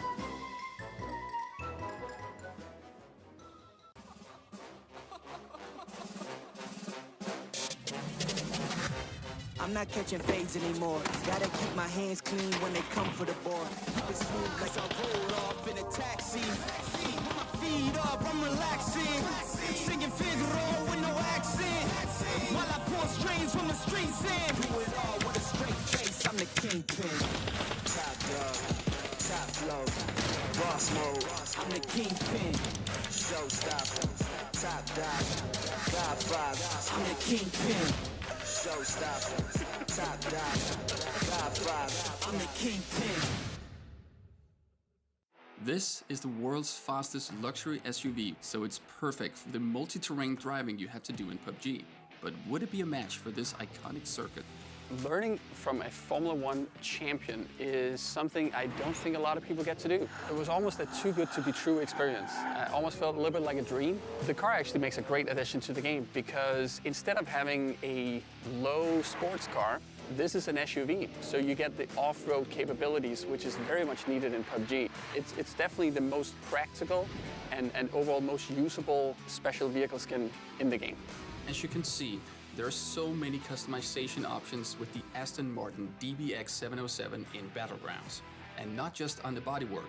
Despite its size, the power allows you to land some pretty epic jumps. All in all, it's a really exciting addition to the game, so you should definitely use your crafter pass to access it in-game now.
With a flush. That's really nice. Oh, that Oh, it's so good from Rybox. Right on the money.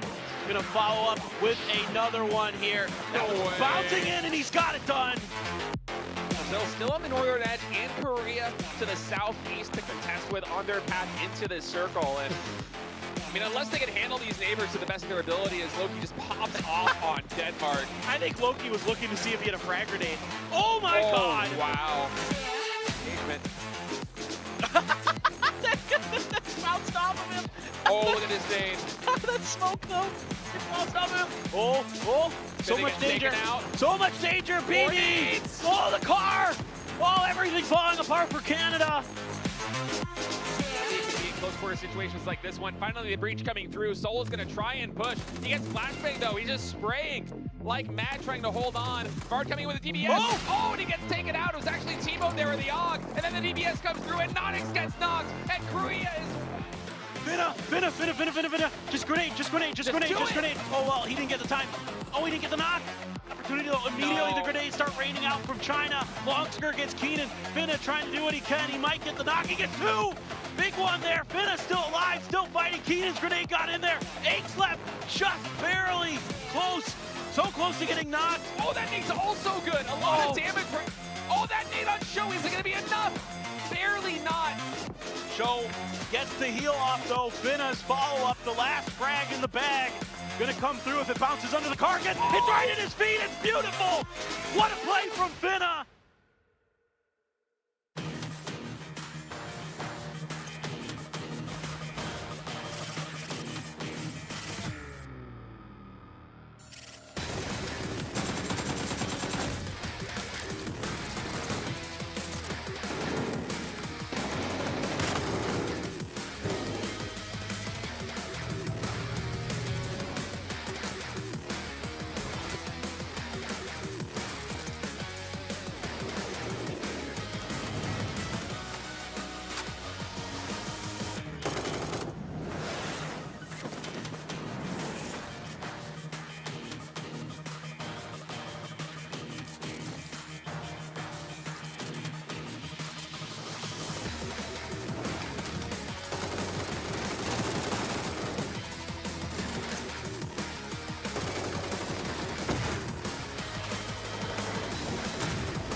And we're back here at PNC 2023, date number 2.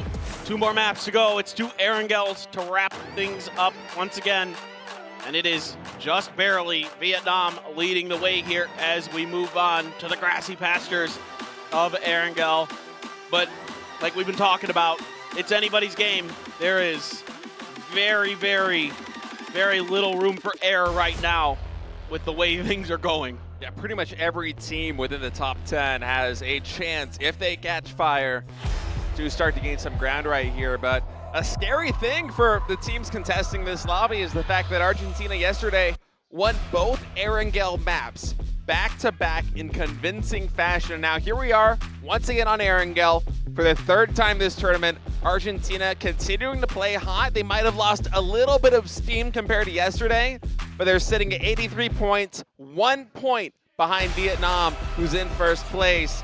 And if they can repeat their performance, or even half of the performance that they had yesterday on Erangel, then pretty much everybody else in this lobby is going to be in a lot of trouble tomorrow. Exactly. That's what we're kind of keyed in on here as we get ready. It's time for Erangel. Game number 5 begins now. Let's jump into it.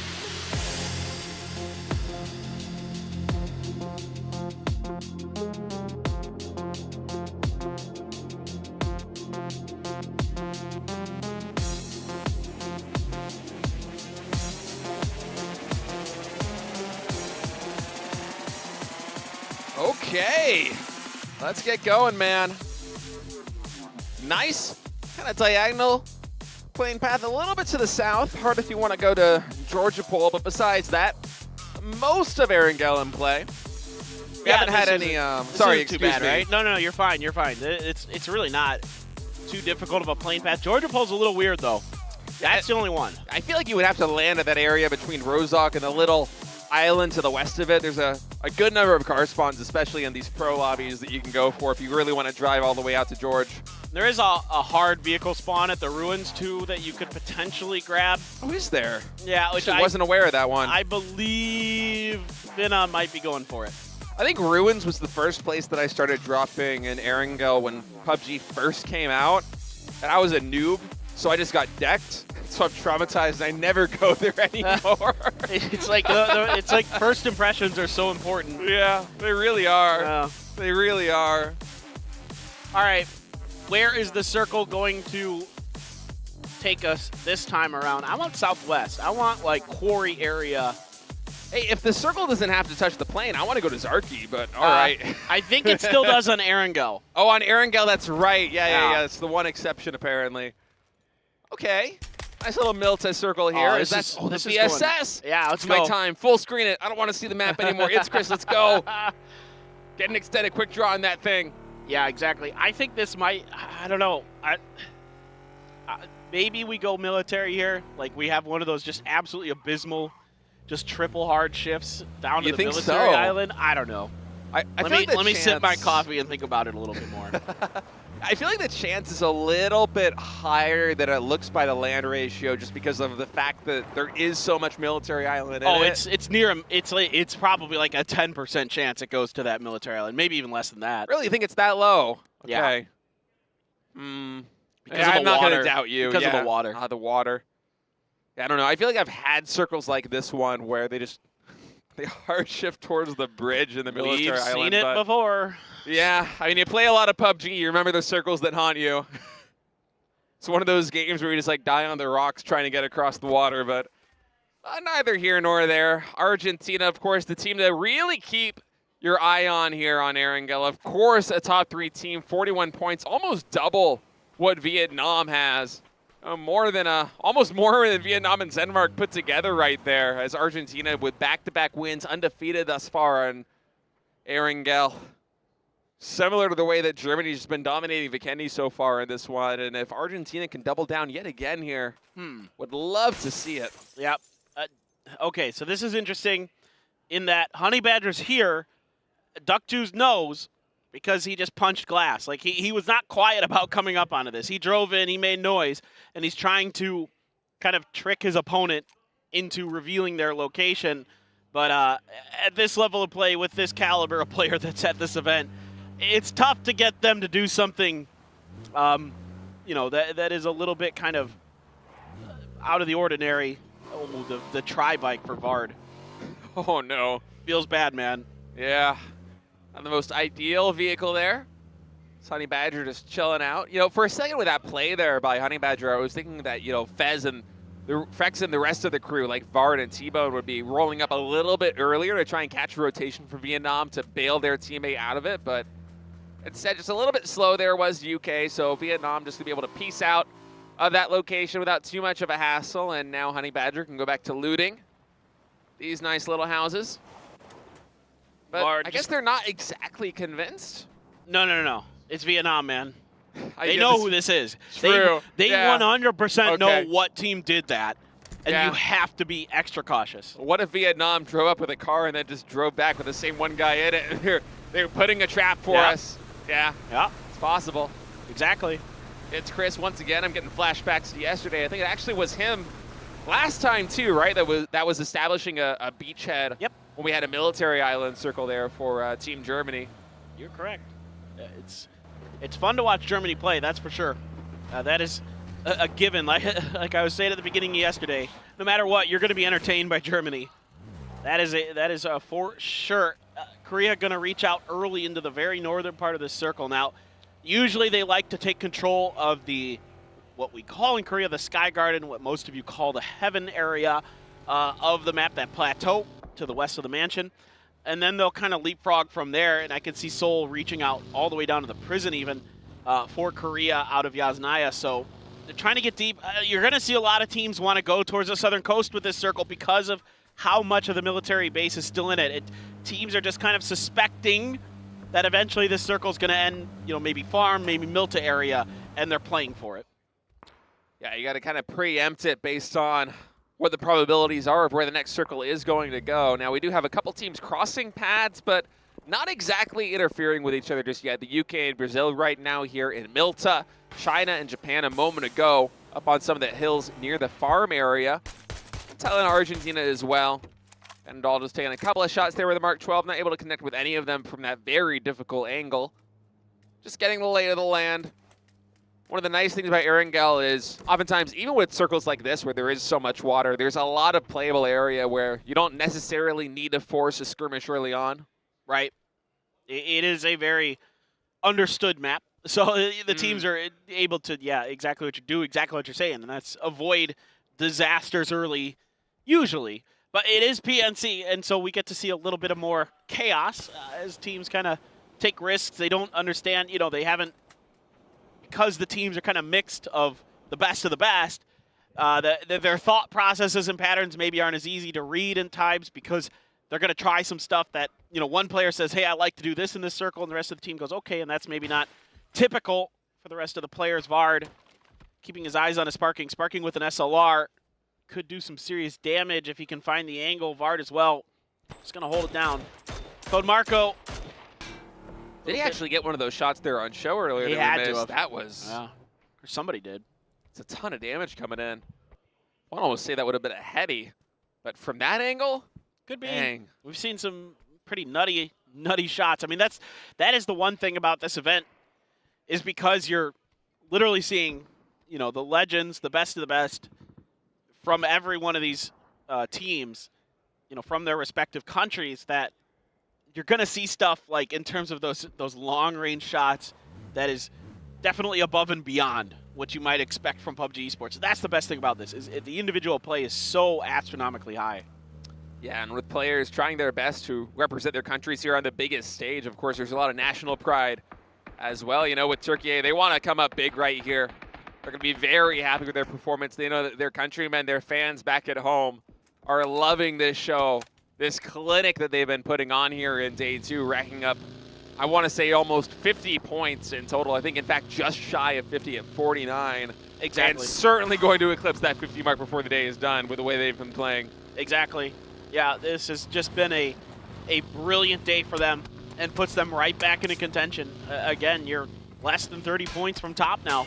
That's 2 good games. And you are right in the thick of it going into the final day. Thailand We saw them a little bit earlier, kind of stop up and watch some teams cross. So instead, they're going to wrap around the outer edge of Milta and use the safety of these rocks that ring the edge of Milta Power to kind of take their time, get a little info, high ground up there so you can see a lot of the western edge of the circle. Yeah, and also one of the safer rotations that you can choose on this map. There really aren't that many angles besides Little Milta that can actually find you unless someone's already camping power. If you're the first one there, it's a hard place to dislodge you from. Exactly. It's safe. It maybe isn't like, I don't want to say, it's not center circle, so you're not as likely. Yeah, exactly. So you got to play edge, but you know, Thailand's been pretty consistent today in terms of just, you know, kind of getting to later game scenarios. So see if they can do it once again. And yeah, Germany is going to be taking their sweet, sweet time. They're going to be the only ones left on the military island. Yeah, they're chilling, man. I like it. I like this play style. This is the way that I like to personally play PUBG. Me although too. Obviously I miss a lot more of my shots, but I'll just play it nice and slow, grab a vehicle, get some loot up, take a nice leisurely stroll, let everybody kind of make mincemeat of each other, and then try and swoop in and get that chicken dinner. It's been a winning formula for Germany. I think they have, if I believe, 2 dubs in total. But they're very consistent at getting placement points, getting deep into lobbies, and racking up a pretty consistent amount of kills. They almost always end with a handful of them. All right, how much water is going to be left in this thing is my big question. Okay. Big sad. I was hoping we'd keep the island. I was hoping we'd keep Sosnovka Island in it, but so far it's going to be kind of more or less what most of these teams were expecting in a way. Now this one, though, definitely starting to lean towards like the lumber yard area for a finish. Man, I would love it if somebody would dive a little bit deeper into this lumber yard. India's kind of in there, Japan as well. Korea's set up shop around the prison, perimeter, as you're seeing now, and now they might be button heads with the USA. The Stars and Stripes coming up here against the Taeguki. Yeah, the Americans should have a pretty good idea, and certainly they do. They already spotted Heaven, so Seoul going to try and take some shots. Unable to connect with the heads there on that one, despite having an 8x mini, as it's kind of a precarious position here for Team Korea with Seoul all the way there on the flank. He's quite far forward, almost in the vanguard, and America, they just don't want to pick this fight. There's should be a bit more terrain for them to play with, and you don't know exactly how valuable that real estate is going to be until the next circle pops, right? So USA just going to hedge their bets, pull back for now, and then wait for the right moment to strike. And behind all that, Vietnam doing Vietnam things, doing the exact opposite. They're going to push this position that China is anchoring themselves in all the way to the west side across the road from Milta. And they're opening up with a big headshot there on Ake's left. Top gun going down here for Team China as Himas popping off once more. They're just bananas, man. Oh. Just absolutely bananas. They are completely fearless. That must have been like the word of the day for Vietnam. Yeah. Is fearless or violence, one of the two. Just stellar play top to bottom. And you can see China just didn't even think that something like that was possible. I mean, you know, Ake's left just out in the open, not even looking or respecting it. Germany has to make the bridge cross, and guess who's waiting? On the other side of this, just past the gas station in the Crossroads compound, is none other than Vietnam. Now, they're not camping this spot per se. So for Germany, doing their due diligence and making sure that there's nothing awaiting them, no bad surprises on the other end. Speaking of bad surprises, Australia had to drive around the USA and drove right into Thailand. Yeah. As I said, that rotation through Milta Power here, the first one there, it's about as safe as a rotation as it can get. If you try it a little bit later, then suddenly those little tiny compounds and also Milta Power itself can be quite dangerous. So Australia already bleeding out with one player quite early there as Thailand sets up a nice 2-2 split over there to the northwest of Milta Power and those nice little houses. I suspect, based on those smokes, that Anonix went to check out some of those compounds up on top of the hill and ran into Japan and had to rethink his ideas. Now, Korea hiding some vehicles here, preparing for future rotations if necessary. Honestly, it's pretty difficult here for Korea if this starts centering up around lumber because of the open nature of the area in between the lumber yard and the prison. It's really difficult to fight in that area. You have to really be tenacious and win some clean fights if you're going to get out of it with a chance to still win the game. Yeah, the hills, the slopes don't really lend themselves to having any natural defilades. There isn't much terrain to work with, and also the trees themselves are a bit lacking defensively. And wow, going to center up a little bit south of Lumberyard. So there's going to be a relatively high amount of, I don't want to quite say dead zones, because there is some play here on Erangel, but considering how many teams are in this vicinity, the angles are going to be so hard to manage for the teams that can't secure safe compounds. Yeah, there's some spots to play on the hillside of the Lumberyard to the south of it, but you have to you're going to have to fight your way through it one way or another. It's basically what it's going to come down to. So I kind of like what Korea and Canada are doing, taking their time. USA as well. I think you're better off, if you can't get one of these compounds or center circle positions like you're talking about, you're better to play edge and try to come in late.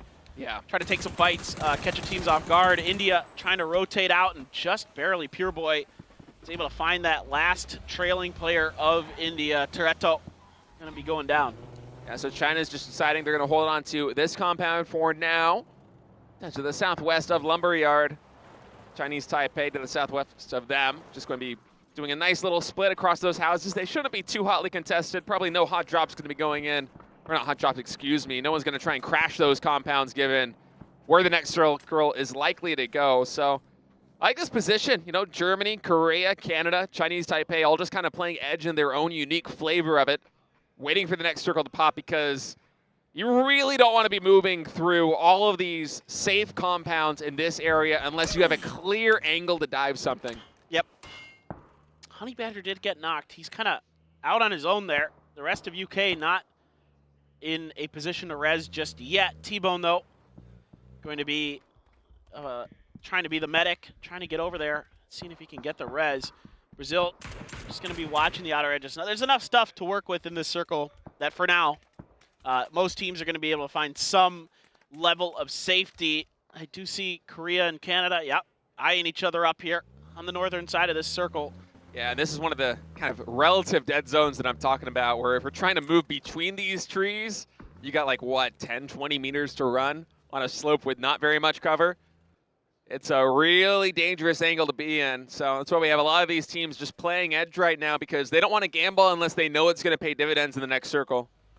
Yep. I mean, imagine trying to crash one of these compounds, and then even if you win, you know, perhaps you lose a man, and then you have to rotate immediately out into another circle. You don't really get that many chances in a situation that's as densely populated as this one, unless you're breaking into a high-value compound. Yep. And, yeah, every player you hemorrhage along the way just makes it worse and worse and worse. Now, I don't think Korea's, I don't think Korea's going all the way for Australia. I have a hard time believing that they would go that deep, that fast. Ooh, the circle, though. Perfect for them. Now, it is and it isn't. If they get caught between like Canada and USA or something like that, then they're in trouble. So it's just a matter of whether they can sort of, you know, strong arm their way, or just kind of stiff arm, I should say, the other teams around them.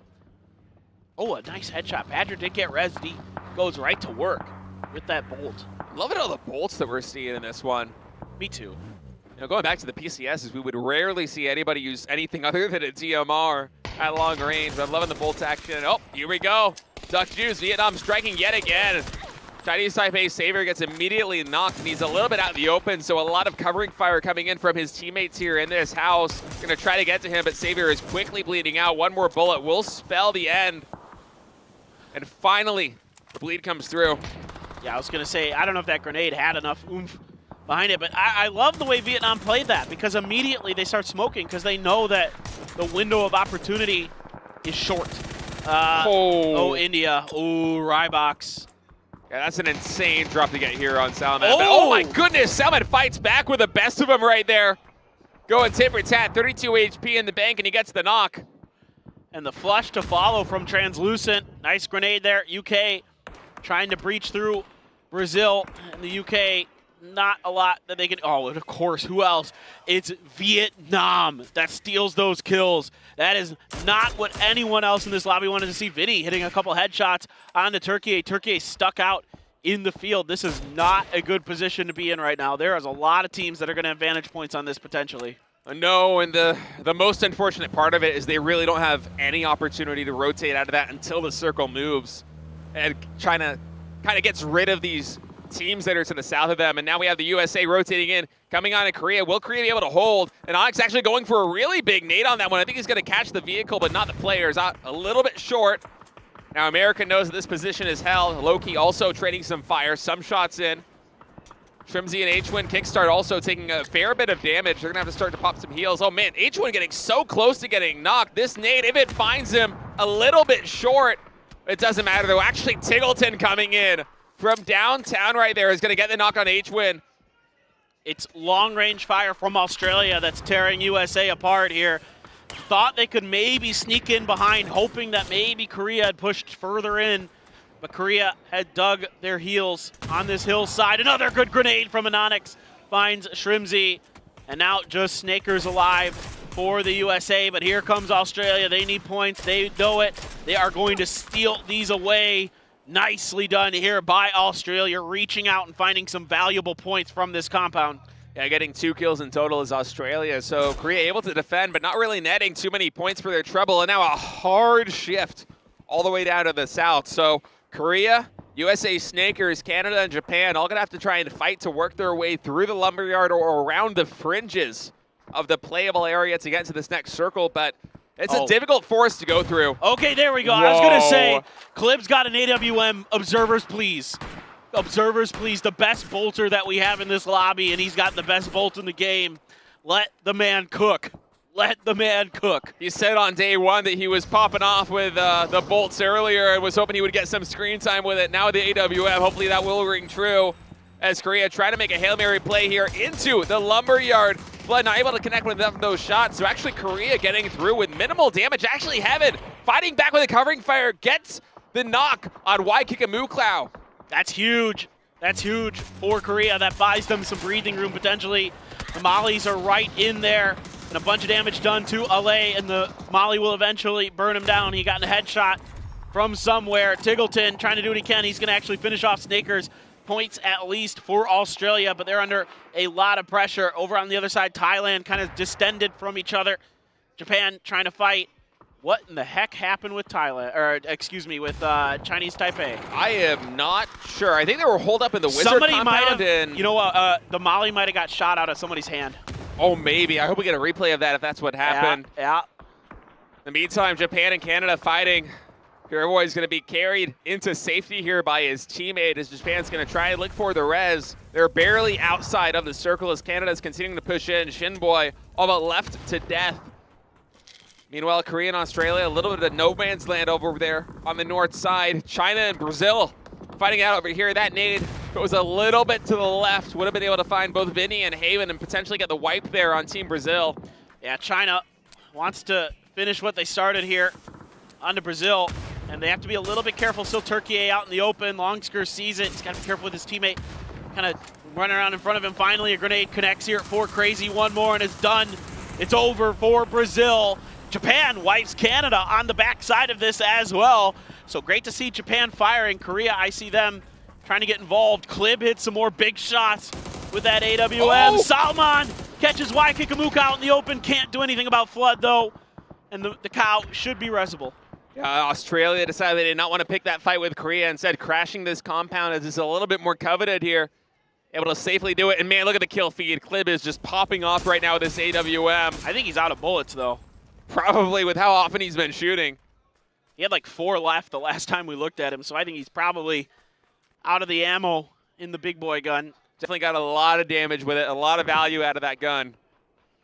As we wait for this circle to pop, and it's going to go a little bit down to the southwest. So Korea, they have more locations to trek, and I would not be surprised to see them butt heads with Team Australia yet again here on their path in. But instead, actually, this time, it looks like Anonix, Heaven, and Loki might be working their way over towards the west, towards Japan's compound, potentially waiting for them to move out of the safety of that shelter. Oh! And yeah, Anonix with some nutty shots. Gets the headshot there on Kane. That's going to be the mark for Korea to just book it in on this position, because if they can clean up Japan, their path into the next circle is going to be so much safer. Yeah, they need to clean edges because Australia and the other teams that are in these trenches are too dug in. There's no way you're going to break it easily. If you could take Japan out, that's the move you got to make. Waikikamuka trying to cook one right on the back of Nuren's. Bounces right into him. So nicely done there. Some stuns as well coming out to keep Thailand from being able to breach the defenses. Meanwhile, Korea continues to hound Japan. The grenades are out now, and they're perfect. Oh my goodness. Right on top of them. Loki going to get the knock. Tons of damage being done here. The vehicle almost basically boxing Run AX out. He's going to bleed to the blue. Things looking dire for Japan. Those nades getting so much done. Thailand on the back end getting cleaned up there by Team Australia as Australia picks up a ton more kills. 9 in total now on the lobby as Korea tries to finish flushing Japan out of this corner. The blue is closing in. And China, they're catching wind of this so heavy, he has to make quick work. He is able to get the follow-up knock there onto Kane. Finally, Japan is eliminated, but do they have enough time to actually work their way into the circle? Longsker is waiting for them right now. Seoul gets knocked by crossfire from both China and Denmark. And now Anonix, he's trying to give some covering fire to his teammates, but Korea, they have a long way to go to get in. Seoul's got a Groza. They would love to get him back up and running with that gun if they can. They are sprinting down there. Tons of smokes being extended out to try to get there. I think they may have just gotten there in time. Meanwhile, Germany wiped off screen. They're going to remain 2 points behind Vietnam currently. No, not like this. No. Oh, he gets it's okay. He got re-knocked. It's okay. They got the res off, so at least they're able to go for another run at this. You can see some more mollies and other things being flung out here by China. Loki almost gets the knock. Another great 3x spray from him, but here comes China's show. He's got Heaven down. China now on the hunt. They know they've got 2 of Korea down, looking to finish the job. Crazy, able to pop the heal right now. Time is running out, but Anonix with a great spray right there on the AUG, able to dispatch Longsker. Anonix will get fought back there by Show, but Loki able to trade him out for Crazy. Show gonna go for one of the flushes, and then the attacks come in, and Korea somehow able to salvage the situation. They clean up China there in the top left despite being out of time and having one player knocked. Loki on the back end doing some heavy work there for Korea, really keeping them in that fight. The reses onto Seoul were clutch from Anonix, and he is going to be rezzed as well as payment for his hard work. Now Denmark going to have to leave this entrenched position, and immediately Flood says, nah, you guys are going to have to work for this. You're going to have to earn it. And Australia with 11 kills. Big games for them. Tingleton and Flood looking to see if they can do some more work here. The dynamic duo try to find some more damage, some more points here on Team Denmark. The nades a little bit off. It seems like they don't have the correct read on exactly where Denmark's going. And man, Korea with a big play, just pouncing on this. They identify that Turkey is holed up in that shed. They're not an opportunity that you have to deal with right now. And they hear the shots from Australia and Denmark. They can locate exactly what's going on. And for Korea right now, sitting at rank 3, 4 points behind first place Vietnam with 7 kills. If they win this game, if they get a couple more kills, a couple more placement points, they're going to be back on top. And think about how nice of a game this is for Turkey as well. Coming through here, at least getting some big placement points, being stuck in a really bad position and making the most of it. Smokes are out now as Denmark wants to knock Australia out of the equation, give themselves that man advantage over Korea in the fight if possible. Stuns are going to be thrown up into the top. Not sure if any of those are frags or mollies that Flood has to deal with. Tingleton, it's actually the blue zone. Flood here going to be working his way out. Only takes a tick of damage from that BZ grenade, but Tingleton getting shot in the back by Korea. Flood now going to try to set up shop. Seoul keeping track. Yeah, Seoul now going to try and rotate in and potentially join Anonix and Loki there in the center of the map. Now Flood going to try and find the angle here on Denmark. A lot of damage done on the Denmark players, but Beamy is going to be able to dispatch him with that headshot. That is a not coming through. It's all to Tingleton, one of the best players in the world. He finds the first spray, reveals his location, cannot get the headshot through the window. He has to reload. He's working to the other side. Oh, so much damage done on a Beamy. Man, a valiant effort in a 1v4 situation to try to survive, but he can't make it happen. But here comes the Mad. The Mad from Turkey comes in and strikes. This could be the opportunity for Korea. If they can find the angles, the Mad hits some nutty shots.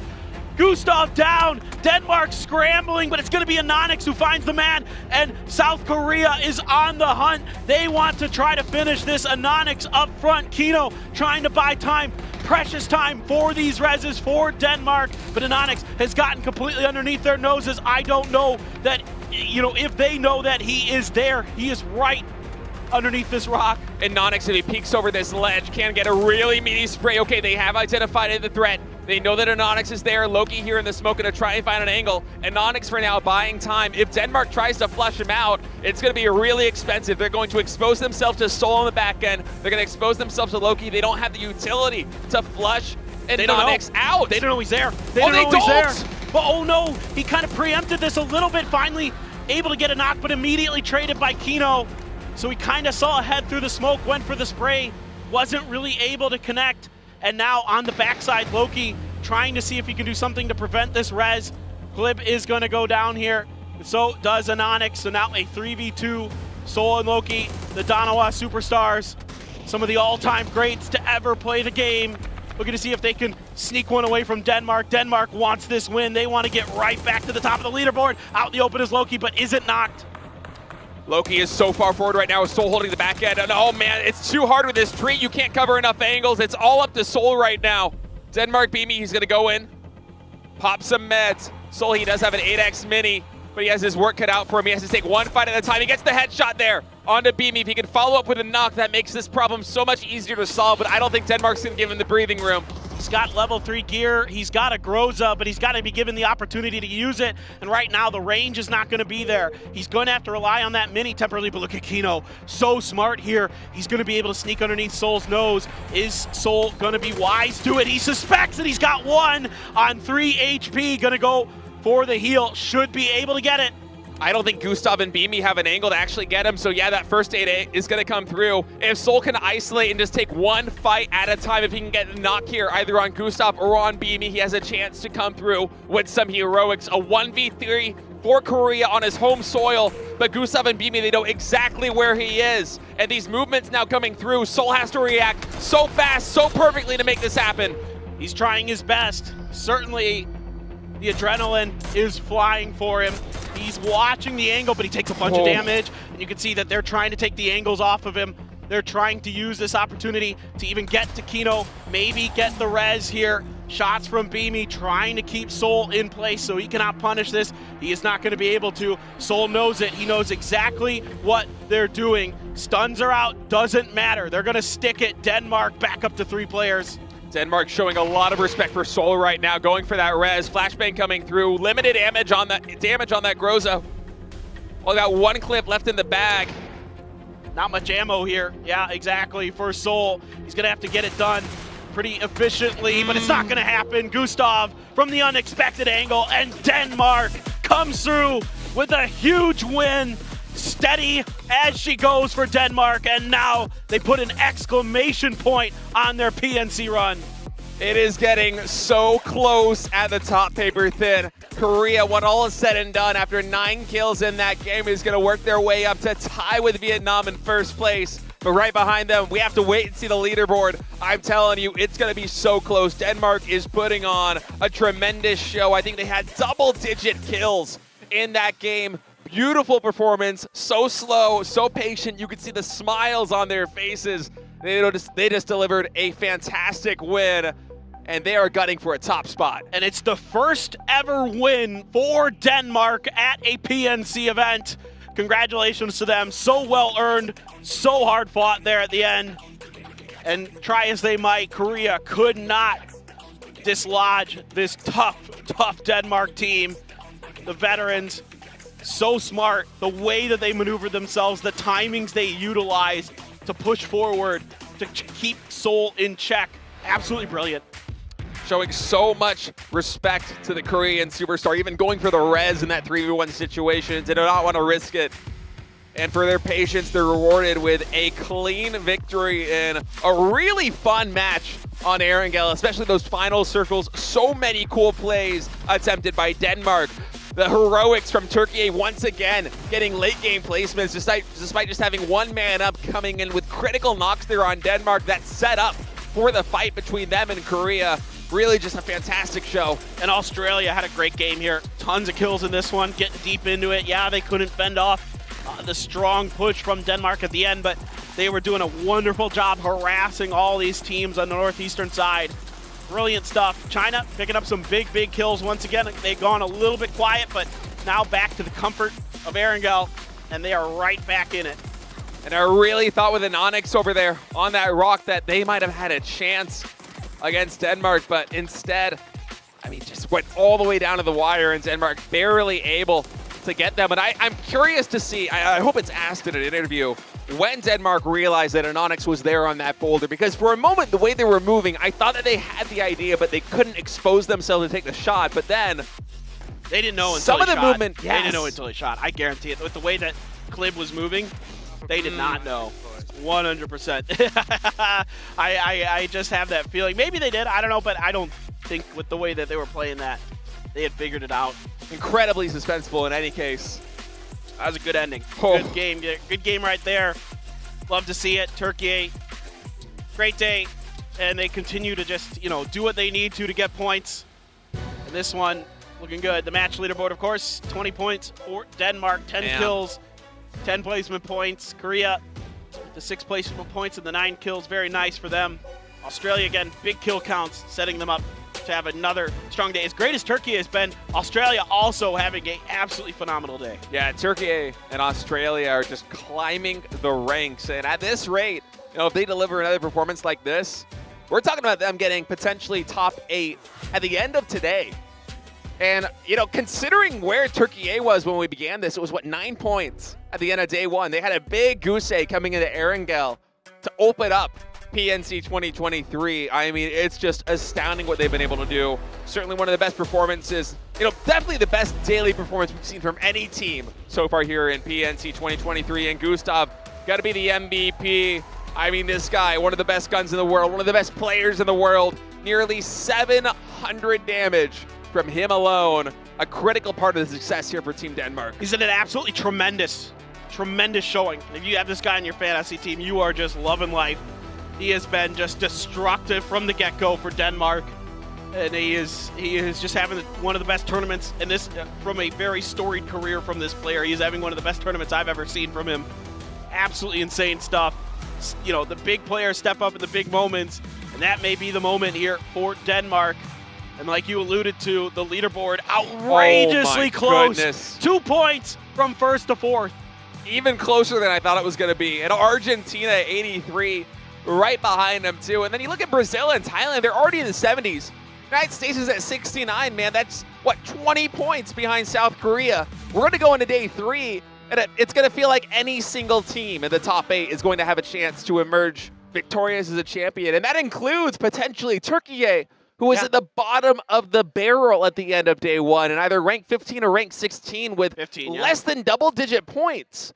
They somehow are able to come back, and if they can ride that momentum, I mean, there's such a wild card in this one. No doubt about it. And at 20 points is a 10-kill win, what Denmark just did from 8th to 1st. So this is anybody's game. This is anybody's tournament. It's going to come down to these last 7 maps. Can you come through with some gutty performances, some strong performances? Denmark, Korea, Turkey, Australia, great days all around, not just in this match, but just throughout the entire day, having solid performances, and that's a big reason why they are very much in the thick of this. And Australia as well could still have a big day 3 and still be in the hunt for a championship. We've had a lot of teams that were in the middle of the pack there on day 1 just come up absolutely massively here in day 2. And Germany and Argentina, the leaders from day number 1, it hasn't been an abysmal performance by any means for those teams, but certainly they've quieted down a little bit compared to, the unbelievable show that teams like Turkey are putting on for us today. Yep, it's been a good day. It's been a lot of fun. It's the moving day, and I just want to get this next map going, man. That's all I want to do. It's just, anything's possible here. That Erangel was absolutely just a treat to watch. So many great moves from so many great teams.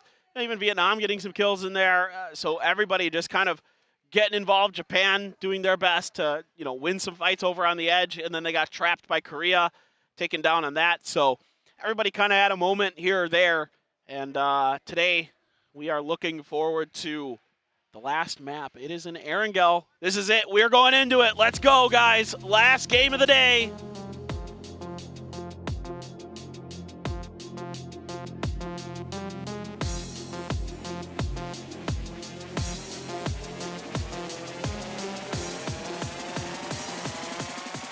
Plane takes to the sky on the last map of day number 2. We're going back to Erangel, and Erangel has not failed to deliver quality games once this tournament, man. They've been so exciting from the Military Island finishes to that one we just showed on Lumberyard.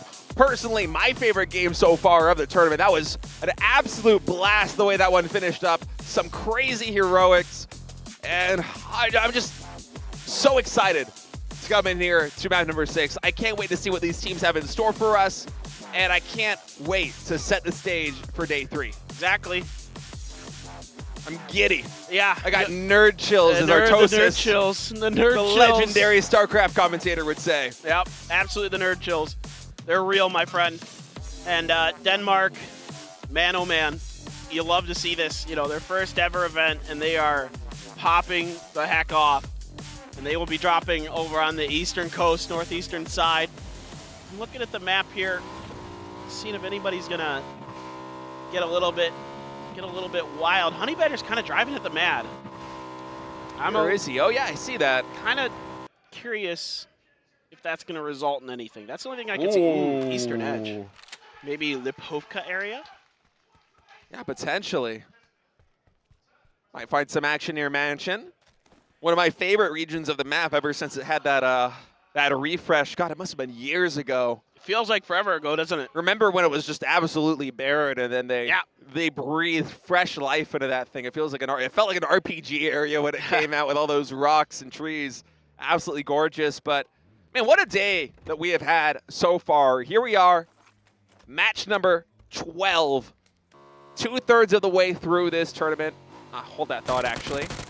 Oh my.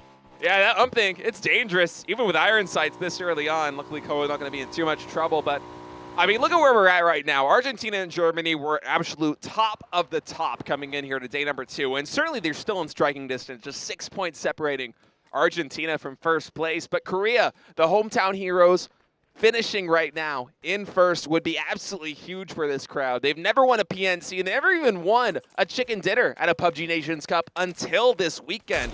And joining them, Vietnam, a team that's absolutely on fire. Denmark making their debut performance here in PNC. There are so many fun and interesting storylines that have been set on stage for us by the heroics of these players, and I'm just giddy waiting for this game to unfold. Waiting to get started in day number 3 and eventually crown a champion. Well, this is Shades of PNC 2019, also taking place here in Seoul, Korea for the Korean team in a similar kind of thing where they were right at the top. Coming into the final day, they weren't able to seal the deal. Is it going to be different the second go around, or will history repeat itself and will they come up short once again? Only time will tell. Japan just trying to get a lot of space here. Kane going really deep to make sure that he's able to take a compound early for the rest of his squad, and he will seemingly be successful as far as I can tell. Denmark, Klib with the bolts. Of course. Just never change, my friend. Yeah, we love it. I know we didn't get too many shots of him with the Card 98 yesterday or with the AWM today, but I'm watching that kill feed. When Klib's got a sniper like that one, he is just popping heads, or with the AWM, he's popping chests. And it's just fantastic action, man.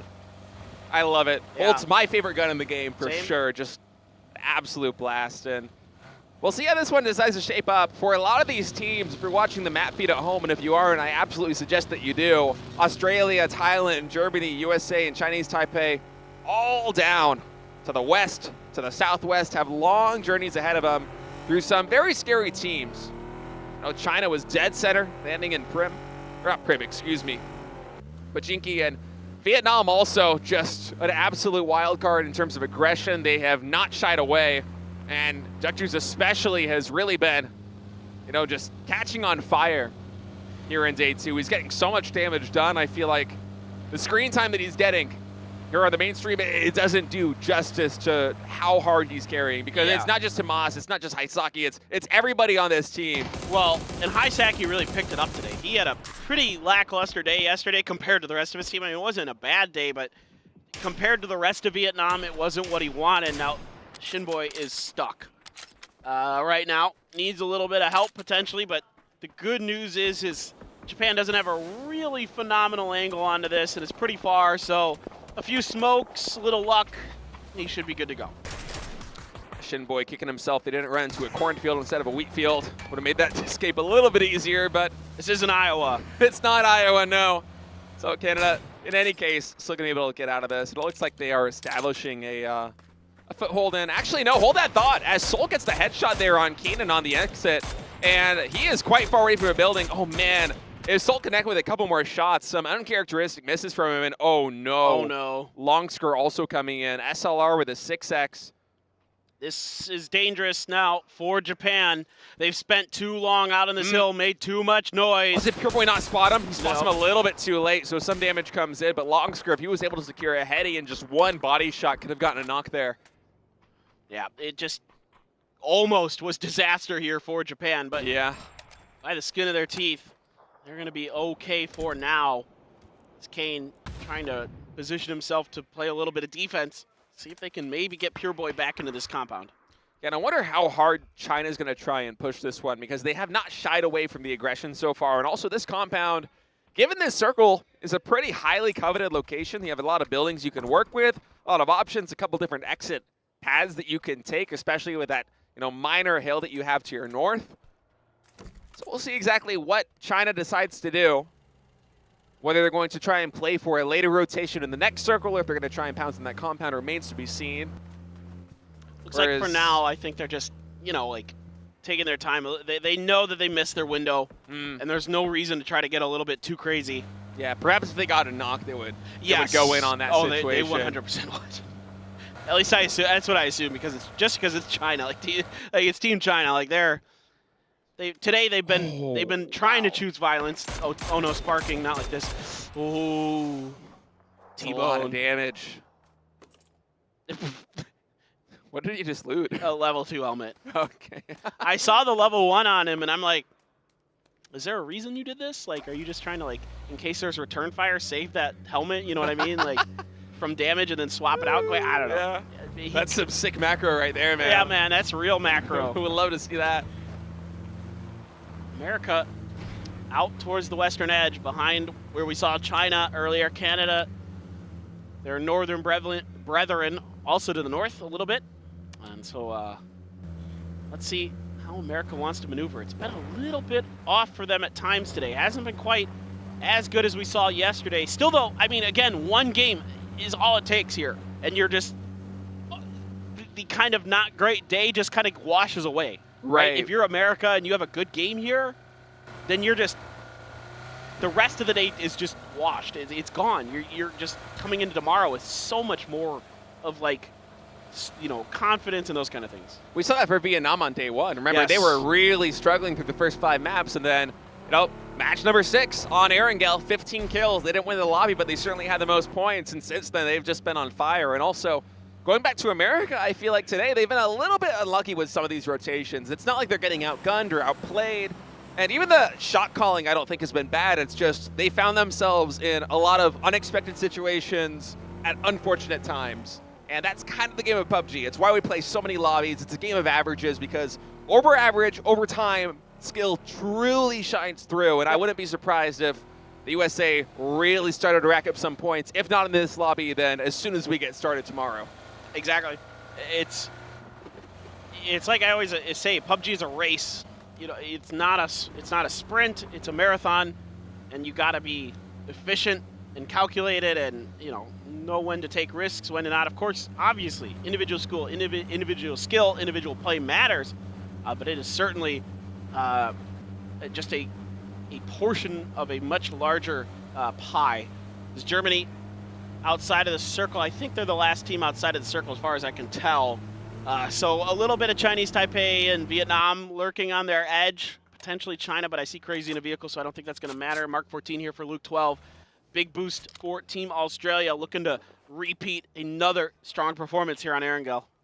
Yeah, it's a nasty gun. Hope he picks up a little bit more ammo for that thing, because that Mark 12 can absolutely pop. As Germany rotating in there on the minimap, and yeah, Vietnam, Taipei, or Chinese Taipei and China, all there on the fringes, but with pretty wide splits. And now the circle's coming in. This is exactly Germany's timing to try and find an entrance. Would not be surprised to see them work their way all the way around towards that prison hill and then just, wait for that next circle to get close to popping before making their move. Yeah, you can. I think Germany has an opportunity here, if they can avoid Vietnam, to take that Pride Rock that's on the prison, that really high one, and just completely get an overview of all that lays underneath them. Loki gonna be watching Japan rotate right around them. I mean, who's this with the Car 98 that's trying to return fire right now? One of the Japan players had a bolt. I don't remember which one, but I don't know who it was. I couldn't quite read the names. You know how they kind of overlap. Dude, it's doable. It might have been Runex. Yeah. Run AX, yeah. Run AX, yeah. Excuse me. Runex. I'm an American. I mispronounce everything, man. Yeah, it's okay. You and Porosaurus are right at home with each other mispronouncing names. We got to co-cast someday. Yeah. It'd be We'll great. just invent a new language. Yeah, right? You guys are speaking. Hey, look, it's Adem. It's America. It's Adem. Adem's coming in here on the boogie. Oh, Kickstar. Okay, Panzerfaust. Let's see what he can find. Oh, man, I'm on the edge of my seat. I really want him to find something, but everybody's in a building right now, so no real clear angles. And oh, my goodness, Snaker's actually picking up one or two right there before he gets rinsed by Finna. Kickstar's just going to come in here and try to finish the job. I love how committed he is to this Panzerfaust. Like, I'm not switching. You shouldn't. It's up close and personal. That molly even hits Finna. This is pretty nasty now. And if he kind of can figure out, oh, they think he might have gone upstairs. Oh, no. This is maybe a little bit dangerous here for the USA now, although they do have position. They're right, like, in terms of high ground now. So now they know for sure he's down there. That stun hits him. What a stun from H-Win. Absolutely brilliant. Now Finna tried to do what he could with that grenade, but that was a brilliantly bounced stun grenade. Mikey gets caught out there by Longsker as Journey makes a rotation. They did not end up going towards prison, instead diving quite far center. Wonder exactly where they're going. I thought it might be Skygarden for a moment, but instead it seems like they're heading towards Mansion. They might take that kind of hell position underneath Heaven. Maybe? No, okay, they're driving past it. They're going into your favorite area. Yeah, let's go. It's a green and pleasant land, but right now you're going to fight through both India and Japan to actually solidify yourself there. Okay, they're on this house. Yeah, that's not bad. Yeah, it's a good one. This is fine. It's dead center. Hard kind to get of on that, unusual too. for Germany to take a dead center position, you know? Yeah, especially one like that, because it's not really a house, if I remember correctly. Oh, nice shot there by Savior. But it's not quite a house where you have especially good sightlines, unless I'm mistaken. It's been a while since I've played there. No, you're right. It's not a house you're going to get a lot of kills from usually. It's more like a safety, you know. Oh, my God. What are you doing, Leo? Woo! Oh, he's going in. He's amazing. I love it. He's just driving on in there. There was still another player from Turkey. That's why I was kind of surprised to see him just go for it. The confidence flowing for Chinese Taipei. Laza down, the Mad down. Chinese Taipei cleanly wipes out Turkey. Turkey goes out, but it goes without saying that today was a phenomenal day from that squad. 56 points in total, if I'm not mistaken, and that should be, unless Denmark tops them today, that should be the most points that any team walks away with by the end of today here at PNC 2023. Just unbelievable performance from them. You love to see it. I absolutely love to see it. You know, we knew it, you know, from the start of this event that they would not go down quietly, and they certainly proved it today. Denmark going to reinforce, bring Kino in to the rest of their squad. And not much that anybody's really gunning to do for it. Circle's going to go up to the north, by the way. Phase 3. Gustav here looking to harass Korea's rotations. That's a nice shot. Doesn't get the knock, but these bolts are cooking for Denmark. Yeah, Klib's got another one in the other house as well. Double Car 98 as Emix. Nice shot there on Unforgiven. Catches him, I think, on the rotation. I don't believe India was trying to stop there at that compound. And actually, hold that thought right now as USA gets caught out in the middle by Australia. Kickstart and Trimsy both down. White Kick and Mukau and Flood with insane crossfire here. Just holding on to this corner of Lipovka and not Lipovka. God, why do I keep messing up the names of these compounds? Yes, Naya Polyana. It's okay. Last match of the day, man. Yeah, look, 6 games a day is a lot. People at home, it's hard to keep up the non-stop action with these players have been delivering. Oh my God, that grenade. Frag. It touched his feet, but it wasn't cooked. He didn't cook it. Yeah. I was going to say, the follow-up, though, is really nice from H-Win. Some really good grenade usage here from the IGL of the Sonics and the IGL of Team USA. By the way, I was going to mention that Shrimsy went down and to Australia, and it wasn't Tiggleton who killed him, and that's going to make Tiggleton very angry. He has a score to settle with Shrimsy in their 1v1. Oh, that Molly might have caught him. No, I don't think it did. It was really close, maybe one step away, as we're going to get a replay action of this. Now, what shot are we looking at here? What? Oh, they're going into Zenon. He's driving in. Okie dokie. Going to change. What's he doing? He's going to change seats. Yep. Oh, this is when Turkey got cleaned up on the outside. That's right. Okay. Oh, they just weren't ready for this. Oh my goodness. Oh my, that's a sick angle. If only he had an extended quick draw on that one. Probably could have gotten one more before he reloaded, but that crossfire is just wild. Great coordination there from Chinese Taipei. Yeah. Covering those angles perfectly. It's hard to do it better than that. Man, when we went to that replay, I was expecting the Panzerfaust to just start blasting through the air like yesterday. Like, somebody tell me where Kowo is in this lobby right now. Where? They're still in that house, right? Yeah. Okay. Germany, I mean. They're in the one by Lipovka. Yeah. Chinese Taipei is, yeah. But Kowo, Germany, is still by Mansion, still in that compound. Okay. Still in that compound. That's fine. All right, where is Phase 4 going to take us? Right towards Korea. Ooh. Able to get into this grandma's house safely. This is not easy to hold, though, folks. Both of these buildings suck. I'm just going to say it like it is. They're good at range. They're not good at hold against somebody just absolutely running down on you. I mean, that wall, it goes both ways in close quarters. And both those buildings are so nadeable. It's so easy to get grenades into them and do damage. And like the one that Inonix and Loki are in, a couple mollies and a frag, and you can basically clean it out. And then the other one, the grandma's house, you can bounce them in through the upper story. If somebody goes up there, you can bounce them into those small rooms. It's really easy to clean both those buildings out with grenades if somebody crashes it. We'll see if it gets crashed. Right now, H1 going to try and get at least one flush, get some more points. Actually, doesn't go for the flush. He wants more. Okay, there we go. Oh, my goodness, H-Win! Unbelievable!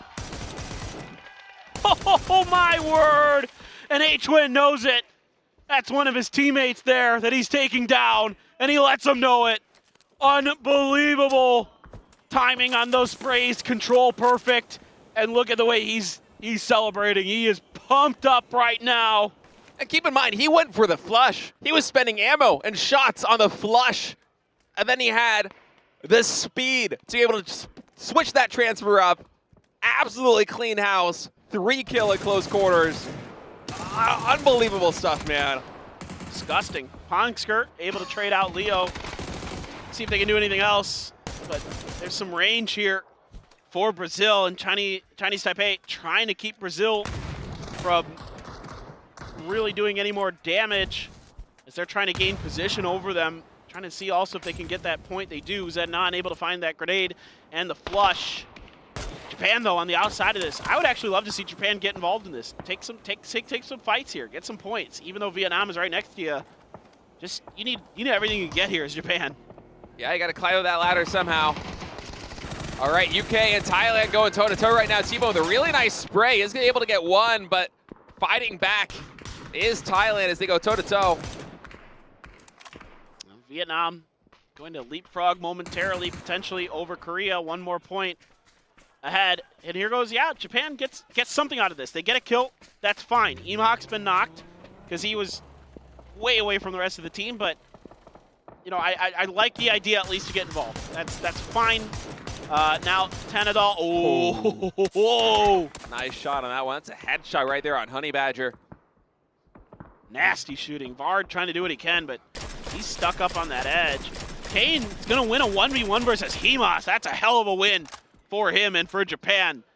Best player from their region, I swear. He's just really, really strong.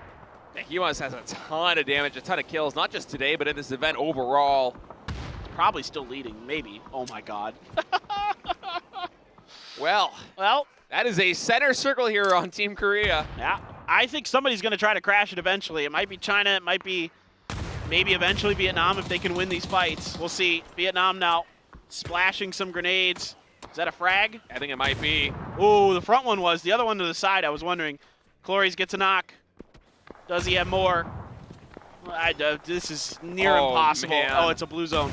Yep, that was a frag. Great grenade from Duck Juice. Vietnam just getting a lot of points right now, and it's time for them to battle it off with Japan. They know that they're over here northeastern side. Duckies with a great opening fire there. Almost got the knock on Pure Boy. Must be 1 HP. Now Imhak gonna try and fight back. Goes for the spray on Isaki's at 1 HP. A lot of damage being dealt on both sides. Nades coming through. I don't think they're gonna be able to get a knock with these.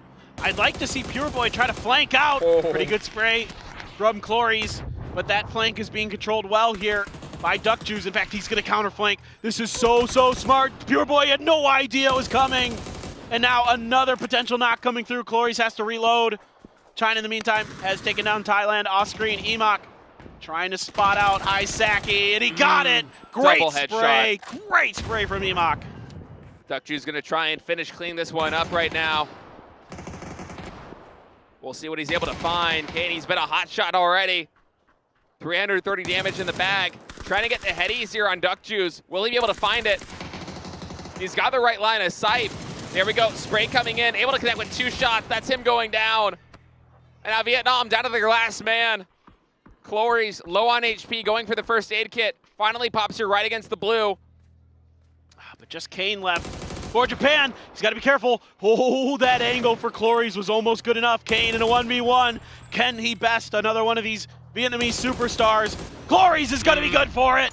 Man, I got to say, Clories just popping off today with these headshots. The sprays have been phenomenal from him, and now Luke 12 getting a ton of damage in as China just continues to clean house on the northwestern side of this map. Decided not to raid that compound from Korea, but they've got so many points and kills for their credit. And look at this ending for this day.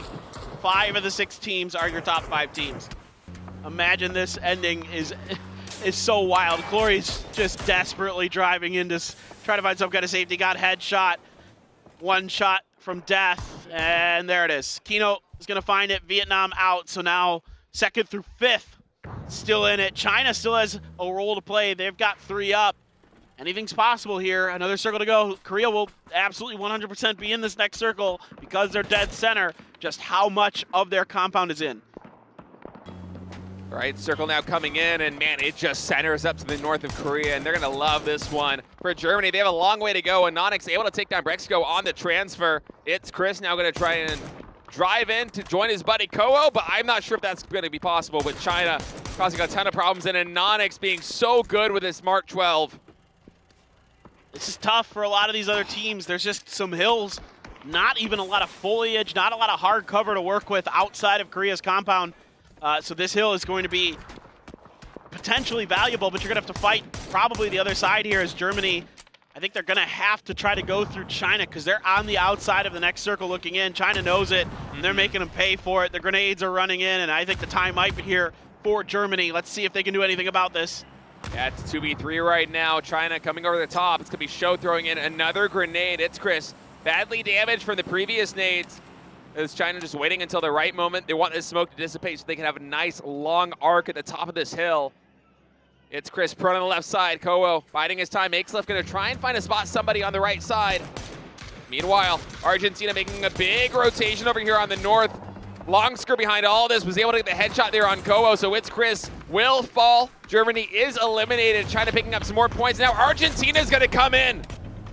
And this is good news if you're a fan for Korea, because this means that these other teams are going to really beat each other up. Denmark's trying to fly over here as well. Everybody wants kills on the edge. They want to deny Korea any points possible. Longsker is going to find Gustav looking for more damage. He's very low health though. Oh no, I think that hit right in front of him. Yeah. Kino and is going to finish the job anyway.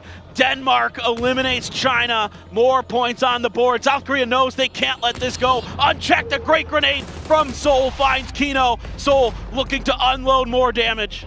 He's going to try and find another one with the frag. They don't know exactly where BMA's been able to work his way to, but it doesn't matter because he gets cleaned up there by Ale. And now it's Argentina versus Korea. 1st place versus 4th place. Winner of this one absolutely has what it takes to be #1 on the day at the end of day 2 here, PNC 2023.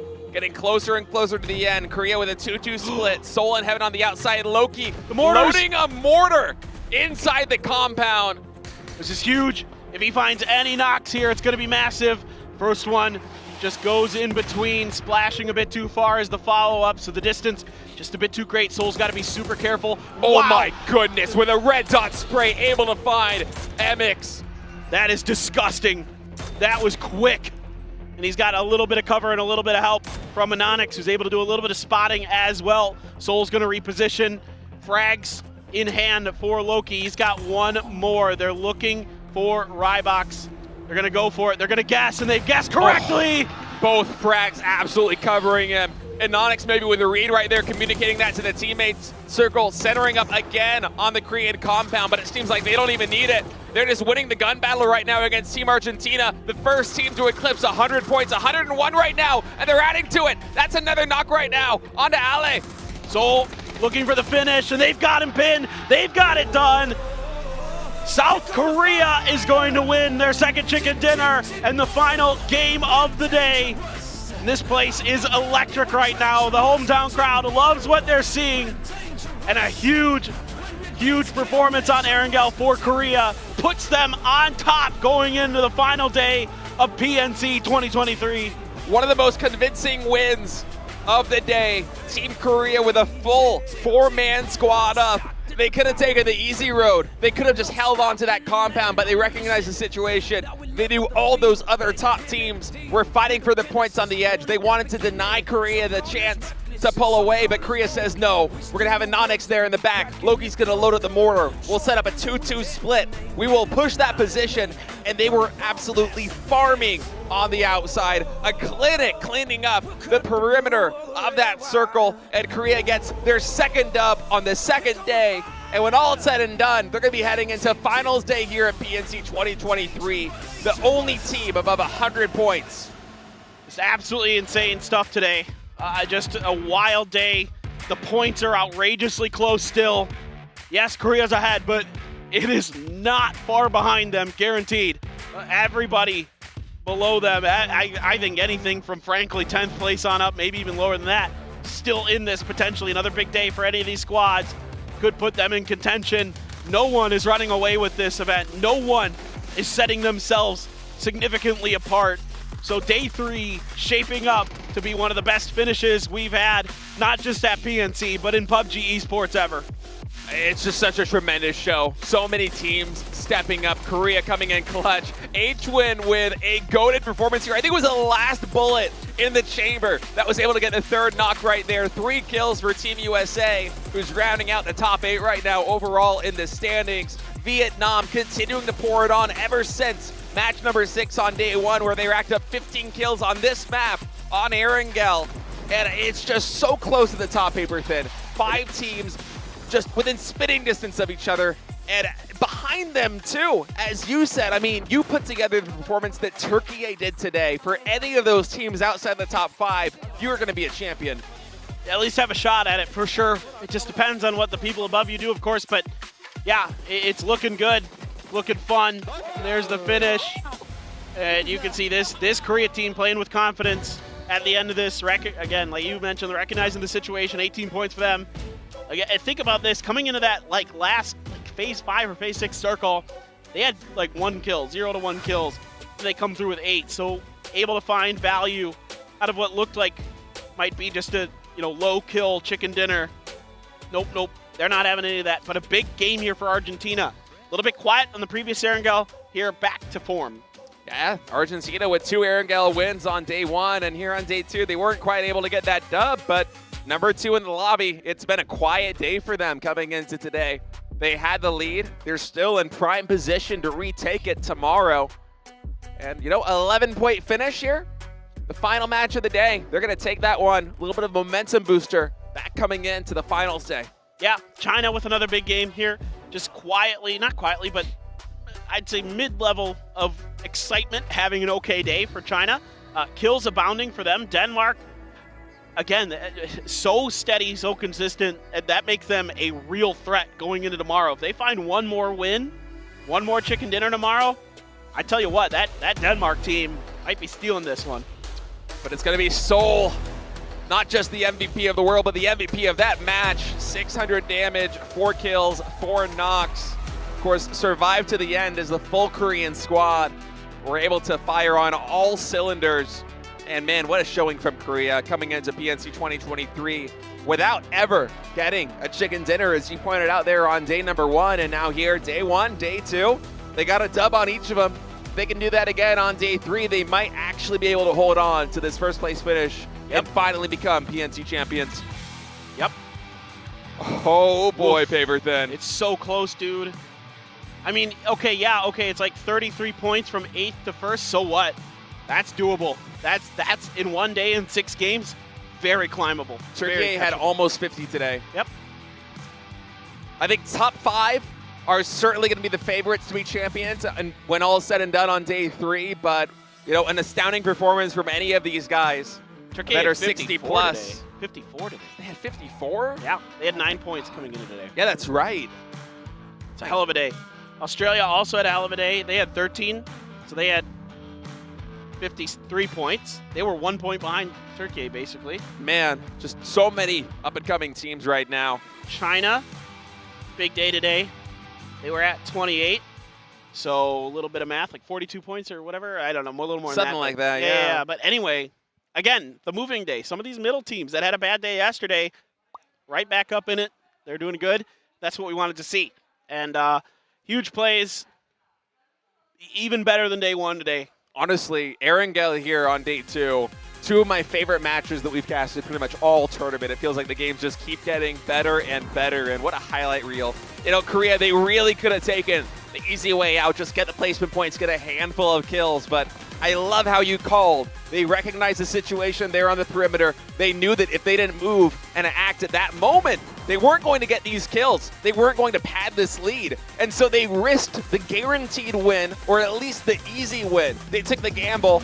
They relied on their skill, and they were able to come up with 8 kills in total for their trouble. Just amazing confidence in themselves. And I guarantee you this hometown crowd, it's lifting them up. And those are tournament-winning plays. Those are the kind of moves when you've got that kind of confidence that makes you start to really think that a team like that can win an event, that can win because they've got that level of, risk-reward, not only calculation, but execution. So wonderful stuff. Again, I'm really happy Argentina came through here with a big game at the end to keep themselves right into it. They deserve it after how well they played yesterday, and they played a decent round of PUBG here today. I think around 30 points or something like that today. Not bad. You just need a good day tomorrow, and you're very much going to be in the thick of it. I think there's going to be like 5 or 6 teams in the thick of it come at the last when we're going into Erangel tomorrow. I think it's going to be really close. Yeah, Erangel tomorrow is almost undoubtedly going to be what decides the entire tournament, and it can be scary too because Argentina, although we're a little bit quiet today, they have been so clutch on Erangel over this entire tournament. I think really any way you dice it, tomorrow is going to be an incredible and historic PUBG day of action. Exactly. The legendary players looking for their legendary moment. The PNC win is something that all these players want. That extra feather in your cap, that one that can really kind of complete just a chain of events that you're looking, these majors that we put together here for PUBG Esports, whether it be the PGSs, PNC, PGCs. Yes, the PGC, the most prestigious, but most of these players I think consider PNC not too far behind it. Yeah, man, I mean, when you get to represent your country, your region on the global stage with your fellow countrymen, I mean, it's a brilliant feeling, and you can tell in all the interviews and the pre-shows and everything like that, it means so much to these guys. You're not playing for a club, you're not playing for personal glory, you're playing for all of your fans back at home, really, and so that's why you see everybody, including Turkey especially, I think they embody this the most. They could have just taken that loss on day number 1 and come into day 2 full of defeat. But instead, they reinvigorated themselves. I don't know what kind of pep talk their coach or their captain gave to them, but they were unbelievable today. They absolutely stole the show, and that's what it's going to take to become a champion. And it's also what PNC means to these players, and to these teams, and to PUBG Esports in general. I mean, it's one of the best events in esports in the world. You said it well. You said it very, very well, my friend. A great day today. We can't wait for tomorrow. And, we're going to just kind of hang out here a little bit, get ready for an interview at the end. I kind of want to turn around and look at the stage to see what's going to be. Just kind of guess. I know. I'm trying not to look. It would be so unprofessional. I know. I'm not going to do it. I'm going to resist the temptation here. I'm gonna play it cool, and we're going to stay with you for a little bit longer. I don't know. I mean, it's so fun because I can pick apart. Like, I'm looking down the list at every one of these teams, right? Vietnam, crazy aggressive today. Denmark, just brilliantly balanced play. Germany, still good moments with even though some of their edge stuff got caught up, they still had good games. Argentina, good finish. Brazil, good start. Again, they're always kind of in it. Brazil's just, they're not having that pop-off game where they're able to set themselves apart like we saw the very first game of the event. Maybe it's coming because they're still pretty consistent. They almost won the first game today, too. Right. They're starting these days really, really strong, and if they can carry through that momentum, it'll be great for them on day 3. Okay, so we are going to throw it down to Bella for an interview down on the stage. Guys, thank you so much, and let's hand it over to her.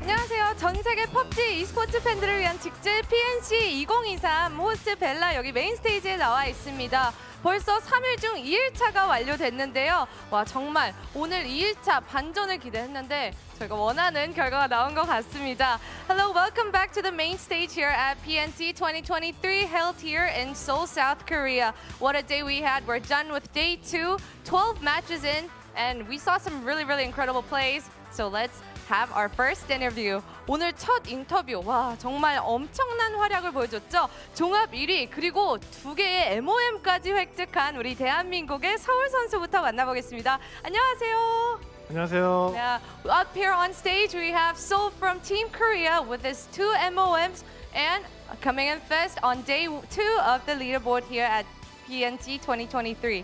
이제 처음 서울에서 열린 PNC 서울 2023에서 서울 선수가 지금 엄청나게 활약을 하고 있어요. 그 비법 혹시 뭔가요? I wanna ask how Seoul managed to, score such incredible, damages, kills here at PNC 2023 that's held in Seoul. I don't know, maybe it's the vibe. 그냥 서울이니까요. 아, 서울이어서 Seoul said it's because it's Seoul. He's gathering up the positive energy and he's just playing it out on the field. 자, 이제 4년 만에 PNC가 한국에서 열렸어요. 우리 한국 팀의 우승 가능성 얼마나 자신 있는지 제가 한번 묻고 싶네요. I want to know how confident Team Korea is. It's been 4 years since we had our last PNC here. So how confident is Team Korea at making it into the champions this time? 지금 저희 팀 분위기가 실수를 하더라도 딱히 연연하지 않고 있기 때문에 사실 자신감은 100%라고 말씀드릴 수 있을 것 같고요. 근데 이제 좀 안일하게 생각을 안 하기 위해서 한 50% 정도라고 생각은 하고 있습니다.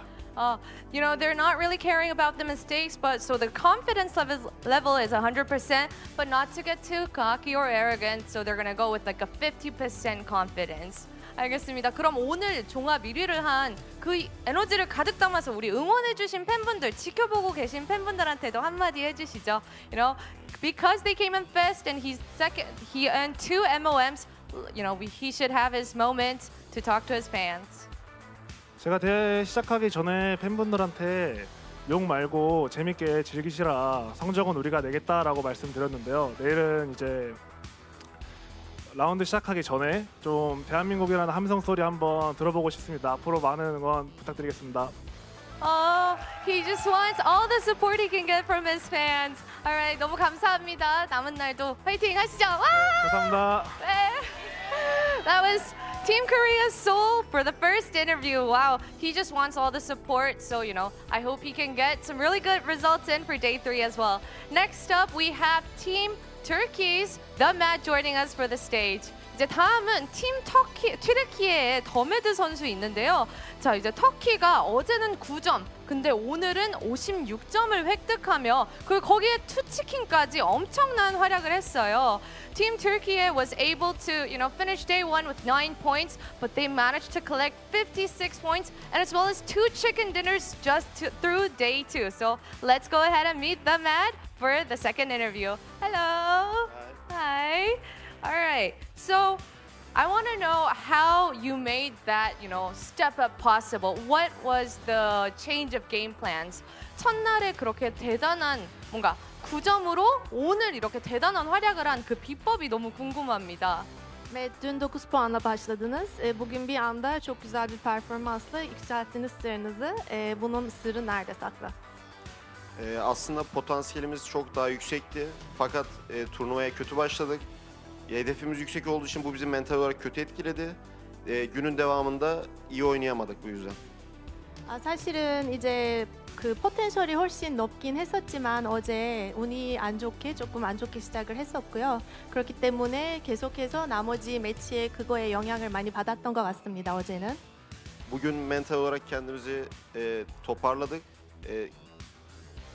Mental olarak bir problem yaşamadığımızda istediğimiz oyunu oynayabiliyoruz. 오늘은 정신력을 조금 회복할 수 있었고 사실 저희는 팀으로서 정신력과 멘탈만 잘 활용을 했을 때는 플레이에 굉장히 그거에 영향을 볼 수 있을 것 같습니다. They had a lot of potential on day 1 too, but it was a little bit rough for them. So, when they were able to get the team together today, like they managed to score such incredible, points up on the leaderboard. 자, 다음은 뭔가 이제 마지막 날만 남았어요. 혹시 다음 이제 마지막 날로 들어가면서 뭔가 수정할 건 있는지 그리고 예상하는 그런 최종 순위가 있는지 물어보고 싶습니다. So tomorrow is the last day of the tournament. So I want to see how they're going to change, the game plan and what's the rank that, your team plans on making. Like, what do you guys? Yarın turnuvanın son günü. Genel olarak nasıl bir oyun oynamayı planlıyorsunuz ve kafanızda tahmin ettiğiniz herhangi bir sıralama sonuç var mı? Bugün lobinin nasıl oynadığını çözdük. Yarın buna göre bugün de iyi yaptığımız şeyleri daha iyi yaparak yüksek sırada bitirmeyi düşünüyoruz. Hedefimiz ilk 4 diye düşünüyorum. 전체적으로 오늘 로비의 플레이를 다른 팀들의 플레이를 많이 볼 수 있는 기회가 주어졌기 때문에 그거를 바탕으로 해서 저희의 플레이 전략을 그렇게 세울 예정이고요. 그리고 저희의 장점을 조금 더 살리면서 탑 4 안에 들어갈 수 있기를 희망합니다. So they already know how all the teams play, so they're gonna, try to work their ways around, and they think they're gonna make top 4. So we'll see. Thank you so much for the interview. Good game today. Thank you. Thank you. 네, 단 6개의 매치를 남기고 있는 PNC 2023 내일 하루만 남아 있는데요. 오늘 내내 정말 승부를 끝까지 예측할 수 없는 경기가 진행이 됐습니다. 저희는 내일 같은 시간 오후 6시에 찾아올 테니 어디 가지 마시고 내일도 끝까지 많은 관심과 응원 부탁드립니다. We have 6 matches left for PNC 2023 Seoul. So make sure to stay tuned. Come back same time, same place. It's Korean Standard Time, 6 p.m. Thank you so much for watching, and this was Bella. We're immortal.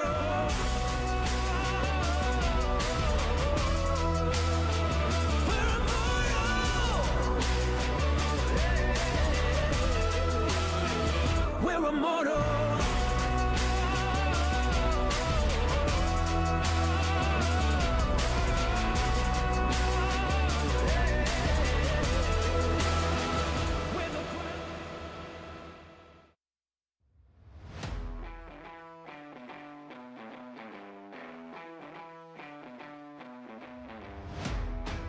Here at day number 2 of PNC 2023, the Dusty Dunes, let's go.